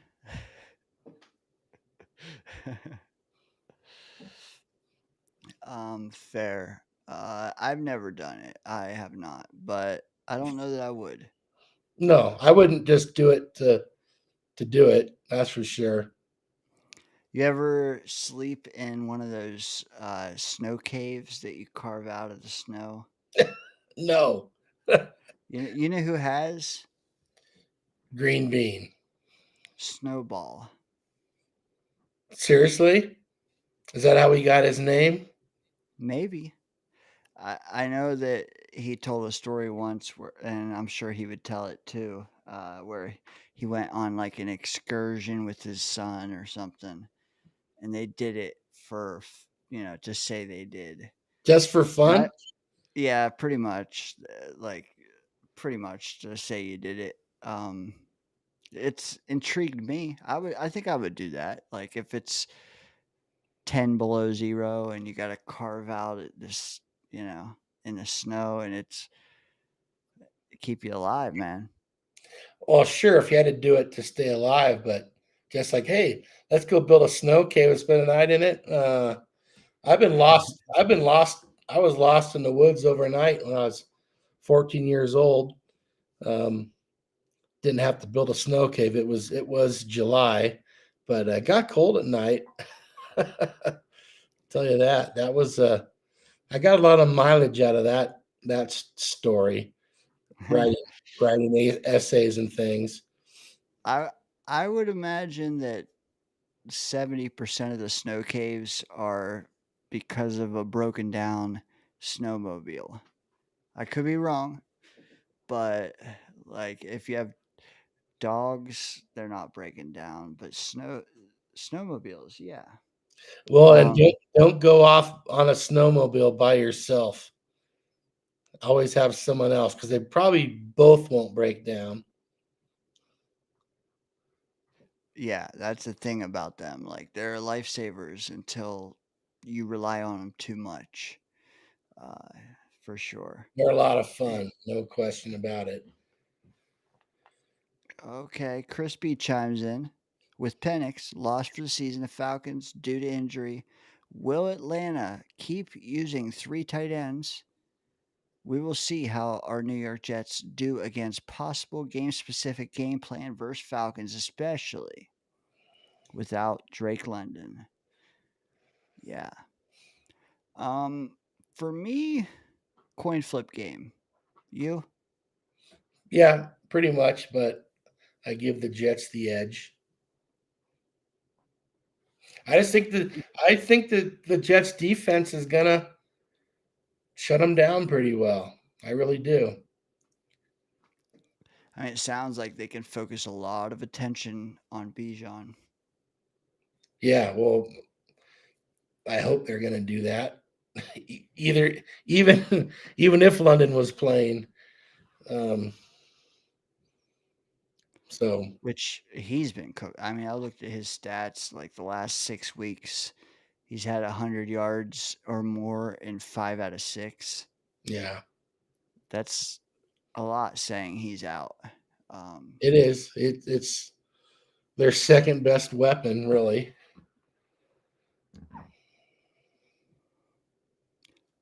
Havmo says he didn't make it last Friday because he was really hammered. Got home plenty early, but he was cooked. Havmo, that doesn't stop us. Cheers. Cheers, indeed. Let's see if I can find Havmo here. I think he's in the middle of the pack. No. Thought I He's saw him on in here somewhere. There he is there. Okay. in the Yeah. 600 club. 10-3, Havmo. What are you talking about? I think he was. Oh yeah, he found me on the Midnight Mike show, and then he came back and commented his picks. 10-3 though, man. That's Not good. bad. Yeah. Good Heck as I yeah. went. Scott, dude, I had to invent purple for you, bro. Got my own color. Oh. Uh, Well, someone come up there and join me. Jesus Jerry's right there. the water's warm. FG's right there. Good night, JT. Later, JT. What a leaderboard. Facts. Havmo. Righteous. Yeah, you know what? This is it's shaping out to be a fun December. You know? It'll be tricky week 18 when you don't know who's playing, who's not playing, how long someone's playing. And I'm sure we'll have someone join like on Christmas and put together 2 good weeks, and we'll have a dilemma. Yeah, you got to have 100 games in. 100 games. These people, a lot of them have 100. Not all. Even Clancy doesn't have 100 yet, Scott. I know, but by the end of the season, he will. Easy. True. We're going to have 200. Yeah, good point. Maybe close to it. What about that? You have to have half as many as us. Fair enough. I like it. But no cherry picking. Yeah, you got to put together 10 pick weeks, not 3 and 3 and 3. No leaving out the coin flip games. Yes. Adirondack, I got fooled on a few games this week. Vegas clowned me. Yeah, Vegas clowned me too. But AFG went 9-4, man. And your percentage went up. And you got closer to 100 games, so it's a good week, man. But I couldn't center your name because Vegas clowned you. So better fix that. Jesus, Jerry, and you though, Scott. Hell of a week. Pretty good. When your only loss is what, the Saints? Yeah. I had the Cowboys beating the Eagles, which most people didn't have. So that was one for me. I don't remember the other close games. Oh, there was Cleveland and Vegas. Vegas did clown you. I had Cleveland. I think you had Vegas. So You're a Shador fan. I see you. Shador all day. Havmo says we should crown you already. You'll be hoisting trophies here in a few. Do you see it that way? I got a shot. I could just quit picking games until someone threatens me. But heck, Jesus Jerry, he's got to keep making picks. But he has a good week, and he could probably hop me. When your numbers are low like that, you can jump high or fall low that much easier. Yeah, Someone could jump out to 800 if it's a week like week 12 again. Who Yeah, knows? if he goes, how many games did we pick this week? Not as many, probably, because of all the Thursday and Oh, you know what? There was no buys, which helped. oh, so we probably had Um, 12 games or something. 12 games. Yeah. Okay, so if Jesus Cherry goes 11-1, and I don't know, if you put the other thing back up there, he'll hop me. That'll be a big swing. Correct. He'd Correct. be 28-13. Yeah. No, he'd be 38. 48-13. Yeah, he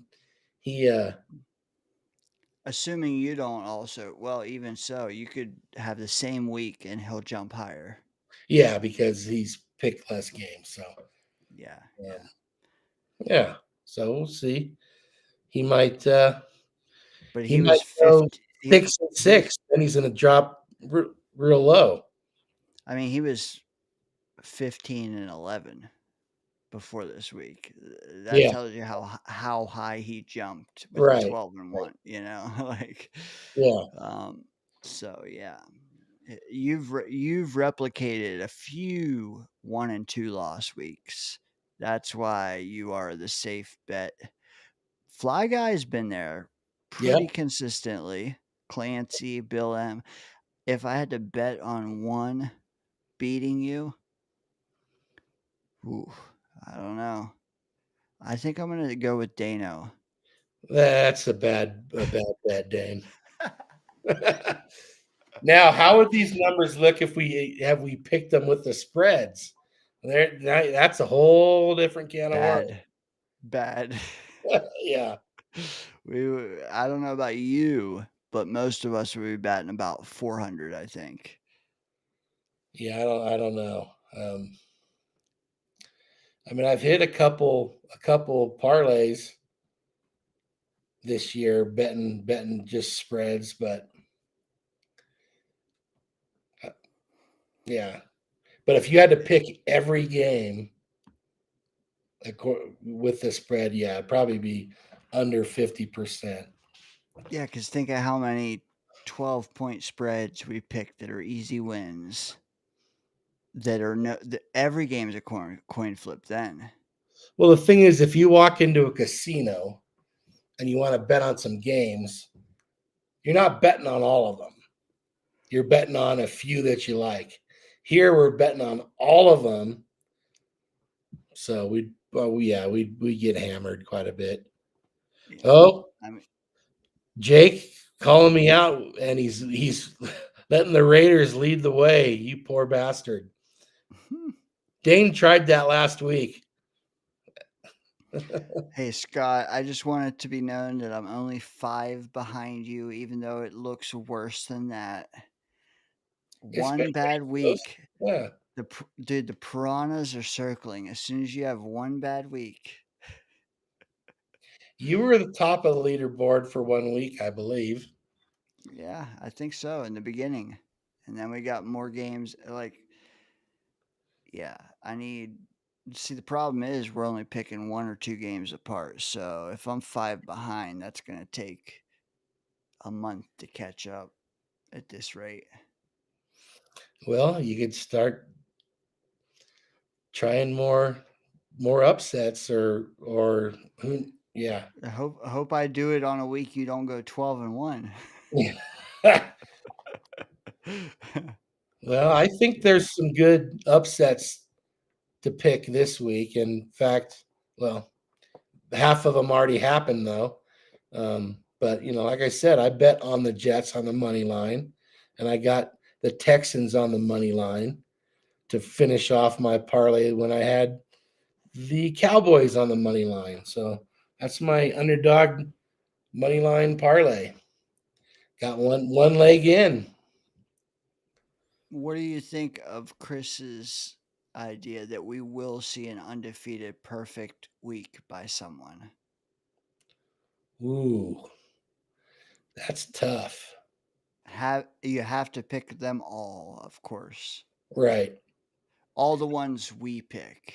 So yeah, I'm all gonna the yeah, Sunday, Sunday Monday. and Monday, right? And we'll have some Saturdays coming up here pretty We soon. will. We will. I'm gonna say no one will go undefeated. Ooh, that's a hot take. Well, I mean, we haven't seen it yet, have Well, we? In how true. 12 weeks? True. Yeah, I don't know if either of them are hot. It's probably. I mean, what does the chat think? Is anybody going to go undefeated in a single week? And like I know someone went 3-0 one week. Well, that doesn't count. You got to pick all Adirondack. the games. Huh? We did that? Fly Guy, Oh yeah. which I assume is a fisherman. Yes, he's a But fisherman, no yeah. doubt. A fly fisherman at that, Dane. Oh yeah. Yeah, like Andy Griffith and the do. They weren't fly fishing. They weren't. Damn it. Yeah. More like a river runs through it. Okay. I think Andy Griffith, they probably were like fishing for bluegill with bobbers. Probably.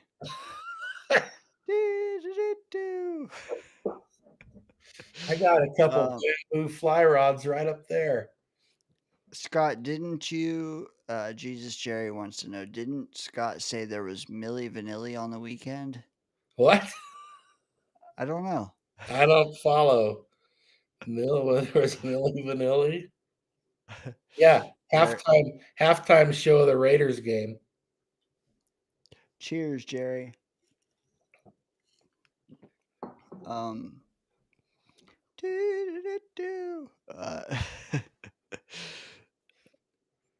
Yeah. Jesus Jerry said there will be an undefeated. It's gonna be him now. Okay. Well, if he goes undefeated, he's gonna take the lead in winning percentage.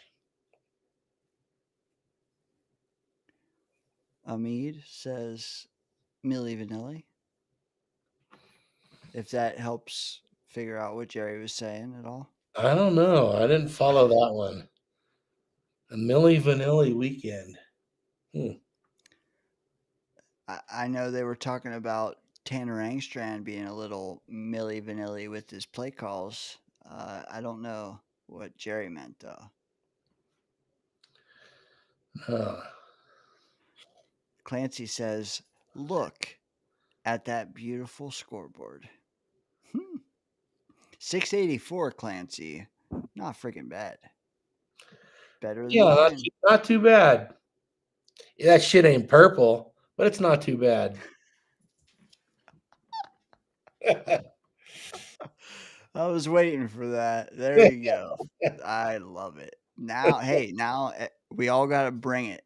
We got to bring it to eliminate the purple or add to it. Yeah, you guys can't really do anything to eliminate it, but you can add to it. Yes. Which, I mean, some might. Yeah, that'd be more fun than eliminating it anyway. So 12 games, you got to go like 10-2 at least. Well, 7-3 is 700. We got 12 games. I know. So, at 10-2, you're fine with that. So, 7-3.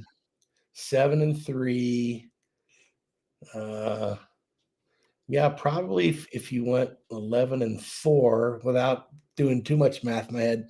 Yeah, that would not 11-4. What? How many? 12 games? So 8-4 would drop me under. 8-4 would drop me under.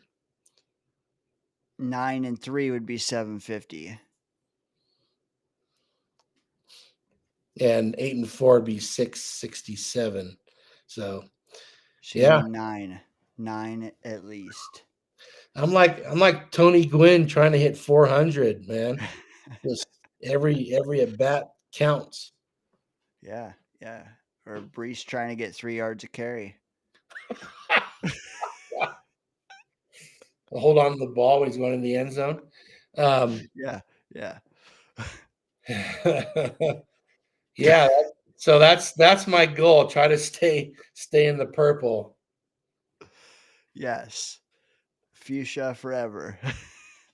Oh God. Oh shit. Yeah, Crispy says it though. 700 is impressive. Can you keep it? But I mean, look, Clancy, 9-3 people are is 750. Good. 9-3 is 750, Clancy. But there are a lot of people are right there around the 700 mark. So Yes. And they have less games than you. So again, if they go 9-3 and you go 9-3, they benefit more. Yeah. yes. Although all those numbers would be lower had we picked the first 4 games this year. Clancy. Yep.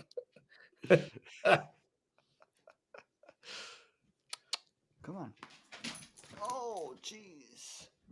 I know. I think I would have gone 1-3 over the first 4 games of the week. You know what? They are the toughest, and maybe we're missing out not picking them. I mean, you're not gonna have 4 games like you did No. this week, but still, Normally they're it's tough. one shitty game. Mhm. One shitty game, and that could change the whole landscape of this. Yeah. But I don't like picking it on Friday, and then teams got to play twice before we're picking. Yeah, no. Yeah. I agree. So Well, Scott, I think we're about finished. Earlier than lately. Four no and a half kidding. hours. I'm saying it's a short stream, guys. 4.5 hours. Um, we talked ducks. I don't. Amateur stuff. 4.5 hours. Right. Jeez Louise, what are we doing? Um, are you really streaming if you're not hitting hour 5? Like, come on. Clancy, your shot. Hey, bro. I'm sure you'll get us next time, but this time was ours. Here's the thing about Clancy. He probably, if he moved all those numbers into his head as he was playing baseball and was hitting at bats, he would have got it right away. I believe you. Ohio State, Michigan tomorrow. Ooh. Is that one to watch or no? Because we're watching the Ducks. Not if they play the same time as the Ducks, but yeah, that's one that'd be worth watching. Notre Dame plays freaking Stanford, I think. Some scrub Notre Dame gets to play against. Yeah, like winning by 63 wasn't enough. That's right, Chris. Let's see. Ohio State, Michigan, 10 a.m. for you. 10 a.m. for me? Okay. What time? And you said 1:30 for the Ducks? Yeah, yeah, you could watch most of that actually. Texas Tech plays at 10 for you against West Virginia. We want a loss. Let's go WVU. Oh, have Mo. That sounds like fun. Hopefully you didn't get a turkey bone up in there. Super chat from Jake OL7HW, or Jake as we call him around here. $2. I would have went 0-3 on Thursday. Champion, Scott? I was 1-2 on Thursday, and I was 0-1 today. But my one win was the only one I bet on, so I'm okay with that. Yeah, you could make up a lot for losing this just by winning a little parlay, right? And I'm not a Cowboy fan, but gotta give that team some credit, man. They've kind of got it together. They're playing defense now. They're a team to take seriously. Chris B says, for me and others, East Coast in New Jersey, it's almost 2 a.m. It's Saturday morning, Scott. Oh well, I'm 3 minutes away or 2 minutes away from Saturday morning here. I'm not. I'm an hour away. I'm in the past. I'm living in the past, like the Ken O'Brien talk earlier. You're always one day behind us. Yeah, well, Ken O'Brien, you can't look at stats from guys in the 60s, 70s, and 80s and compare them to stats now because the game was so different. You know, the quarterbacks, they got the hell beat out of them. I don't know what year it changed, but you could knock a receiver on his ass anywhere on the field as long as the ball wasn't in the air. He could be running a post pattern 40 yards downfield. As long as the ball's not in the air, you can drop him. No 5-yard bump and run. It was time to Nope. throw, bump and run. Yeah, yeah. So I don't know what year they changed that, but you know, every rule change has been to make the game more offensive, especially for the quarterback. So you have to look at statistics and eras, you know, like whatever you're talking about Ken O'Brien. So in the era he played versus you can't look at what you know, Okay. what guys are doing now. The game's different. The rules are different. I mean, some stats were brought up, but that wasn't the main. I want to ask you this though. Harlan said the Jets had several good quarterbacks over the years. And that's when Murph said he poo-pooed it. I poo-pooed it.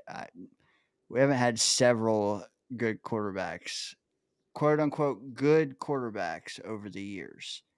How many would you say we've had? And over the years is subject to interpretation. Well, would you Are we going say? back 40 years? Like, Well, yeah. I mean, some people are older than you and Murph, so some are, I guess.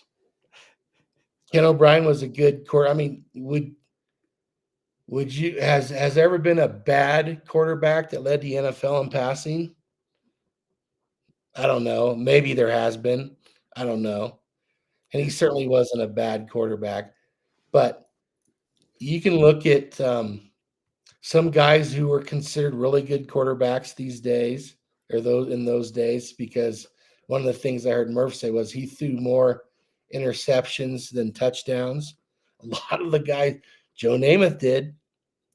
A lot of the guys from that era did. I think Terry Bradshaw might have, and he won 4 Super Bowls. So anyway, Hey, Sanchez went 20-20, I think, his first year. yeah, but they threw more interceptions in those days. You didn't see the things we see now with guys having 35 touchdowns and 7 interceptions. That didn't happen back then. How many good quarterbacks have the Jets had over the years? Well, are we saying good? They had good years, or they were good they were recognized as good quarterbacks? That's all we got out of Harlan. Because Personally, I mean, I like defining the metrics, the argument, all fleshing it out first. Harlan was just saying we've had plenty of good quarterbacks over the years, period. But I think you should take their entire jet stint and average that. And if it's good average, they're good. But if they have one good year, too bad. That's not a good quarterback. well, that was my point. Like Fitz, he had one good year, and for a Jet, he was a good quarterback, right? But I'm not calling him a good quarterback. Yeah. So Jake, you should have asked Harlan this then.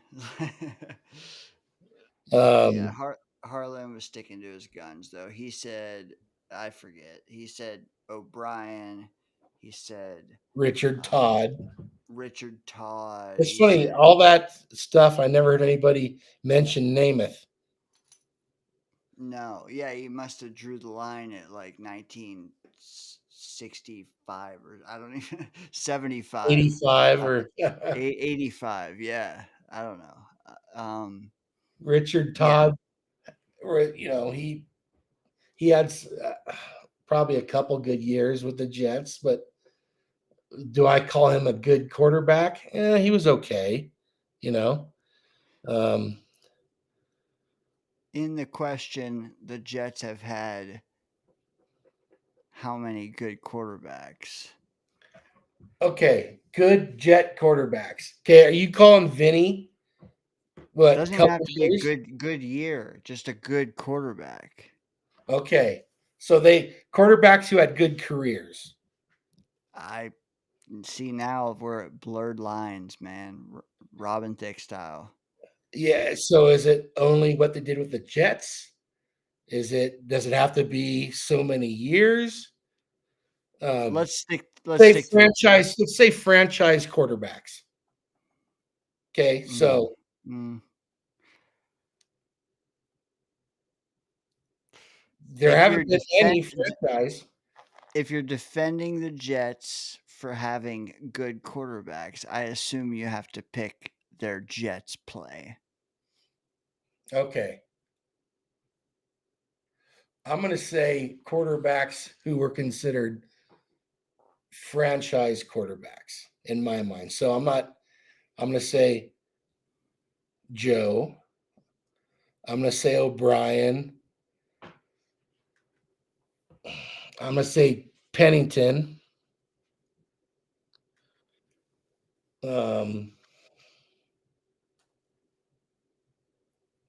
Vinny just wasn't around enough, even though he had a great year. Maybe Brees Hall. Yeah, he threw a touchdown pass. He's almost as well as our season starting quarterback.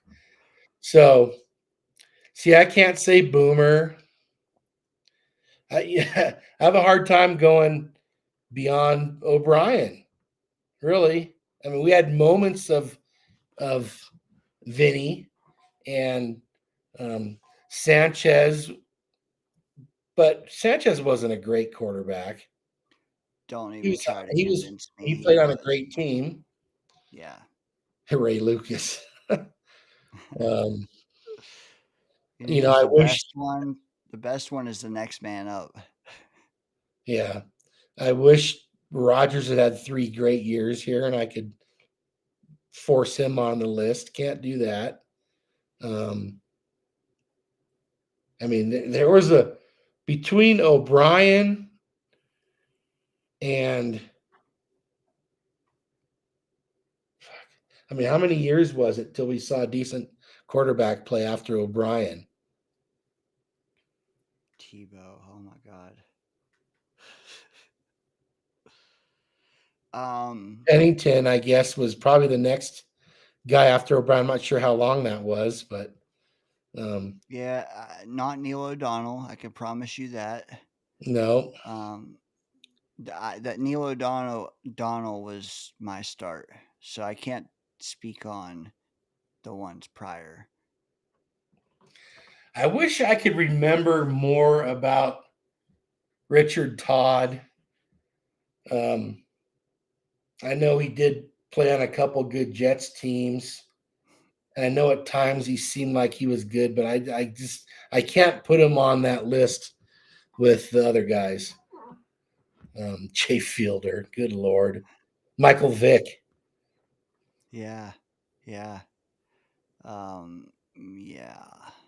Woof. I don't even. Oh man. Yeah. Well, you weren't even around for O'Brien or Namath, and I don't remember Namath. And O'Brien is why I'm sitting here right now talking to you. I always find it funny the people that were like born in '68 that claim Namath. Oh, It's like, come on, man. You were like 2.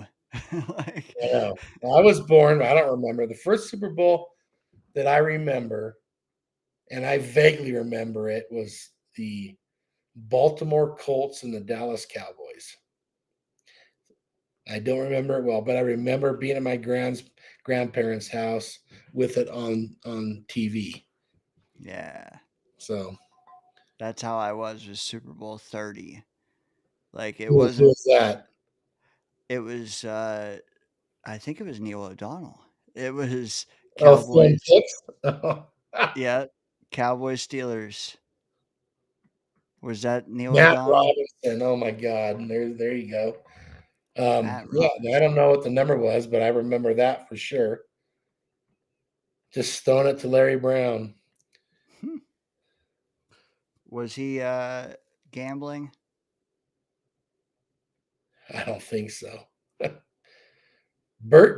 Burt Jones play for the Jets? I don't remember that. Man, he was when he was with the Colts, that dude was he was a ball player. Do you claim Brett Favre's 2008? No. Well, I mean, Good yeah, question, he though. obviously Uh, he was a great quarterback for his career, but but I don't think anybody who watched 2008 would say that was a good quarterback season for the Jets. Well, it was for a season, while. season, yes. Yeah. See that you need the framing of the question proper to really flesh this out. It's like, what did Harlan mean? I don't think anybody would say the Jets have had plenty unless you paint it a certain way where it's like, oh, if you gave us one individual good season, you count. Then you might be able to say plenty. But Yeah. plenty against every other franchise, some As compared franchises to would have Cleveland. 50. Yeah, yeah, against Cleveland. Yeah, some other franchises would have 50 good seasons then. I heard a stat the other day. It was, gosh, how many Brooks Wilson. quarterbacks have started for Cleveland since every year it was, and then they said, and the Packers have had like 6, and Cleveland had like 45. That's crazy. Yeah, Believable, but crazy. yeah, yeah. Um, yeah, I would say the Jets are ahead of Cleveland. I'm trying to think of good Cleveland quarterbacks. I remember Brian Sipe before your time, but he was good. I'm trying to think who was there when I first started so you could tell. Tim Couch was drafted when? Oh, he was the Achilles Smith draft. So that was like 90, Nice. 98, 99. So that's about Donovan when McNabb. Donovan McNabb in Cleveland, I only vaguely remember No, I mean, he was drafted that in that draft. draft. He didn't play in Cleveland.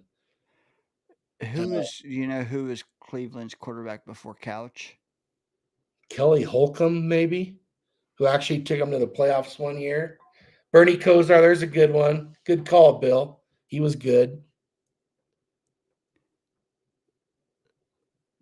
Was Donovan in Philly for the majority?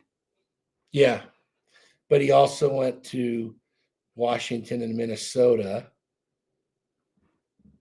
I remember Washington. I don't remember Minnesota. He was pretty much done, by then. Yeah, good call on Bernie Kosar, who's close to dying trying to get a liver transplant. I don't know if you've seen that stuff. Otto Graham. Yeah. That's way Okay. Going way back. Yeah. way back. But he's like the winningest quarterback in NFL history. Yeah, I think I have heard that. Um, QB wearing number 60. Huh. yeah, that's funny. Dude, there was a time, Chris, you say Brunel. There was a time I would have preferred him to start for this team because I was Over so who? fed. Sanchez. Okay. I was so fed up with his picks, man. Dude, because he would just throw it straight to a linebacker. It's like, what are you doing, dude? Like, straight to a linebacker. Did you ever feel like Sanchez was like all in on football? No. I didn't either. No. I Yeah. didn't either. He was having a good time. He was probably banging as many broads as as Joe Namath did, you know? And he would go down as one of our most hated had he not played well in January. Yeah. Speaking of him, what's going on with his legal stuff? Or do we even know? I think they just pushed it off from December to March. Oh, okay. Yeah, so I'm sure he's out on whatever bail or whatever. Yeah. Um, Doesn't I have don't a know. job to go to now. No, I think his future money is probably dried up too. So how much you gonna pay for a defense when you know your last dollar might be in the bank?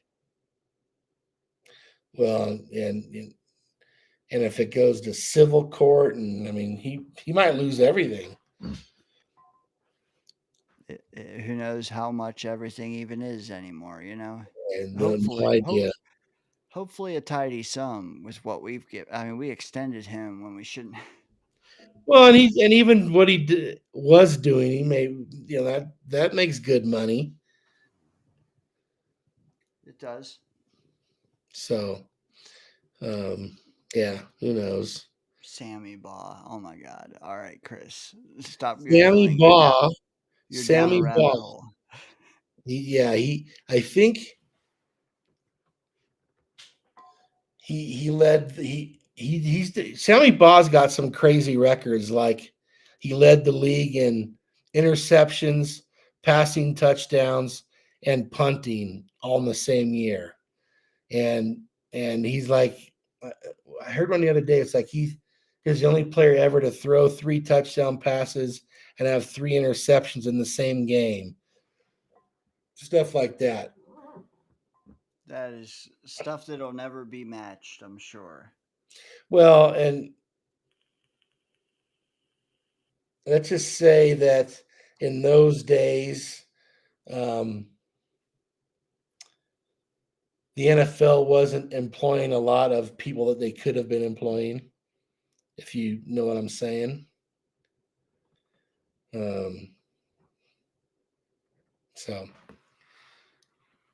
Yeah, no, I got you. Sammy Baugh, though, yeah. Some of these names will live in lore forever. oh, he's a Hall of Famer, Hmm. no question. Well, Scott, we're hitting 5 hours. Chat's still there's still 12 here listening. What the hell? It's the Let's leave it. Let's leave it. late night happy hour. Yes, it is 2 a.m. We hit 2 a.m. on the East Coast on a holiday night. Hopefully people enjoyed the stream. I think they did. We did. Hopefully you did. Bill M says Modine, Ducks, Hot Take, Mangled, Mo, Draft, We Stink, Danger Zone, and Lone Wolf all in one message. Damn, You that covers a lot of ground right there. you notice there's a duck in there. Oh hell yeah. Yeah. Huh? Duck Nation, let's go. All right, man. Any final thoughts?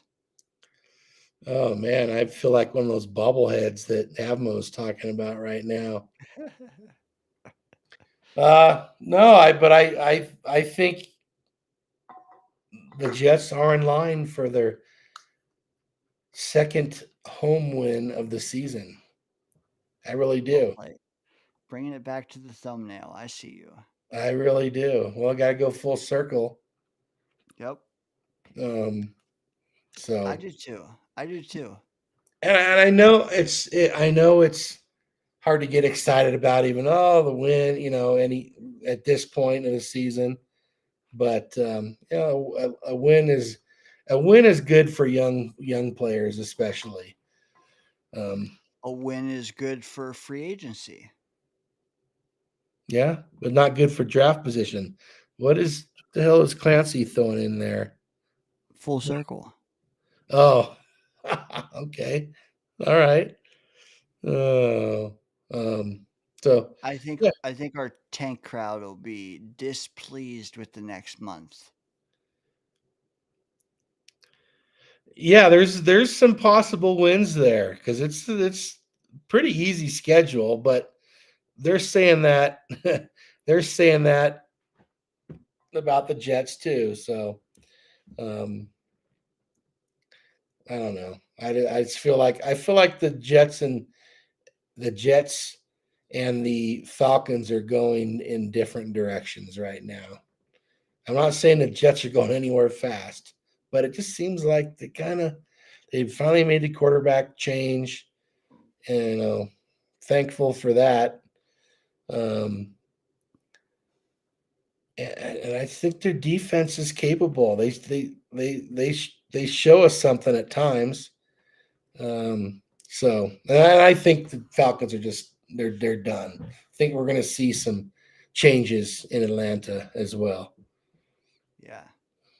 Might even be able to knock Cousins off his little spot there. Maybe go and knock Tua off his after that. Maybe we'll bring forth the Zach Wilson era in Miami. Let's slow down though, one thing at a time. Yeah, Kirko chains. Kirko. Yeah, Yeah. I seriously think the Jets might just beat the shit out of them. Now that I'm thinking about that, and we've talked about it a little bit more. The gloves are off.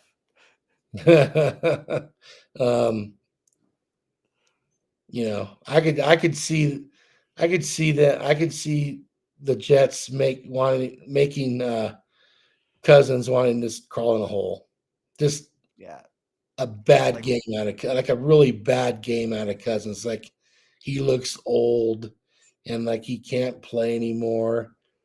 One of those deals. Brissett week 3 last year. Yeah, now look at him this year. He looks pretty good when I watch him play. Hey, Kirk can do that next year. Let's steal his soul though, like we did Brissett. Yeah.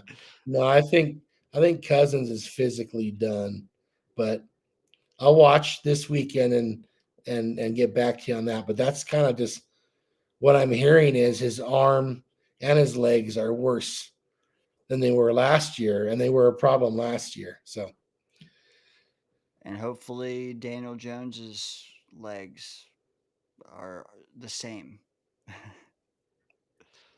yeah, that's I saw some videos of him dropping back, and he didn't look comfortable to me. No. And a lot of people forecasted their implosion. I think that it will happen too. Like, what are they? 8 wins. I think they're lucky to get to 10. But we'll see. We'll see. 1 week at a time. Well, Jonathan wouldn't it be something if they didn't even end up winning their division, which was given to them?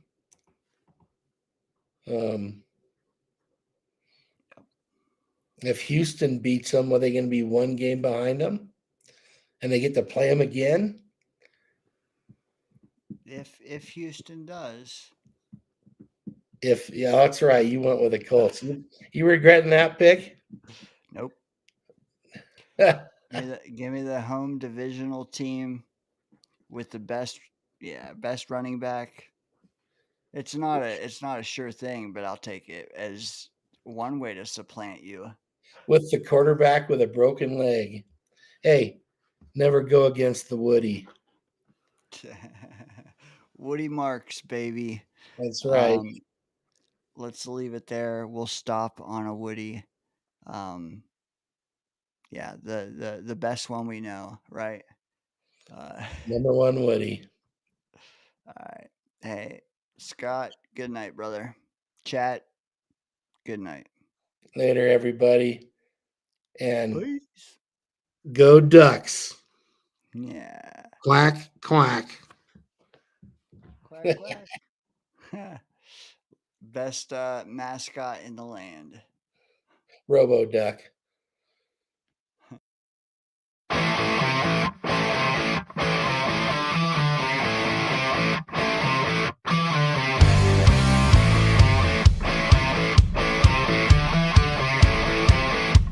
I love the show. I love you guys. Fucking, let's go Jets. JTS. Jets.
We can't all be beautiful.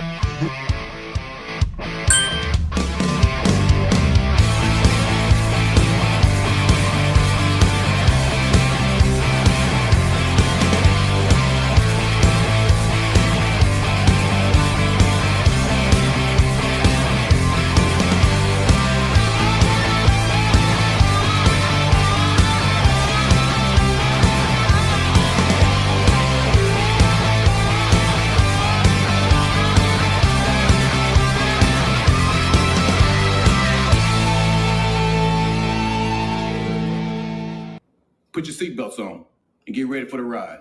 You're in the danger zone. Totally, back row.